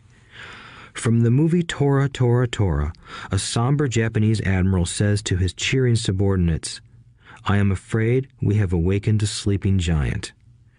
Remember Pearl Harbor became a rallying cry. It turned one of America's greatest losses into the reason to win. This great defeat gave America strength, and America soon emerged as a world power. Failure inspires winners, and failure defeats losers. It is the biggest secret of winners. It's the secret that losers do not know. The greatest secret of winners is that failure inspires winning. Thus, they're not afraid of losing.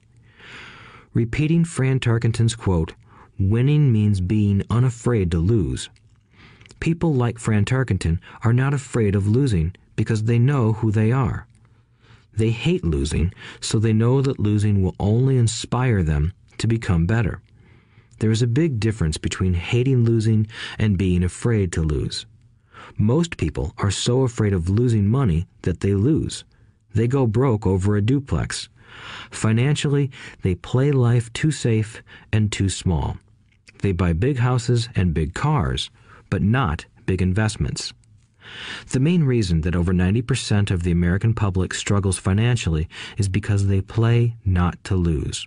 They don't play to win. They go to their financial planners or accountants or stockbrokers and buy a balanced portfolio. Most have lots of cash in CDs, low-yield bonds, mutual funds that can be traded within a mutual fund family, and a few individual stocks. It is a safe and sensible portfolio, but it is not a winning portfolio. It is a portfolio of someone playing not to lose. Don't get me wrong, it's probably a better portfolio than more than 70% of the population has, and that's frightening. It's a great portfolio for someone who loves safety. But playing it safe and balanced on your investment portfolio is not the way successful investors play the game. If you have little money and you want to be rich, you must first be focused, not balanced. If you look at any successful person, at the start they were not balanced. Balanced people go nowhere. They stay in one spot. To make progress, you must first go unbalanced. Just look at how you make progress walking. Thomas Edison was not balanced. He was focused. Bill Gates was not balanced. He was focused. Donald Trump is focused. George Soros is focused. George Patton did not take his tanks wide. He focused them and blew through the weak spots in the German line.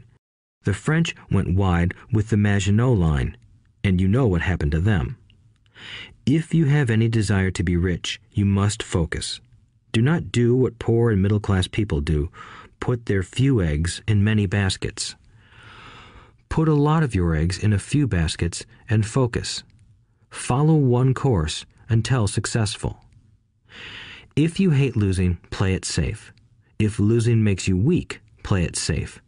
Go with balanced investments. If you're over 25 years old and are terrified of taking risks, don't change. Play it safe, but start early. Start accumulating your nest egg early because it will take time. But if you have dreams of freedom, of getting out of the rat race, the first question to ask yourself is, how do I respond to failure? If failure inspires you to win, maybe you should go for it, but only maybe. If failure makes you weak or causes you to throw temper tantrums, like spoiled brats who call attorneys to file lawsuits every time something doesn't go their way, then play it safe. Keep your daytime job, or buy bonds or mutual funds. But remember, there is risk in those financial instruments also, even though they may appear safe. I say all this, mentioning Texas and Fran Tarkenton, because stacking the asset column is easy. It's really a low-aptitude game. It doesn't take much education. 5th grade math will do. But building your asset column is a game in which attitude plays a major role. It takes guts, patience, and a great attitude toward failure. Losers avoid failing, and failure turns losers into winners. Just remember the Alamo. Overcoming cynicism. The sky is falling. The sky is falling. Most of us know the story of Chicken Little, who ran around warning the barnyard of impending doom. We all know people who are that way. There's a Chicken Little inside each of us. As I stated earlier, the cynic is really a little chicken. We all get a little chicken when fear and doubt cloud our thoughts. All of us have doubts.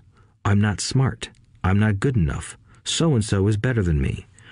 Our doubts often paralyze us. We play the what-if game. What if the economy crashes right after I invest? What if I lose control and I can't pay the money back? What if things don't go as I planned? Or we have friends or loved ones who will remind us of our shortcomings. They often say, "What makes you think you can do that? If it's such a good idea, how come someone else hasn't done it? That will never work. You don't know what you're talking about." These words of doubt often get so loud that we fail to act. A horrible feeling builds in our stomach. Sometimes we can't sleep. We fail to move forward. So we stay with what is safe, and opportunities pass us by. We watch life passing by as we sit immobilized with a cold knot in our body. We have all felt this at one time in our lives, some more than others. Peter Lynch of Fidelity Magellan Mutual Fund fame refers to warnings about the sky falling as noise, and we all hear it. Noise is either created inside our heads or comes from outside, often from friends, family, co-workers, and the media. Lynch recalls the time during the 1950s when the threat of nuclear war was so prevalent in the news that people began building fallout shelters and storing food and water. If they had invested that money wisely in the market, instead of building a fallout shelter, they'd probably be financially independent today. When violence breaks out in a city, gun sales go up all over the country. A person dies from rare hamburger meat in the state of Washington, and the Arizona Health Department orders restaurants to have all beef cooked well done. A drug company runs a TV commercial in February showing people catching the flu. Colds go up as well as sales of cold medicine. Most people are poor because when it comes to investing, the world is filled with Chicken Littles running around yelling, "The sky is falling, the sky is falling." And Chicken Littles are effective because every one of us is a little chicken. It often takes great courage to not let rumors and talk of doom and gloom affect your doubts and fears. But a savvy investor knows that the seemingly worst of times is actually the best of times to make money. When everyone else is too afraid to act, they pull the trigger and are rewarded. Some time ago, a friend named Richard came from Boston to visit Kim and me in Phoenix. He was impressed with what we had done through stocks and real estate. The Phoenix real estate prices were depressed. We spent 2 days showing him what we thought were excellent opportunities for cash flow and capital appreciation. Kim and I are not real estate agents. We are strictly investors. After identifying a unit in a resort community, we called an agent who sold it to him that afternoon. The price was a mere $42,000 for a 2-bedroom townhome. Similar units were going for $65,000. He had found a bargain. Excited, he bought it and returned to Boston. 2 weeks later, the agent called to say that our friend had backed out. I called immediately to find out why. All he said was that he talked to his neighbor, and his neighbor told him it was a bad deal. He was paying too much. I asked Richard if his neighbor was an investor. Richard said he was not. When I asked why he listened to him, Richard got defensive and simply said he wanted to keep looking. The real estate market in Phoenix turned, and a few years later, that little unit was renting for $1,000 a month, $2,500 in the peak winter months. The unit was worth $95,000. All Richard had to put down was $5,000, and he would have had a start at getting out of the rat race. Today, he still has done nothing. Richard's backing out did not surprise me. It's called buyer's remorse, and it affects all of us. The little chicken won, and a chance at freedom was lost. In another example, I hold a small portion of my assets in tax lien certificates instead of CDs. I earn 16% per year on my money, which certainly beats the interest rates banks offer on CDs. The certificates are secured by real estate and enforced by state law, which is also better than most banks. The formula they're bought on makes them safe. They just lack liquidity. So I look at them as 2 to 7 year CDs. Almost every time I tell someone that I hold my money this way, especially if they have money in CDs, they will tell me it's risky. They tell me why I should not do it. When I ask them where they get their information, they say from a friend or an investment magazine.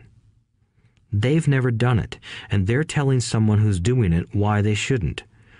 The lowest yield I look for is 16%, but people who are filled with doubt are willing to accept a far lower return. Doubt is expensive. My point is that it's those doubts and cynicism that keep most people poor and playing it safe. The real world is simply waiting for you to get rich. Only a person's doubts keep them poor. As I said, getting out of the rat race is technically easy. It doesn't take much education, but those doubts are cripplers for most people. Cynics never win, said Rich Dad. Unchecked doubt and fear creates a cynic. Cynics criticize and winners analyze was another of his favorite sayings. Rich Dad explained that criticism blinded while analysis opened eyes. Analysis allowed winners to see that critics were blind and to see opportunities that everyone else missed. And finding what people miss is key to any success. Real estate is a powerful investment tool for anyone seeking financial independence or freedom. It is a unique investment tool.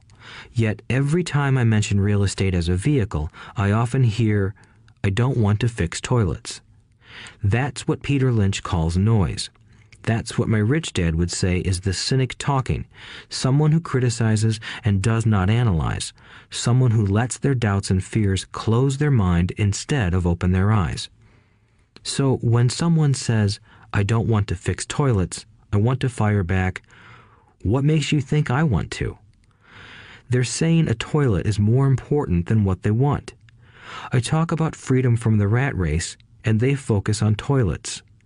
That is the thought pattern that keeps most people poor. They criticize instead of analyze. I don't once hold the key to your success, Rich Dad would say, because I too do not want to fix toilets. I shop hard for a property manager who does fix toilets. And by finding a great property manager who runs houses or apartments, well, my cash flow goes up. But more importantly, a great property manager allows me to buy a lot more real estate since I don't have to fix toilets. A great property manager is key to success in real estate. Finding a good manager is more important to me than the real estate. A great property manager often hears of great deals before real estate agents do, which makes them even more valuable.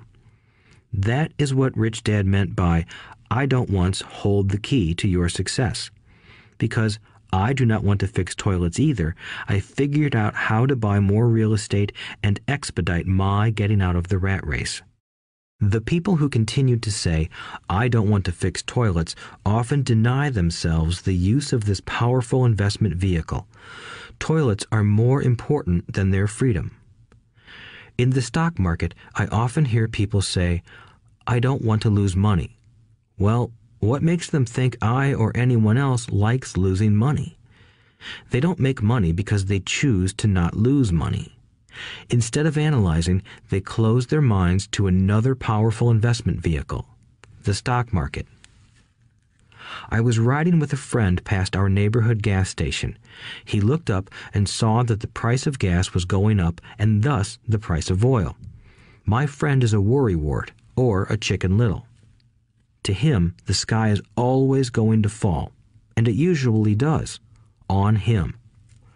When we got home, he showed me all the stats as to why the price of oil was going to go up over the next few years, statistics I had never seen before, even though I already owned substantial shares of an existing oil company.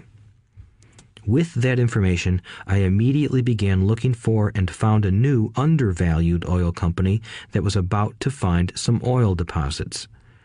My broker was excited about this new company, and I bought 15,000 shares for 65 cents per share.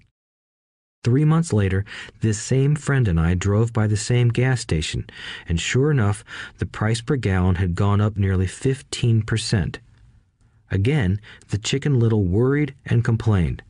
I smiled, because a month earlier, that little oil company hit oil, and those 15,000 shares went up to more than $3 per share since he had first given me the tip.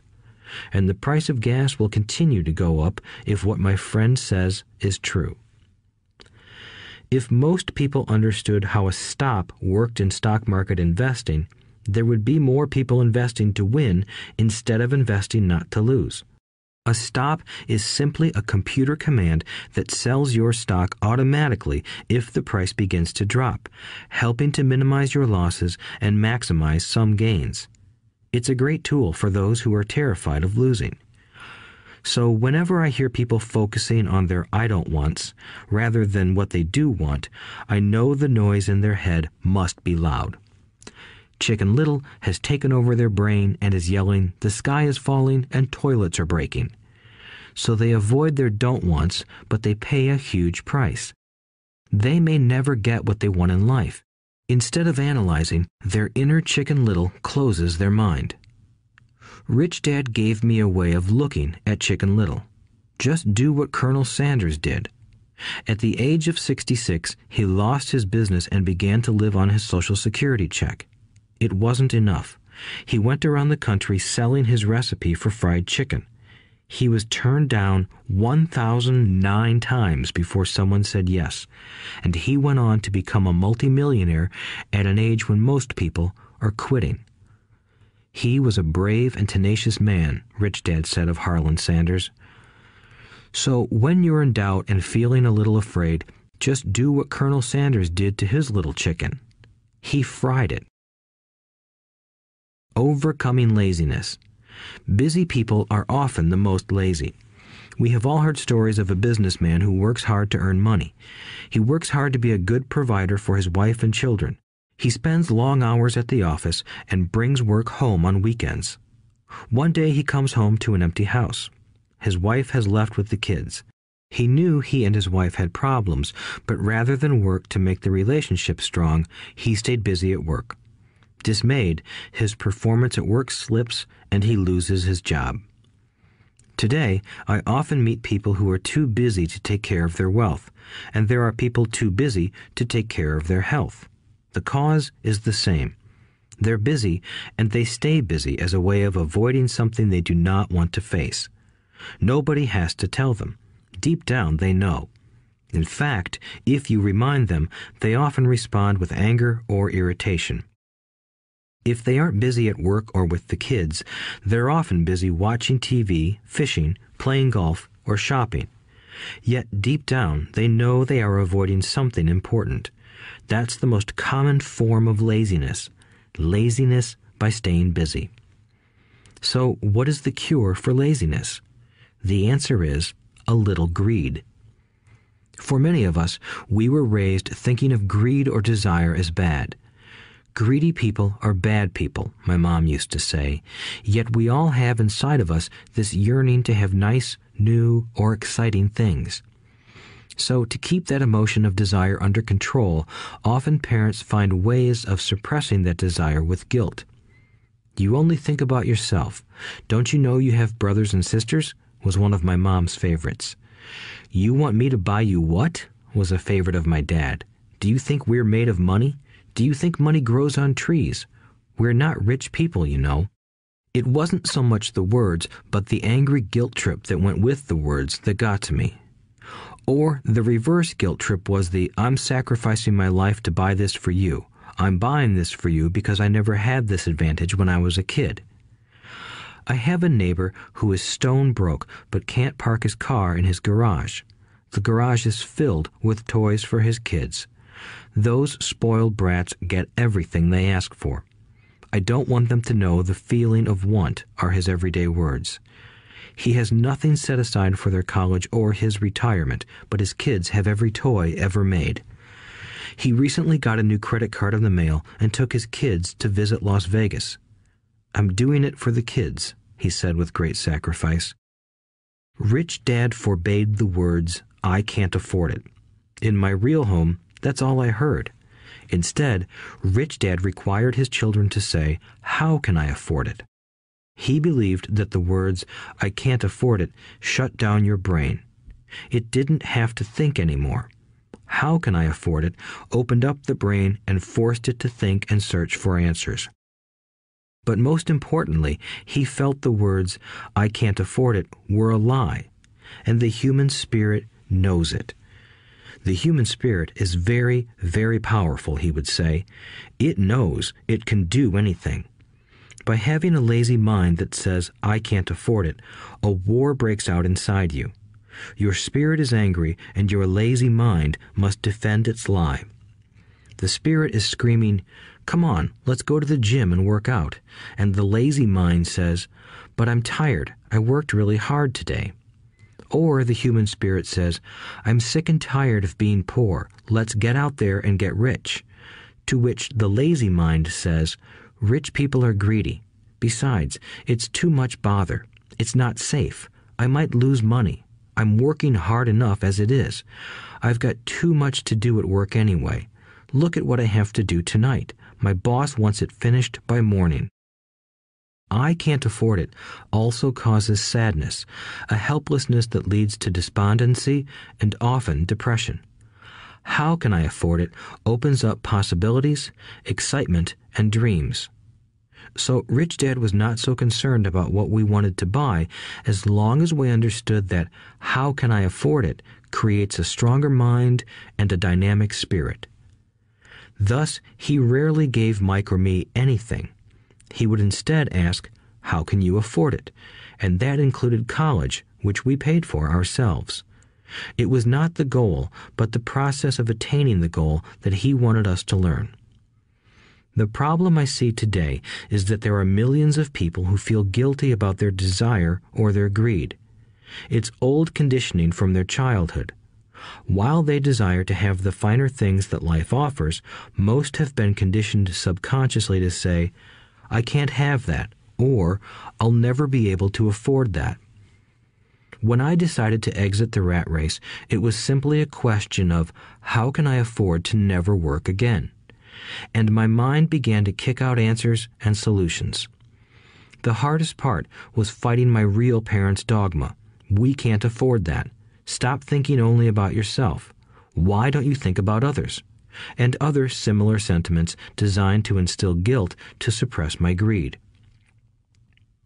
So, how do you beat laziness? Once again, the answer is a little greed. It's that radio station WIIFM, which stands for What's in it for me? A person needs to sit down and ask, what would my life be like if I never had to work again? What would I do if I had all the money I needed? Without that little greed, the desire to have something better, progress is not made. Our world progresses because we all desire a better life. New inventions are made because we desire something better. We go to school and study hard because we want something better. So whenever you find yourself avoiding something you know you should be doing, then the only thing to ask yourself is, what's in it for me? Be a little greedy. It's the best cure for laziness. Too much greed, however, as anything in excess can be, is not good. But just remember what Michael Douglas said in the movie Wall Street. Greed is good. Rich Dad said it differently. Guilt is worse than greed, for guilt robs the body of its soul. I think Eleanor Roosevelt said it best. Do what you feel in your heart to be right, for you'll be criticized anyway. You'll be damned if you do, and damned if you don't. Overcoming bad habits. Our lives are a reflection of our habits more than our education. After seeing the movie Conan the Barbarian, starring Arnold Schwarzenegger, a friend said, "I'd love to have a body like Schwarzenegger." Most of the guys nodded in agreement. "I even heard he was really puny and skinny at one time," another friend added. "Yeah, I heard that too," another one said. "I heard he has a habit of working out almost every day in the gym." "Yeah, I'll bet he has to." "Nah," said the group's cynic. "I'll bet he was born that way. Besides, let's stop talking about Arnold and get some beers." This is an example of habits controlling behavior. I remember asking my rich dad about the habits of the rich. Instead of answering me outright, he wanted me to learn through example, as usual. "When does your dad pay his bills?" Rich Dad asked. "The first of the month," I said. "Does he have anything left over?" he asked. "Very little," I said. "That's the main reason he struggles," said Rich Dad. "He has bad habits. Your dad pays everyone else first. He pays himself last, but only if he has anything left over." "Which he usually doesn't," I said. "But he has to pay his bills, doesn't he? You're saying he shouldn't pay his bills?" "Of course not," said Rich Dad. "I firmly believe in paying my bills on time. I just pay myself first, before I pay even the government." "But what happens if you don't have enough money?" I asked. "What do you do then?" "The same," said Rich Dad. "I still pay myself first, even if I'm short of money. My asset column is far more important to me than the government." "But," I said, "don't they come after you?" "Yes, if you don't pay," said Rich Dad. "Look, I did not say not to pay. I just said I pay myself first, even if I'm short of money." "But," I replied, "how do you do that?" "It's not how. The question is why," Rich Dad said. "Okay, why?" "Motivation," said Rich Dad. "Who do you think will complain louder if I don't pay them? Me or my creditors?" "Your creditors will definitely scream louder than you," I said, responding to the obvious. "You wouldn't say anything if you didn't pay yourself." So you see, after paying myself, the pressure to pay my taxes and the other creditors is so great that it forces me to seek other forms of income. The pressure to pay becomes my motivation. I've worked extra jobs, started other companies, traded in the stock market, anything, just to make sure those guys don't start yelling at me. That pressure made me work harder, forced me to think, and all in all, made me smarter and more active when it comes to money. If I had paid myself last, I would have felt no pressure, but I'd be broke. So it is the fear of the government or other people you owe money to that motivates you? "That's right," said Rich Dad. You see, government bill collectors are big bullies. So are bill collectors in general. Most people give in to those bullies. They pay them and never pay themselves. You know the story of the 98-pound weakling who gets sand kicked in his face? I nodded. I see that ad for weightlifting and bodybuilding lessons in the comic books all the time. Well, most people let the bullies kick sand in their faces. I decided to use the fear of the bully to make me stronger. Others got weaker.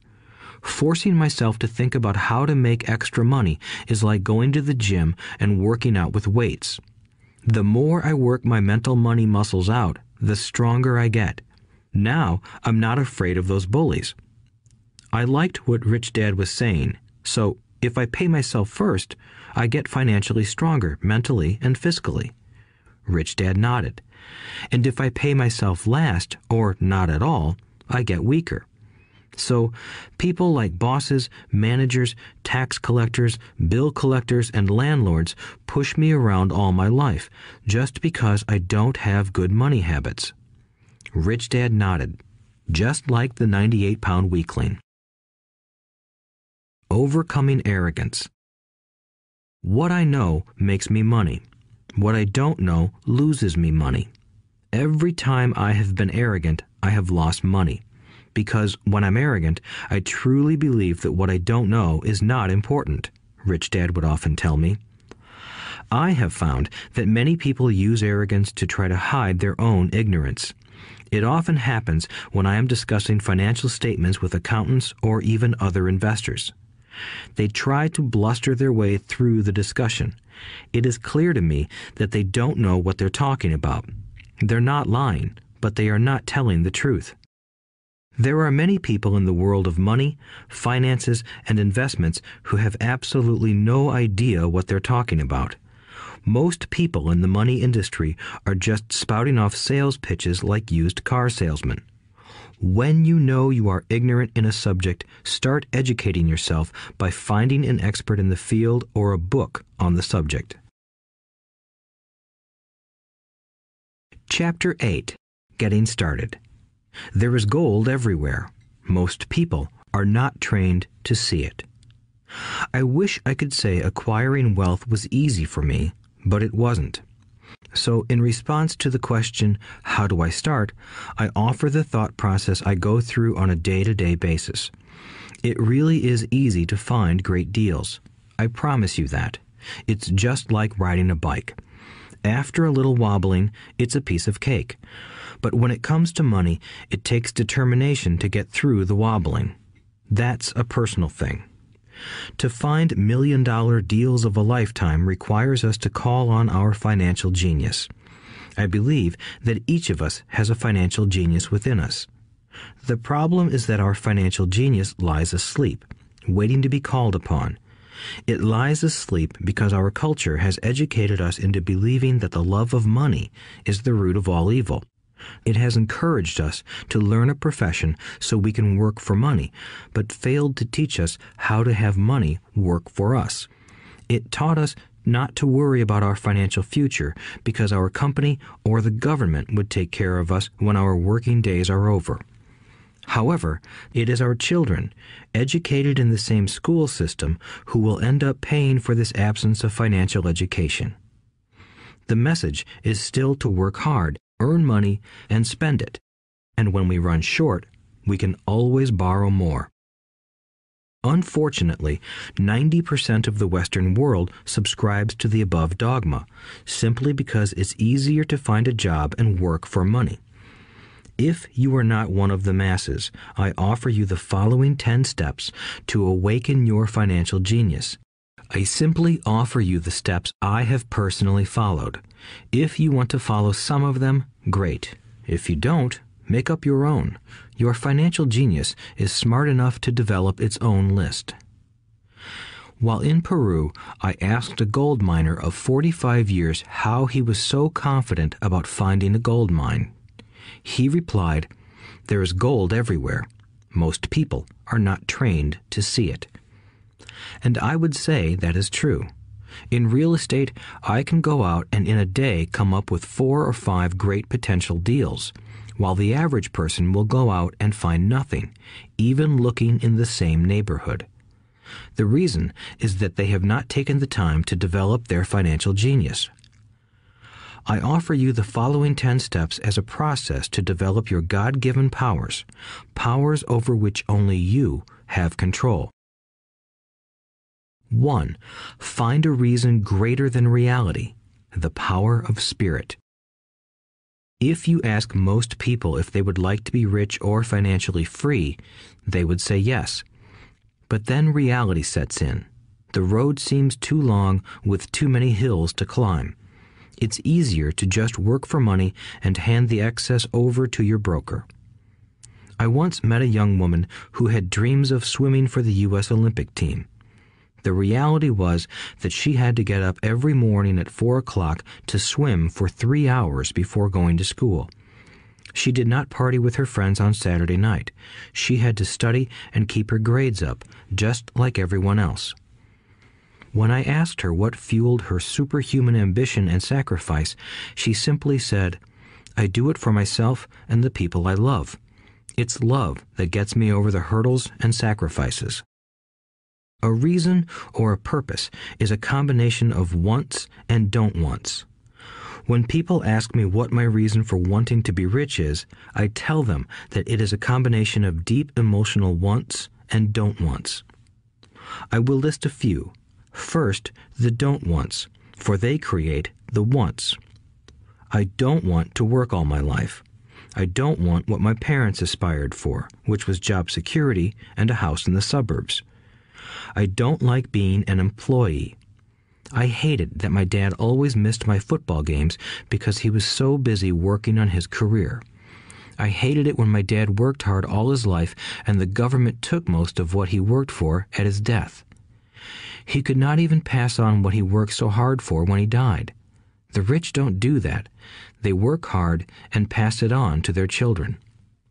Now, the wants. I want to be free to travel the world and live in the lifestyle I love. I want to be young when I do this. I want to simply be free. I want control over my time and my life. I want money to work for me.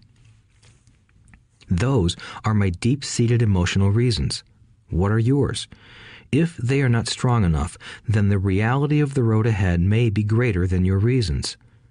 I have lost money and been set back many times, but it was the deep emotional reasons that kept me standing up and going forward. I wanted to be free by age 40, but it took me until I was 47, with many learning experiences along the way. As I said, I wish I could say it was easy. It wasn't, but it wasn't that hard either. I've learned that without a strong reason or purpose, anything in life is hard. If you do not have a strong reason, there is no sense listening further. It will sound like too much work. 2. Make daily choices. The power of choice. Choice is the main reason people want to live in a free country. We want the power to choose. Financially, with every dollar we get in our hands, we hold the power to choose our future, to be rich, poor, or middle class. Our spending habits reflect who we are. Poor people simply have poor spending habits. The benefit I had as a boy was that I loved playing Monopoly constantly.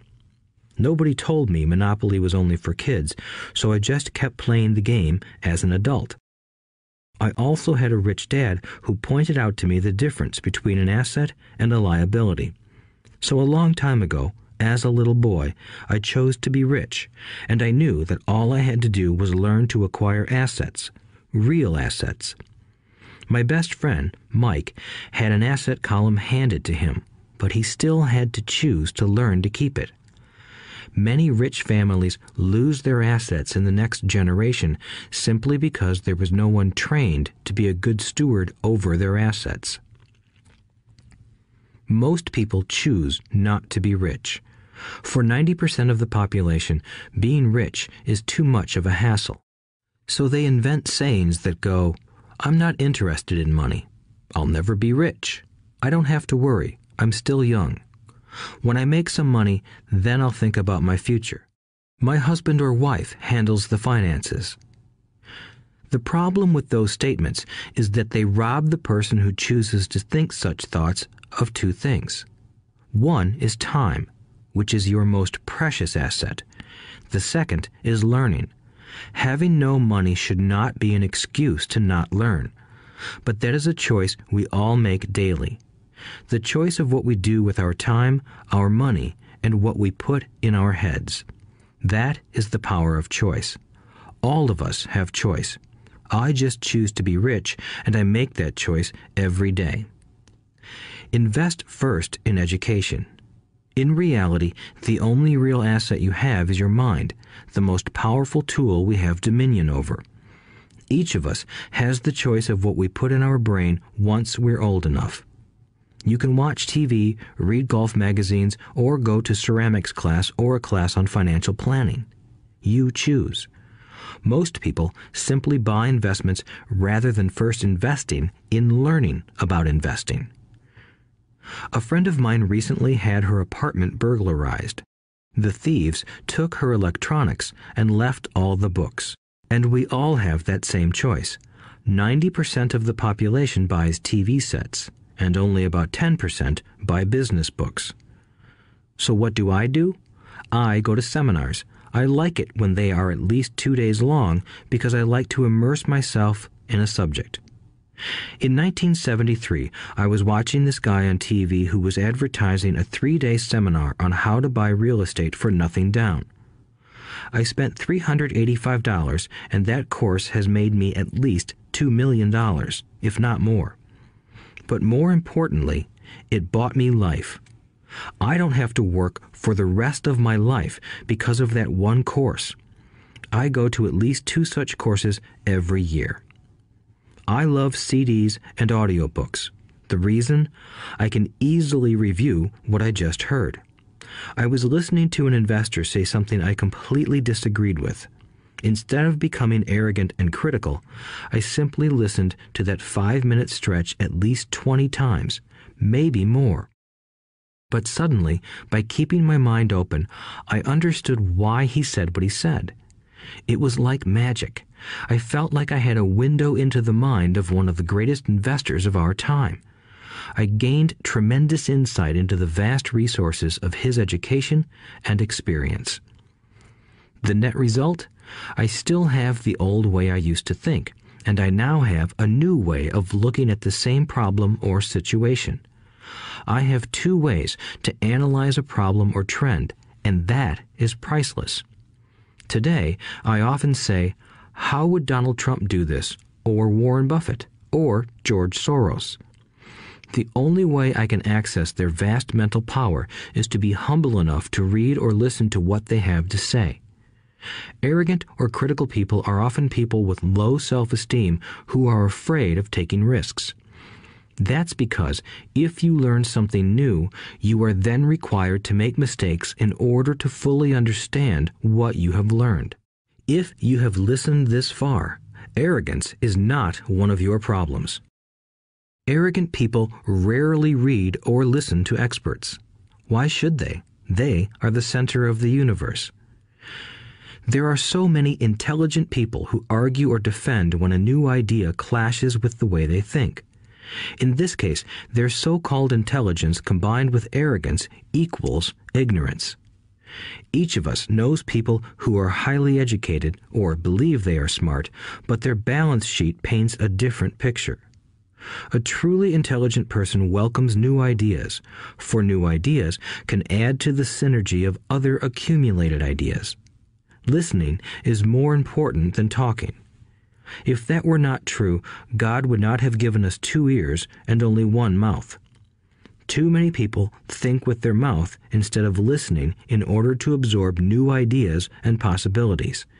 They argue instead of asking questions. I take a long view on my wealth. I do not subscribe to the get-rich-quick mentality most lottery players or casino gamblers have. I may go in and out of stocks, but I am long on education. If you want to fly an airplane, I advise taking lessons first. I am always shocked at people who buy stocks or real estate but never invest in their greatest asset, their mind. Just because you bought a house or two does not make you an expert at real estate. 3. Choose friends carefully. The power of association.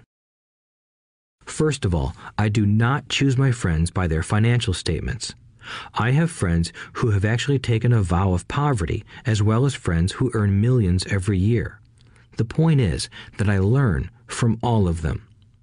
Now, I will admit that there are people I have actually sought out because they had money. But I was not after their money. I was seeking their knowledge. In some cases, these people who had money have become dear friends. I've noticed that my friends with money talk about money. They don't do it to brag. They're interested in the subject. So I learn from them, and they learn from me. My friends who are in dire financial straits do not like talking about money, business, or investing. They often think it rude or unintellectual. So I also learn from my friends who struggle financially. I find out what not to do. I have several friends who have generated over $1 billion in their short lifetimes. The 3 of them report the same phenomenon. Their friends who have no money have never come to them to ask them how they did it, but they do come asking for one of 2 things, or both, a loan or a job. Warning: don't listen to poor or frightened people. I have such friends, and while I love them dearly, they are the Chicken Littles of life. To them, when it comes to money, especially investments, it's always, the sky is falling, the sky is falling. They can always tell you why something won't work. The problem is that people listen to them. But people who blindly accept doom and gloom information are also Chicken Littles. As that old saying goes, birds of a feather flock together. If you watch business channels on TV, they often have a panel of so-called experts. One expert will say the market is going to crash, and the other will say it's going to boom. If you're smart, you listen to both. Keep your mind open, because both have valid points. Unfortunately, most poor people listen to Chicken Little. I have had many close friends try to talk me out of a deal or an investment. Not long ago, a friend told me he was excited because he found a 6% certificate of deposit. I told him I earned 16% from the state government. The next day, he sent me an article about why my investment was dangerous. I have received 16% for years now, and he still receives 6%. I would say that one of the hardest things about wealth building is to be true to yourself and to be willing to not go along with the crowd. This is because, in the market, it is usually the crowd that shows up late that is slaughtered. If a great deal is on the front page, it's too late in most instances. Look for a new deal. As we used to say as surfers, there is always another wave. People who hurry and catch a wave late usually are the ones who wipe out. Smart investors don't time the markets. If they miss a wave, they search for the next one and get themselves in position. This is hard for most investors because buying what is not popular is frightening. Timid investors are like sheep going along with the crowd. Or their greed gets them in when wise investors have already taken their profits and moved on. Wise investors buy an investment when it's not popular. They know their profits are made when they buy, not when they sell. They wait patiently. As I said, they do not time the market. Just like a surfer, they get in position for the next big swell. It's all insider trading. There are forms of insider trading that are illegal, and there are forms of insider trading that are legal. But either way, it's insider trading. The only distinction is, how far away from the inside are you? The reason you want to have rich friends is because that is where the money is made. It's made on information. You want to hear about the next boom, get in and get out before the next bust. I'm not saying do it illegally, but the sooner you know, the better your chances are for profits with minimal risk. That is what friends are for, and that is financial intelligence. 4. master a formula, and then learn a new one. The power of learning quickly. In order to make bread, every baker follows a recipe, even if it's only held in their head. The same is true for making money. Most of us have heard the saying, "You are what you eat." I have a different slant. I say, "You become what you study." In other words, be careful what you learn, because your mind is so powerful that you become what you put in your head. For example, if you study cooking, you then tend to cook. If you don't want to be a cook anymore, then you need to study something else. When it comes to money, the masses generally have one basic formula they learned in school, and it's this: work for money. The predominant formula I see in the world is that every day millions of people get up, go to work, earn money, pay bills, balance checkbooks, buy some mutual funds, and go back to work. That is the basic formula, or recipe. If you're tired of what you're doing, or you're not making enough, it's simply a case of changing the formula via which you make money. Years ago, when I was 26, I took a weekend class called How to Buy Real Estate Foreclosures. I learned a formula. The next trick was to have the discipline to actually put into action what I had learned. That is where most people stop. For 3 years, while working for Xerox, I spent my spare time learning to master the art of buying foreclosures. I've made several $million using that formula. So, after I mastered that formula, I went in search of other formulas. For many of the classes, I did not directly use the information I learned, but I always learned something new. I have attended classes designed for derivative traders, commodity option traders, and chaologists. I was way out of my league, being in a room full of people with doctorates in nuclear physics and space science. Yet, I learned a lot that made my stock and real estate investing more meaningful and lucrative. Most junior colleges and community colleges have classes on financial planning and buying traditional investments. They are good places to start, but I always search for a faster formula. That is why, on a fairly regular basis, I make more in a day than many people will make in their lifetime. Another side note, in today's fast-changing world, it's not so much what you know anymore that counts, because often what you know is old. It is how fast you learn. That skill is priceless. It's priceless in finding faster formulas, recipes, if you will, for making dough. Working hard for money is an old formula born in the day of cavemen. 5. Pay yourself first. The power of self-discipline. If you cannot get control of yourself, do not try to get rich. It makes no sense to invest, make money, and blow it. It is the lack of self-discipline that causes most lottery winners to go broke soon after winning millions. It is the lack of self-discipline that causes people who get a raise to immediately go out and buy a new car or take a cruise. It is difficult to say which of the 10 steps is the most important, but of all the steps, this step is probably the most difficult to master if it is not already a part of your makeup.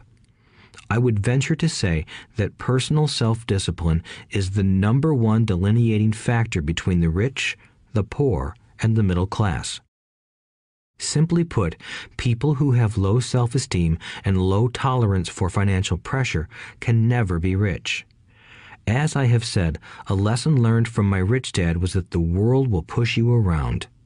The world pushes people around, not because other people are bullies, but because the individual lacks internal control and discipline. People who lack internal fortitude often become victims of those who have self-discipline. In the entrepreneur classes I teach, I constantly remind people to not focus on their product, service, or widget, but to focus on developing management skills. The 3 most important management skills necessary to start your own business are management of 1. Cash flow, 2. People, 3. Personal time. I would say the skills to manage these three apply to anything, not just entrepreneurs.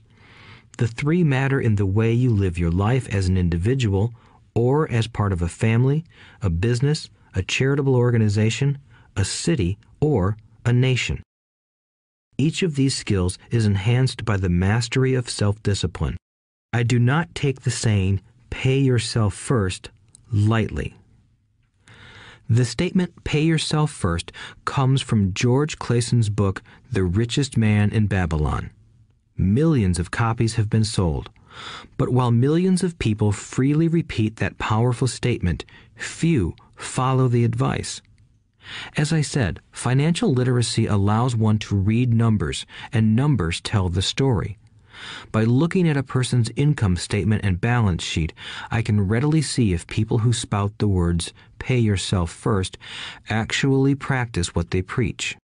In reality, each month, many allocate money to their asset column before they pay their monthly expenses. Although millions of people have read Clayson's book and understand the words, "pay yourself first," in reality, they pay themselves last. Now, I can hear the howls from those of you who sincerely believe in paying your bills first, and I can hear all the responsible people who pay their bills on time. I am not saying be irresponsible and not pay your bills. All I am saying is do what the book says, which is pay yourself first. If you can truly begin to understand the power of cash flow, you will soon realize why 90% of people work hard all their lives and need government support like Social Security when they are no longer able to work. Kim and I have had many bookkeepers, accountants, and bankers who have had a major problem with this way of looking at pay yourself first. The reason is that these financial professionals actually do what the masses do. They pay themselves last. There have been times in my life when, for whatever reason, cash flow was far less than my bills. I still paid myself first. My accountant and bookkeeper screamed in panic. "They're going to come after you. The IRS is going to put you in jail. You're going to ruin your credit rating. They'll cut off the electricity." I still paid myself first. Why, you ask? Because that's what the story, The Richest Man in Babylon, was all about. The power of self-discipline and the power of internal fortitude. As my rich dad taught me the first month I worked for him, most people allow the world to push them around. A bill collector calls and you pay or else. A sales clerk says, "Oh, just put it on your charge card." Your real estate agent tells you, "Go ahead. The government allows you a tax deduction on your home." That is what the book is really about. Having the guts to go against the tide and get rich. You may not be weak, but when it comes to money, many people get wimpy. I am not saying be irresponsible. The reason I don't have high credit card debt and doodad debt is because I pay myself first. The reason I minimize my income is because I don't want to pay it to the government. That is why my income comes from my asset column through a Nevada corporation. If I work for money, the government takes it. Although I pay my bills last, I am financially astute enough to not get into a tough financial situation. I don't like consumer debt. I actually have liabilities that are higher than 99% of the population, but I don't pay for them. Other people pay for my liabilities. They're called tenants. So rule number 1 in paying yourself first is don't get into debt in the first place. Although I pay my bills last, I set it up to have only small, unimportant bills that are due. When I occasionally come up short, I still pay myself first. I let the creditors and even the government scream. I like it when they get tough. Why? Because those guys do me a favor. They inspire me to go out and create more money. So I pay myself first, invest the money, and let the creditors yell. I generally pay them right away anyway. Kim and I have excellent credit. We just don't cave into pressure and spend our savings or liquidate stocks to pay for consumer debt. That is not too financially intelligent. To successfully pay yourself first, keep the following in mind. 1. Don't get into large debt positions that you have to pay for. Keep your expenses low. Build up assets first. Then buy the big house or nice car. Being stuck in the rat race is not intelligent. 2. When you come up short, let the pressure build and don't dip into your savings or investments. Use the pressure to inspire your financial genius to come up with new ways of making more money and then pay your bills. You will have increased your ability to make more money as well as your financial intelligence. So many times I have gotten into financial hot water and used my brain to create more income while staunchly defending the assets in my asset column. My bookkeeper has screamed and dived for cover, but I was like a good soldier defending the fort. Fort assets. Poor people have poor habits. A common bad habit is innocently called dipping into savings. The rich know that savings are only used to create more money, not to pay bills. I know that sounds tough, but as I said, if you're not tough inside, the world will always push you around anyway. If you do not like financial pressure, then find a formula that works for you. A good one is to cut expenses, put your money in the bank, pay more than your fair share of income tax, buy safe mutual funds, and take the vow of the average. But this violates the pay yourself first rule. This rule does not encourage self-sacrifice or financial abstinence. It doesn't mean pay yourself first and starve. Life was meant to be enjoyed. If you call on your financial genius, you can have all the goodies of life, get rich, and pay bills. And that is financial intelligence. 6. Pay your brokers well. The power of good advice. Sometimes I see people posting a sign in front of their house that says, "For sale by owner," or I see people on TV claiming to be discount brokers. My rich dad taught me to take the opposite approach. He believed in paying professionals well, and I have adopted that policy also. Today, I have expensive attorneys, accountants, real estate brokers, and stockbrokers. Why? Because if, and I do mean if, the people are professionals, their services should make you money. And the more money they make, the more money I make. We live in the information age. Information is priceless. A good broker should provide you with information as well as take the time to educate you. I have several brokers who do that for me. Some taught me when I had little or no money, and I am still with them today. What I pay a broker is tiny in comparison with what kind of money I can make because of the information they provide. I love it when my real estate broker or stockbroker makes a lot of money because that usually means I made a lot of money. A good broker saves me time in addition to making me money. Like when I bought the vacant land for $9,000 and sold it immediately for over $25,000 so I could buy my Porsche quicker. A broker is my eyes and ears in the market. They're there every day, so I do not have to be. I'd rather play golf.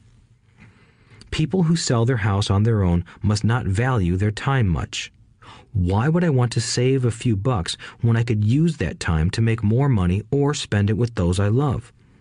What I find funny is that so many poor and middle-class people insist on tipping restaurant help 15 to 20%, even for bad service, but complain about paying a broker 3 to 7%. They enjoy tipping people in the expense column and stiffing people in the asset column. That is not financially intelligent. Keep in mind that not all brokers are created equal. Unfortunately, most brokers are only salespeople. They sell, but they themselves own little or no real estate. There is a tremendous difference between a broker who sells houses and a broker who sells investments. The same is true for stock, bond, mutual fund, and insurance, brokers who call themselves financial planners. When I interview any paid professional, I first find out how much property or stocks they personally own and what percentage they pay in taxes. And that applies to my tax attorney as well as my accountant. I have an accountant who minds his own business.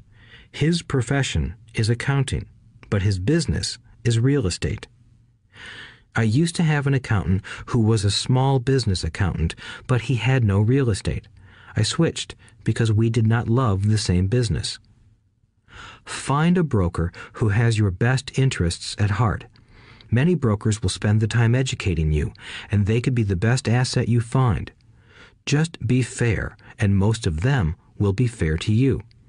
If all you can think about is cutting their commissions, then why should they want to help you?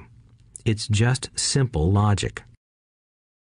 As I said earlier, one of the management skills is the management of people. Many people only manage people they feel smarter than and they have power over. Many middle managers remain middle managers, failing to get promoted because they know how to work with people below them, but not with people above them. The real skill is to manage and reward the people who are smarter than you in some technical area. That is why companies have a board of directors. You should have one too. That is financial intelligence. 7. Be an Indian giver. The power of getting something for nothing. When the first European settlers came to America, they were taken aback by a cultural practice some American Indians had. For example, if a settler was cold, the Indian would give the person a blanket. Mistaking it for a gift, the settler was often offended when the Indian asked for it back. The Indians also got upset when they realized that settlers did not want to give it back. That is where the term Indian giver came from, a simple cultural misunderstanding. In the world of the asset column, being an Indian giver is vital to wealth. The sophisticated investor's first question is, how fast do I get my money back? They also want to know what they get for free, also called a piece of the action. That is why the ROI, or return on investment, is so important.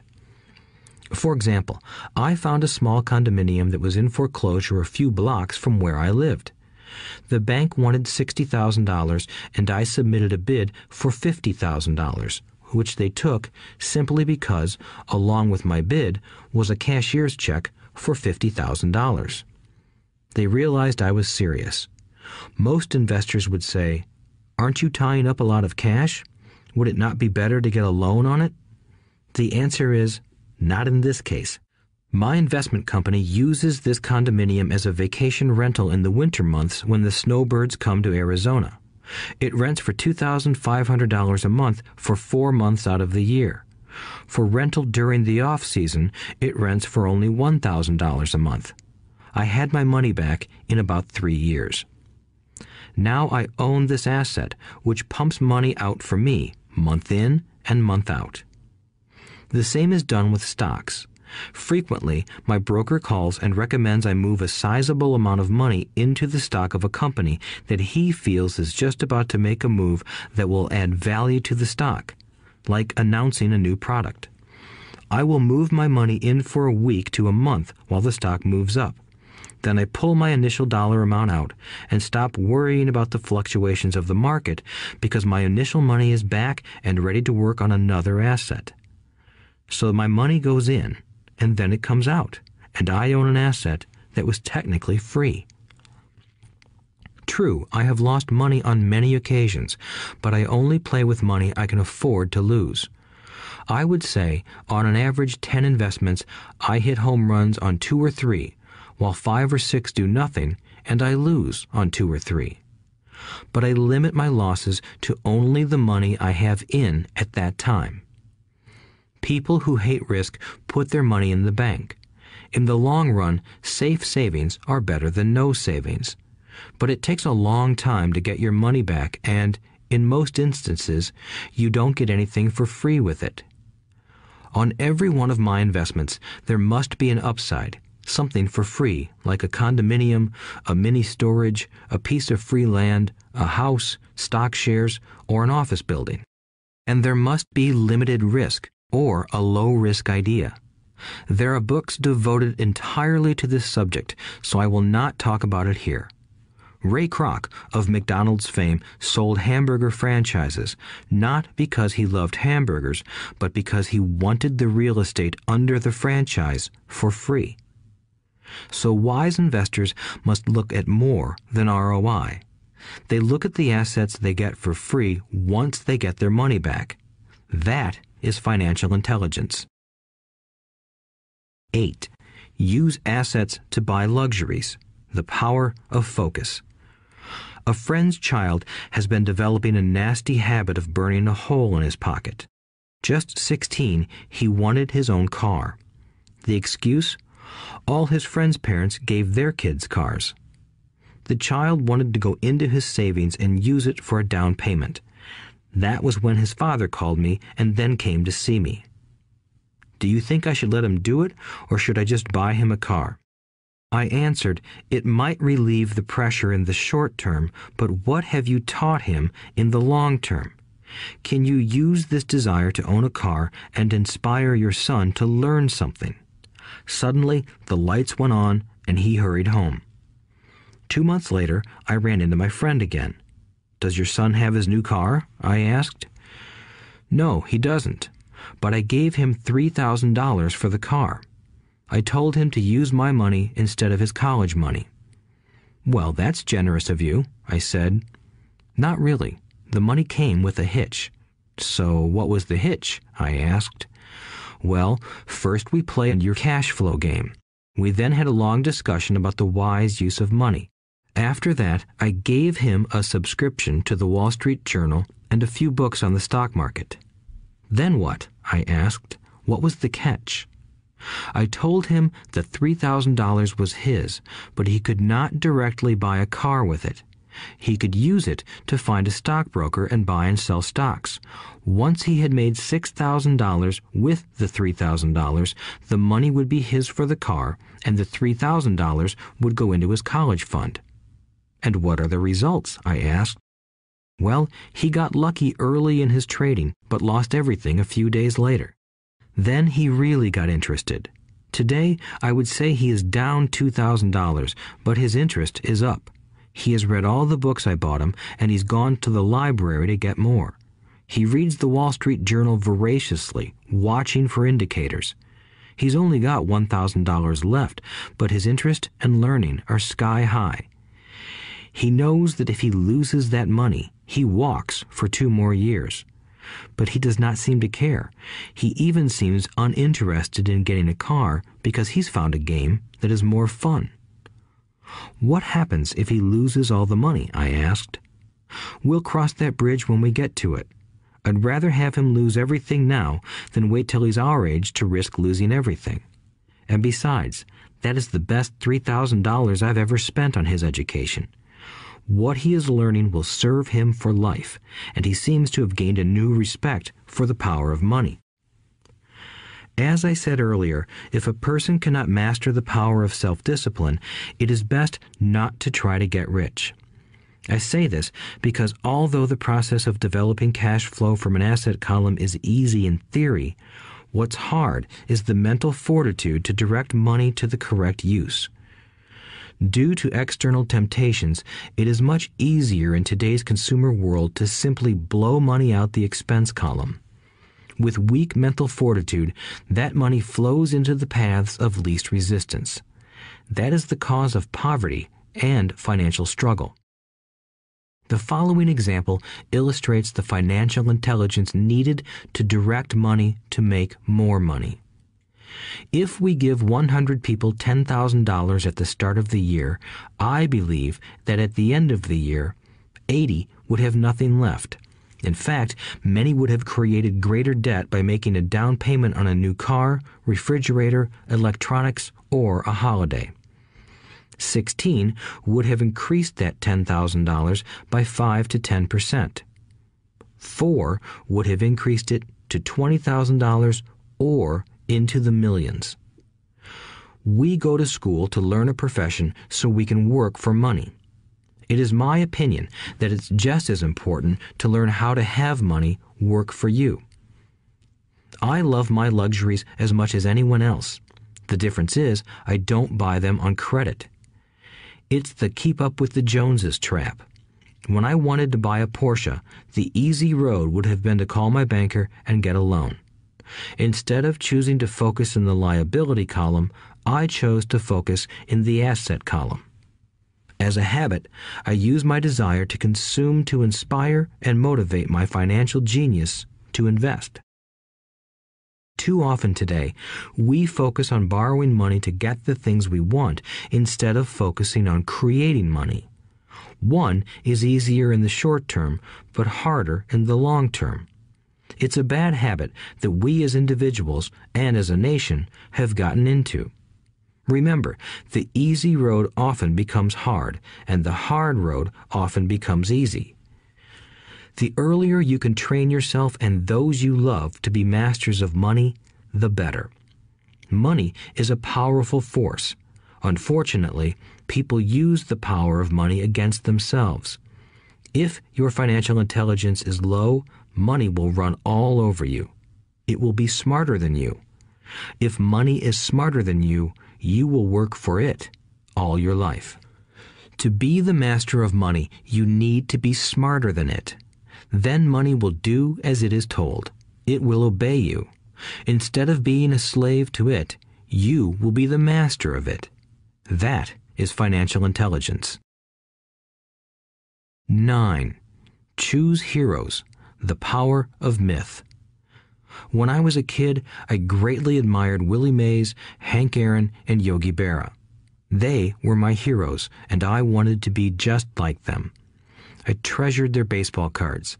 I knew their stats, the RBIs, the ERAs, their batting averages, how much they got paid, and how they came up from the minor leagues. As a 9-year-old kid, when I stepped up to bat or played first base or catcher, I wasn't me. I pretended I was a famous baseball player.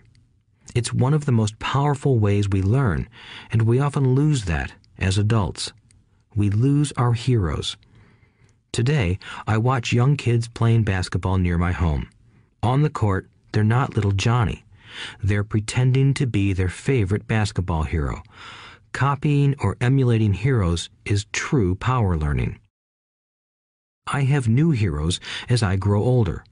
I have golf heroes, and I copy their swings and do my best to read everything I can about them. I also have heroes such as Donald Trump, Warren Buffett, Peter Lynch, George Soros, and Jim Rogers. I know their stats just like I knew the ERAs and RBIs of my childhood baseball heroes. I follow what Warren Buffett invests in, and I read anything I can about his point of view on the market and how he chooses stocks. And I read about Donald Trump, trying to find out how he negotiates and puts deals together. Just as I was not me when I was up to bat, when I'm in the market or I'm negotiating a deal, I am subconsciously acting with the bravado of Trump. Or, when analyzing a trend, I look at it as though Warren Buffett were doing it. By having heroes, we tap into a tremendous source of raw genius. But heroes do more than simply inspire us. Heroes make things look easy. Making it look easy convinces us to want to be just like them. If they can do it, so can I. When it comes to investing, too many people make it sound hard. Instead, find heroes who make it look easy. 10. Teach and you shall receive. The power of giving. Both of my dads were teachers. My rich dad taught me a lesson I have carried all my life, the necessity of being charitable or giving. My educated dad gave a lot of his time and knowledge, but almost never gave away money. He usually said that he would give when he had some extra money, but of course, there was rarely any extra. My rich dad gave money as well as education. He believed firmly in tithing. If you want something, you first need to give, he would always say. When he was short of money, he gave money to his church or to his favorite charity. If I could leave one single idea with you, it is that idea. Whenever you feel short or in need of something, give what you want first, and it will come back in buckets. That is true for money, a smile, love, or friendship. I know it is often the last thing a person may want to do, but it has always worked for me. I trust that the principle of reciprocity is true, and I give what I want. I want money, so I give money, and it comes back in multiples. I want sales, so I help someone else sell something, and sales come to me. I want contacts, and I help someone else get contacts. Like magic, contacts come to me. I heard a saying years ago that went, "God does not need to receive, but humans need to give." My rich dad would often say, poor people are more greedy than rich people. He would explain that if a person was rich, that person was providing something that other people wanted. In my life, whenever I have felt needy or short of money or short of help, I simply went out or found in my heart what I wanted and decided to give it first. And when I gave, it always came back. It reminds me of the story of the guy sitting with firewood in his arms on a cold, freezing night. He is yelling at the pot-bellied stove, "When you give me some heat, then I'll put some wood in you." And when it comes to money, love, happiness, sales, and contacts, all one needs to remember is to give first. Often, just the process of thinking of what I want and how I could give that to someone else breaks free a torrent of bounty. Whenever I feel that people aren't smiling at me, I simply begin smiling and saying hello. Like magic, the next thing I know, I'm surrounded by smiling people. It is true that your world is only a mirror of you. So that's why I say, teach and you shall receive. I have found that the more I teach those who want to learn, the more I learn. If you want to learn about money, teach it to someone else. A torrent of new ideas and finer distinctions will come in. There are times when I have given and nothing has come back, or what I have received is not what I wanted. But upon closer inspection and soul-searching, I was often giving to receive in those instances instead of giving for the joy that giving itself brings. My dad taught teachers, and he became a master teacher. My rich dad always taught young people his way of doing business. In retrospect, it was their generosity with what they knew that made them smarter. There are powers in this world that are much smarter than we are. You can get there on your own, but it's easier with the help of the powers that be. You only need to be generous with what you have. Chapter 9. Still want more? Here are some to-dos. Many people may not be satisfied with my 10 steps. They see them more as philosophies than actions. I think understanding the philosophy is just as important as the action. There are many people who want to do instead of think, and then there are people who think but do not do. I would say that I am both. I love new ideas, and I love action. So for those who want a to-do list on how to get started, I will share with you some of the things I do in abbreviated form. Stop doing what you're doing. In other words, take a break and assess what is working and what is not working. The definition of insanity is doing the same thing over and over and expecting a different result. Stop doing what is not working and look for something new. Look for new ideas. For new investing ideas, I go to bookstores and search for books on different and unique subjects. I call them formulas. I buy how-to books on formulas I know nothing about.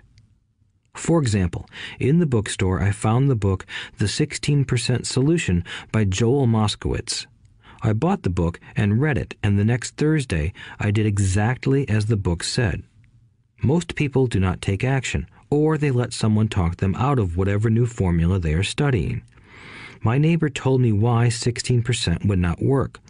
I did not listen to him because he's never done it.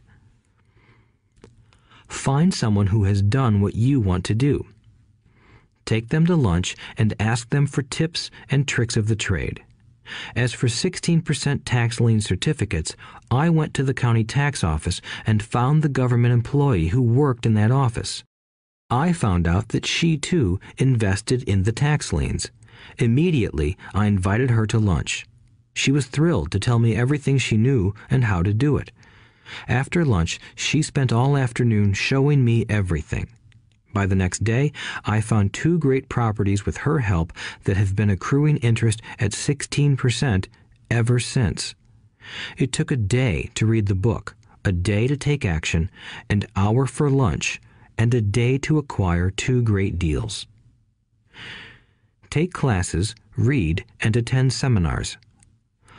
I search newspapers and the internet for new and interesting classes, many of which are free or inexpensive. I also attend and pay for expensive seminars on what I want to learn. I am wealthy and free from needing a job simply because of the courses I took. I have friends who did not take those classes who told me I was wasting my money, and yet they're still at the same job. Make lots of offers. When I want a piece of real estate, I look at many properties and generally write an offer.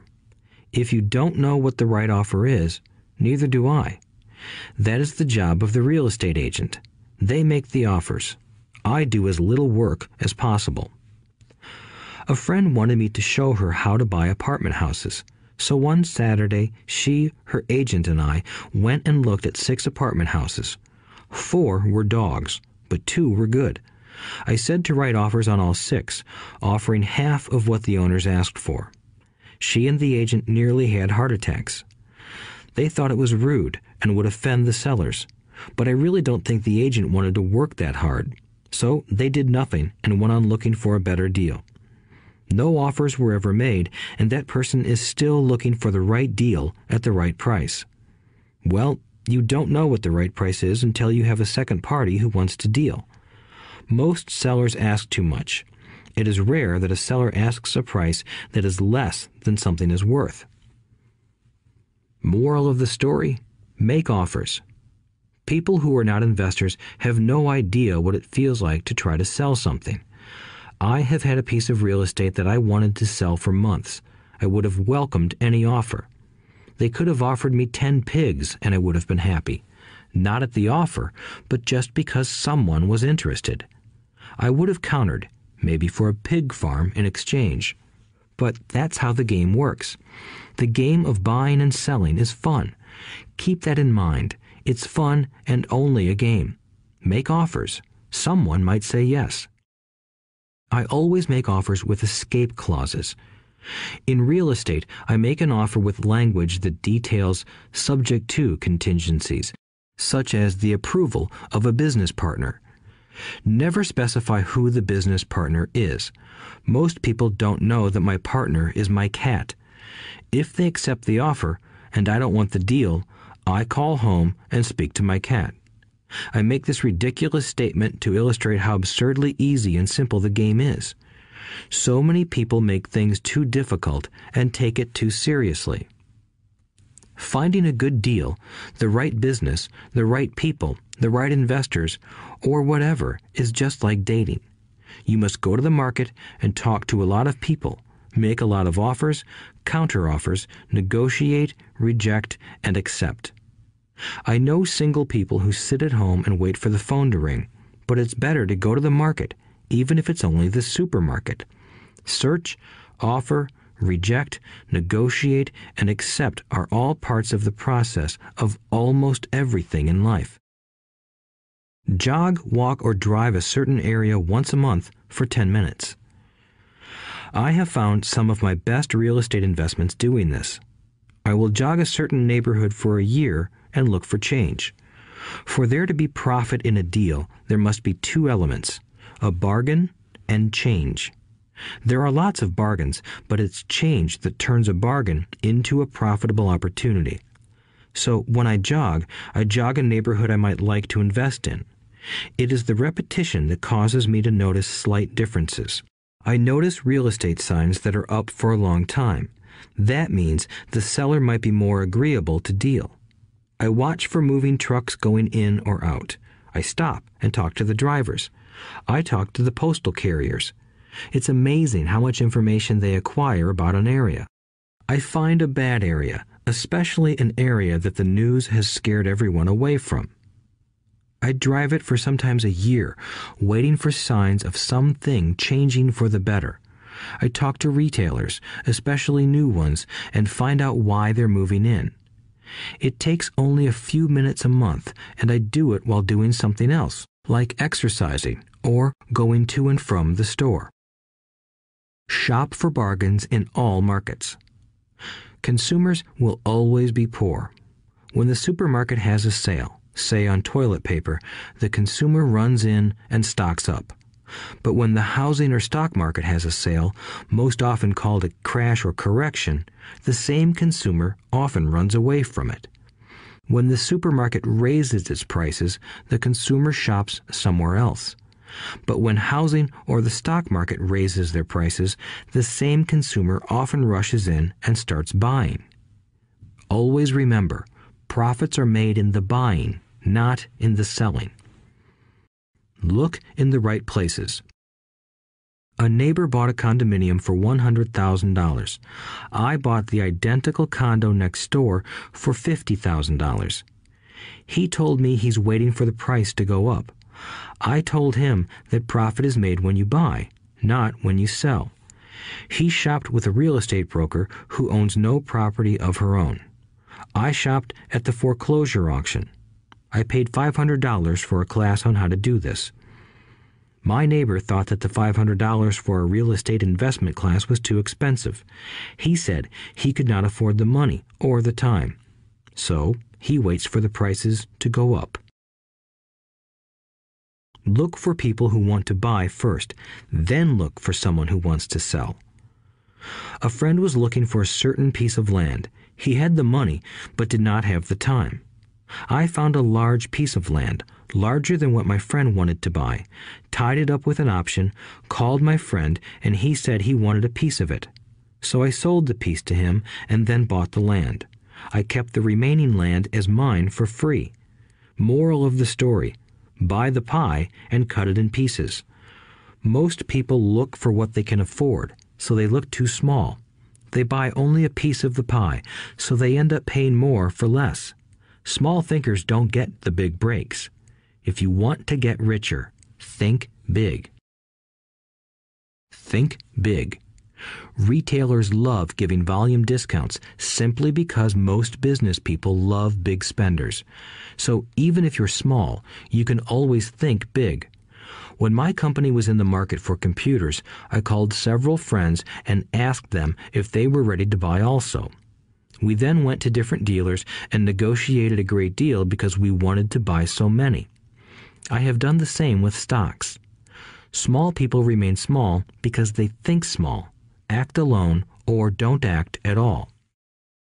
Learn from history. All the big companies on the stock exchange started out as small companies.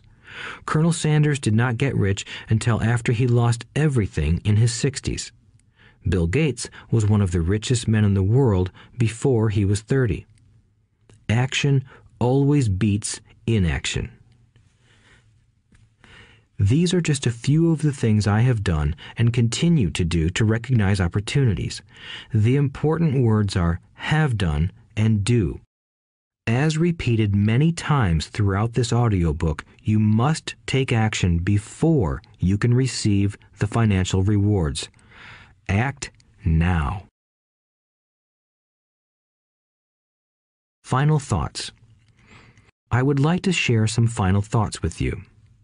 The main reason I wrote this book, and the reason it has remained a bestseller since 2000, was to share insights into how increased financial intelligence can be used to solve many of life's common problems.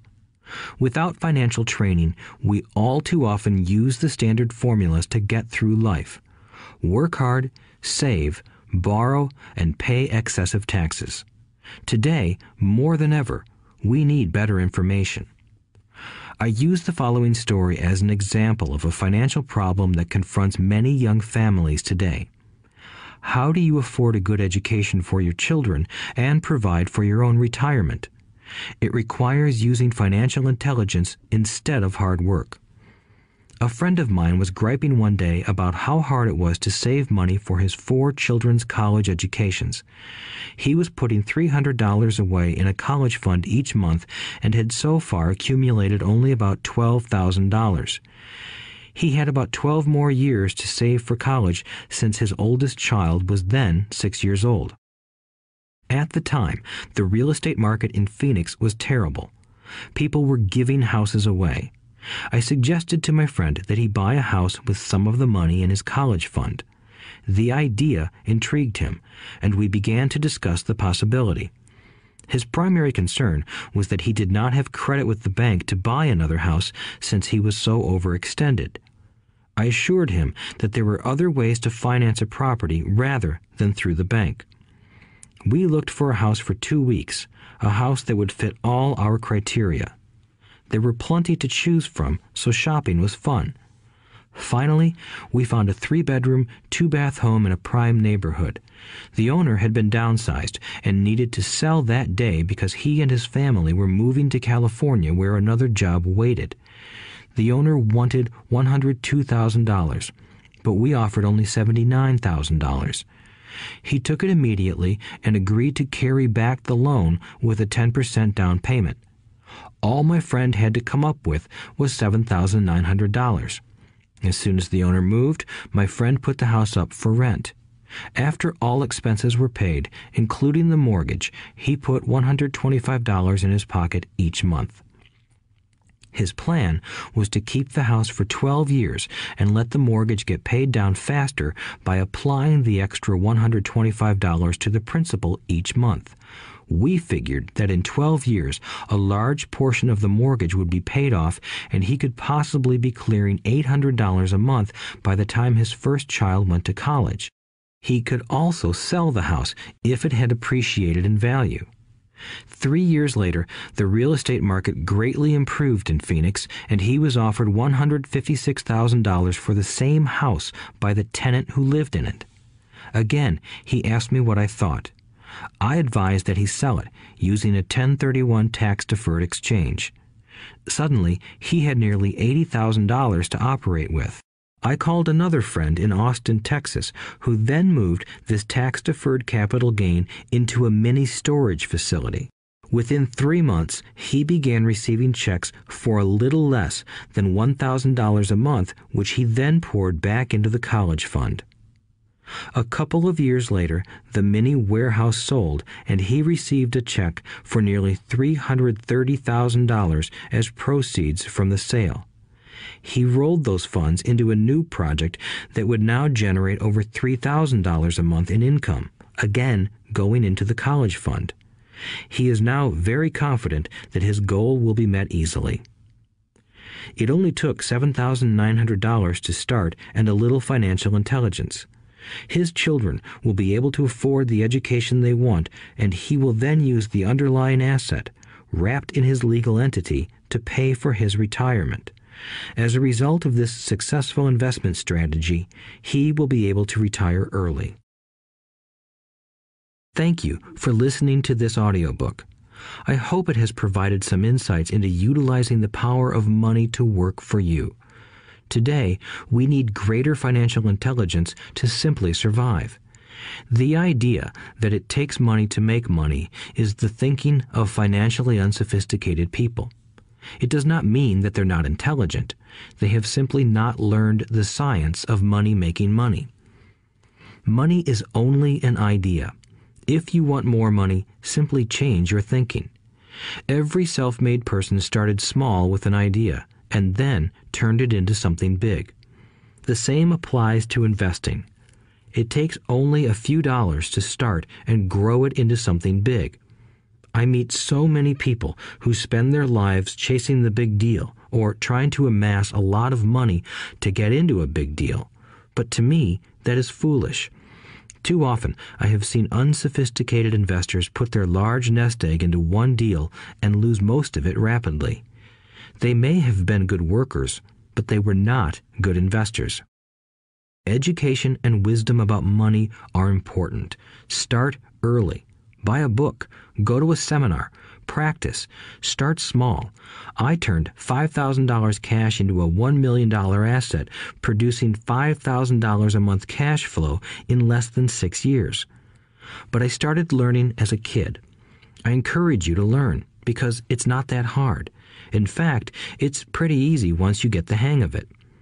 I think I have made my message clear. It's what is in your head that determines what is in your hands. Money is only an idea. There is a great book called Think and Grow Rich. The title is not Work Hard and Grow Rich. Learn to have money work hard for you, and your life will be easier and happier. Today, don't play it safe. Play it smart. The 3 incomes. In the world of accounting, there are 3 different types of income. 1. Ordinary earned. 2. Portfolio. 3. Passive. When my poor dad said to me, "Go to school, get good grades, and find a safe, secure job," he was recommending I work for earned income. When my rich dad said, "The rich don't work for money, they have their money work for them," he was talking about passive income and portfolio income. Passive income, in most cases, is income derived from real estate investments. Portfolio income is income derived from paper assets such as stocks and bonds. Portfolio income is the income that makes Bill Gates the richest man in the world, not earned income.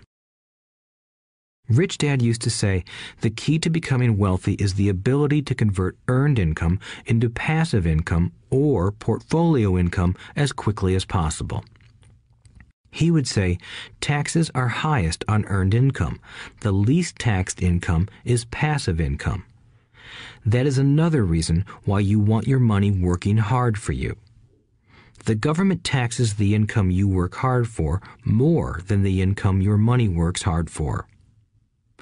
In my second book, Rich Dad's Cash Flow Quadrant, I explain the 4 different types of people who make up the world of business. They are E, employee, S, self-employed, B, business owner, and I, investor. Most people go to school to learn to be an E or an S. The cash flow quadrant is written about the core differences of these 4 types and how people can change their quadrant. In fact, most of our products are created for people in the B and I quadrants. In Rich Dad's Guide to Investing, book number 3 in the Rich Dad series, I go into more detail on the importance of converting earned income into passive and portfolio income. Rich Dad used to say, all a real investor does is convert earned income into passive and portfolio income. If you know what you're doing, investing is not risky. It's just common sense. The key to financial freedom. The key to financial freedom and great wealth is a person's ability to convert earned income into passive and/or portfolio income. My rich dad spent a lot of time teaching Mike and me this skill. Having this ability is the reason my wife Kim and I are financially free, never needing to work again. We continue to work because we choose to. Today, we own a real estate investment company for passive income and participate in private placements and initial public offerings of stock for portfolio income. We also went back to work to build a financial education company so that we can continue to create and publish books and games. All of our educational products are created to teach the same skills my rich dad taught me, the skills of converting earned income into passive and portfolio income. The games we create are important because they teach what books cannot teach. For example, you would never learn to ride a bicycle by only reading a book. Our cash flow games for adults and cash flow for kids game are designed to teach players the basic investment skills of converting earned income into passive and portfolio income. They also teach the principles of accounting and financial literacy. These games are the only educational products in the world that teach people all of these skills simultaneously. Cash Flow 202 is the advanced version of Cash Flow 101 and requires the game board from 101 as well as a full understanding of 101 before it can be played. Cash Flow 101 and Cash Flow for Kids teach the principles of fundamental investing. Cash Flow 202 teaches the principles of technical investing. Technical investing involves advanced trading techniques such as short selling, call options, put options, and straddles.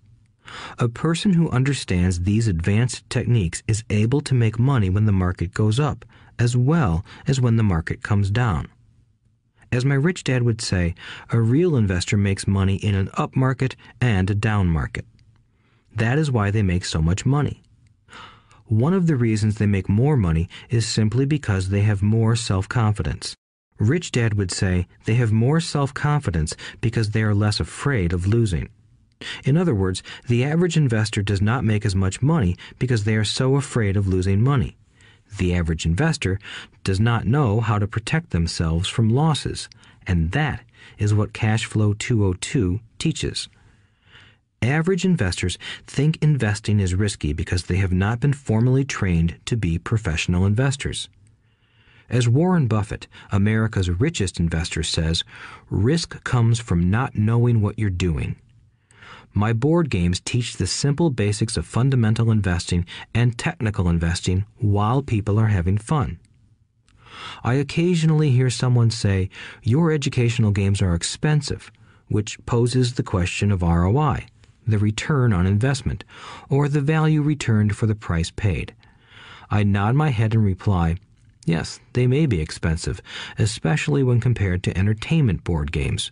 But my games are not as expensive as a college education, working hard all your life for earned income, paying excessive taxes, and then living in terror of losing all of your money in the investment markets. When someone walks away mumbling about the price, I can hear my rich dad saying, if you want to be rich, you must know what kind of income to work hard for, how to keep it, and how to protect it from loss. That is the key to great wealth.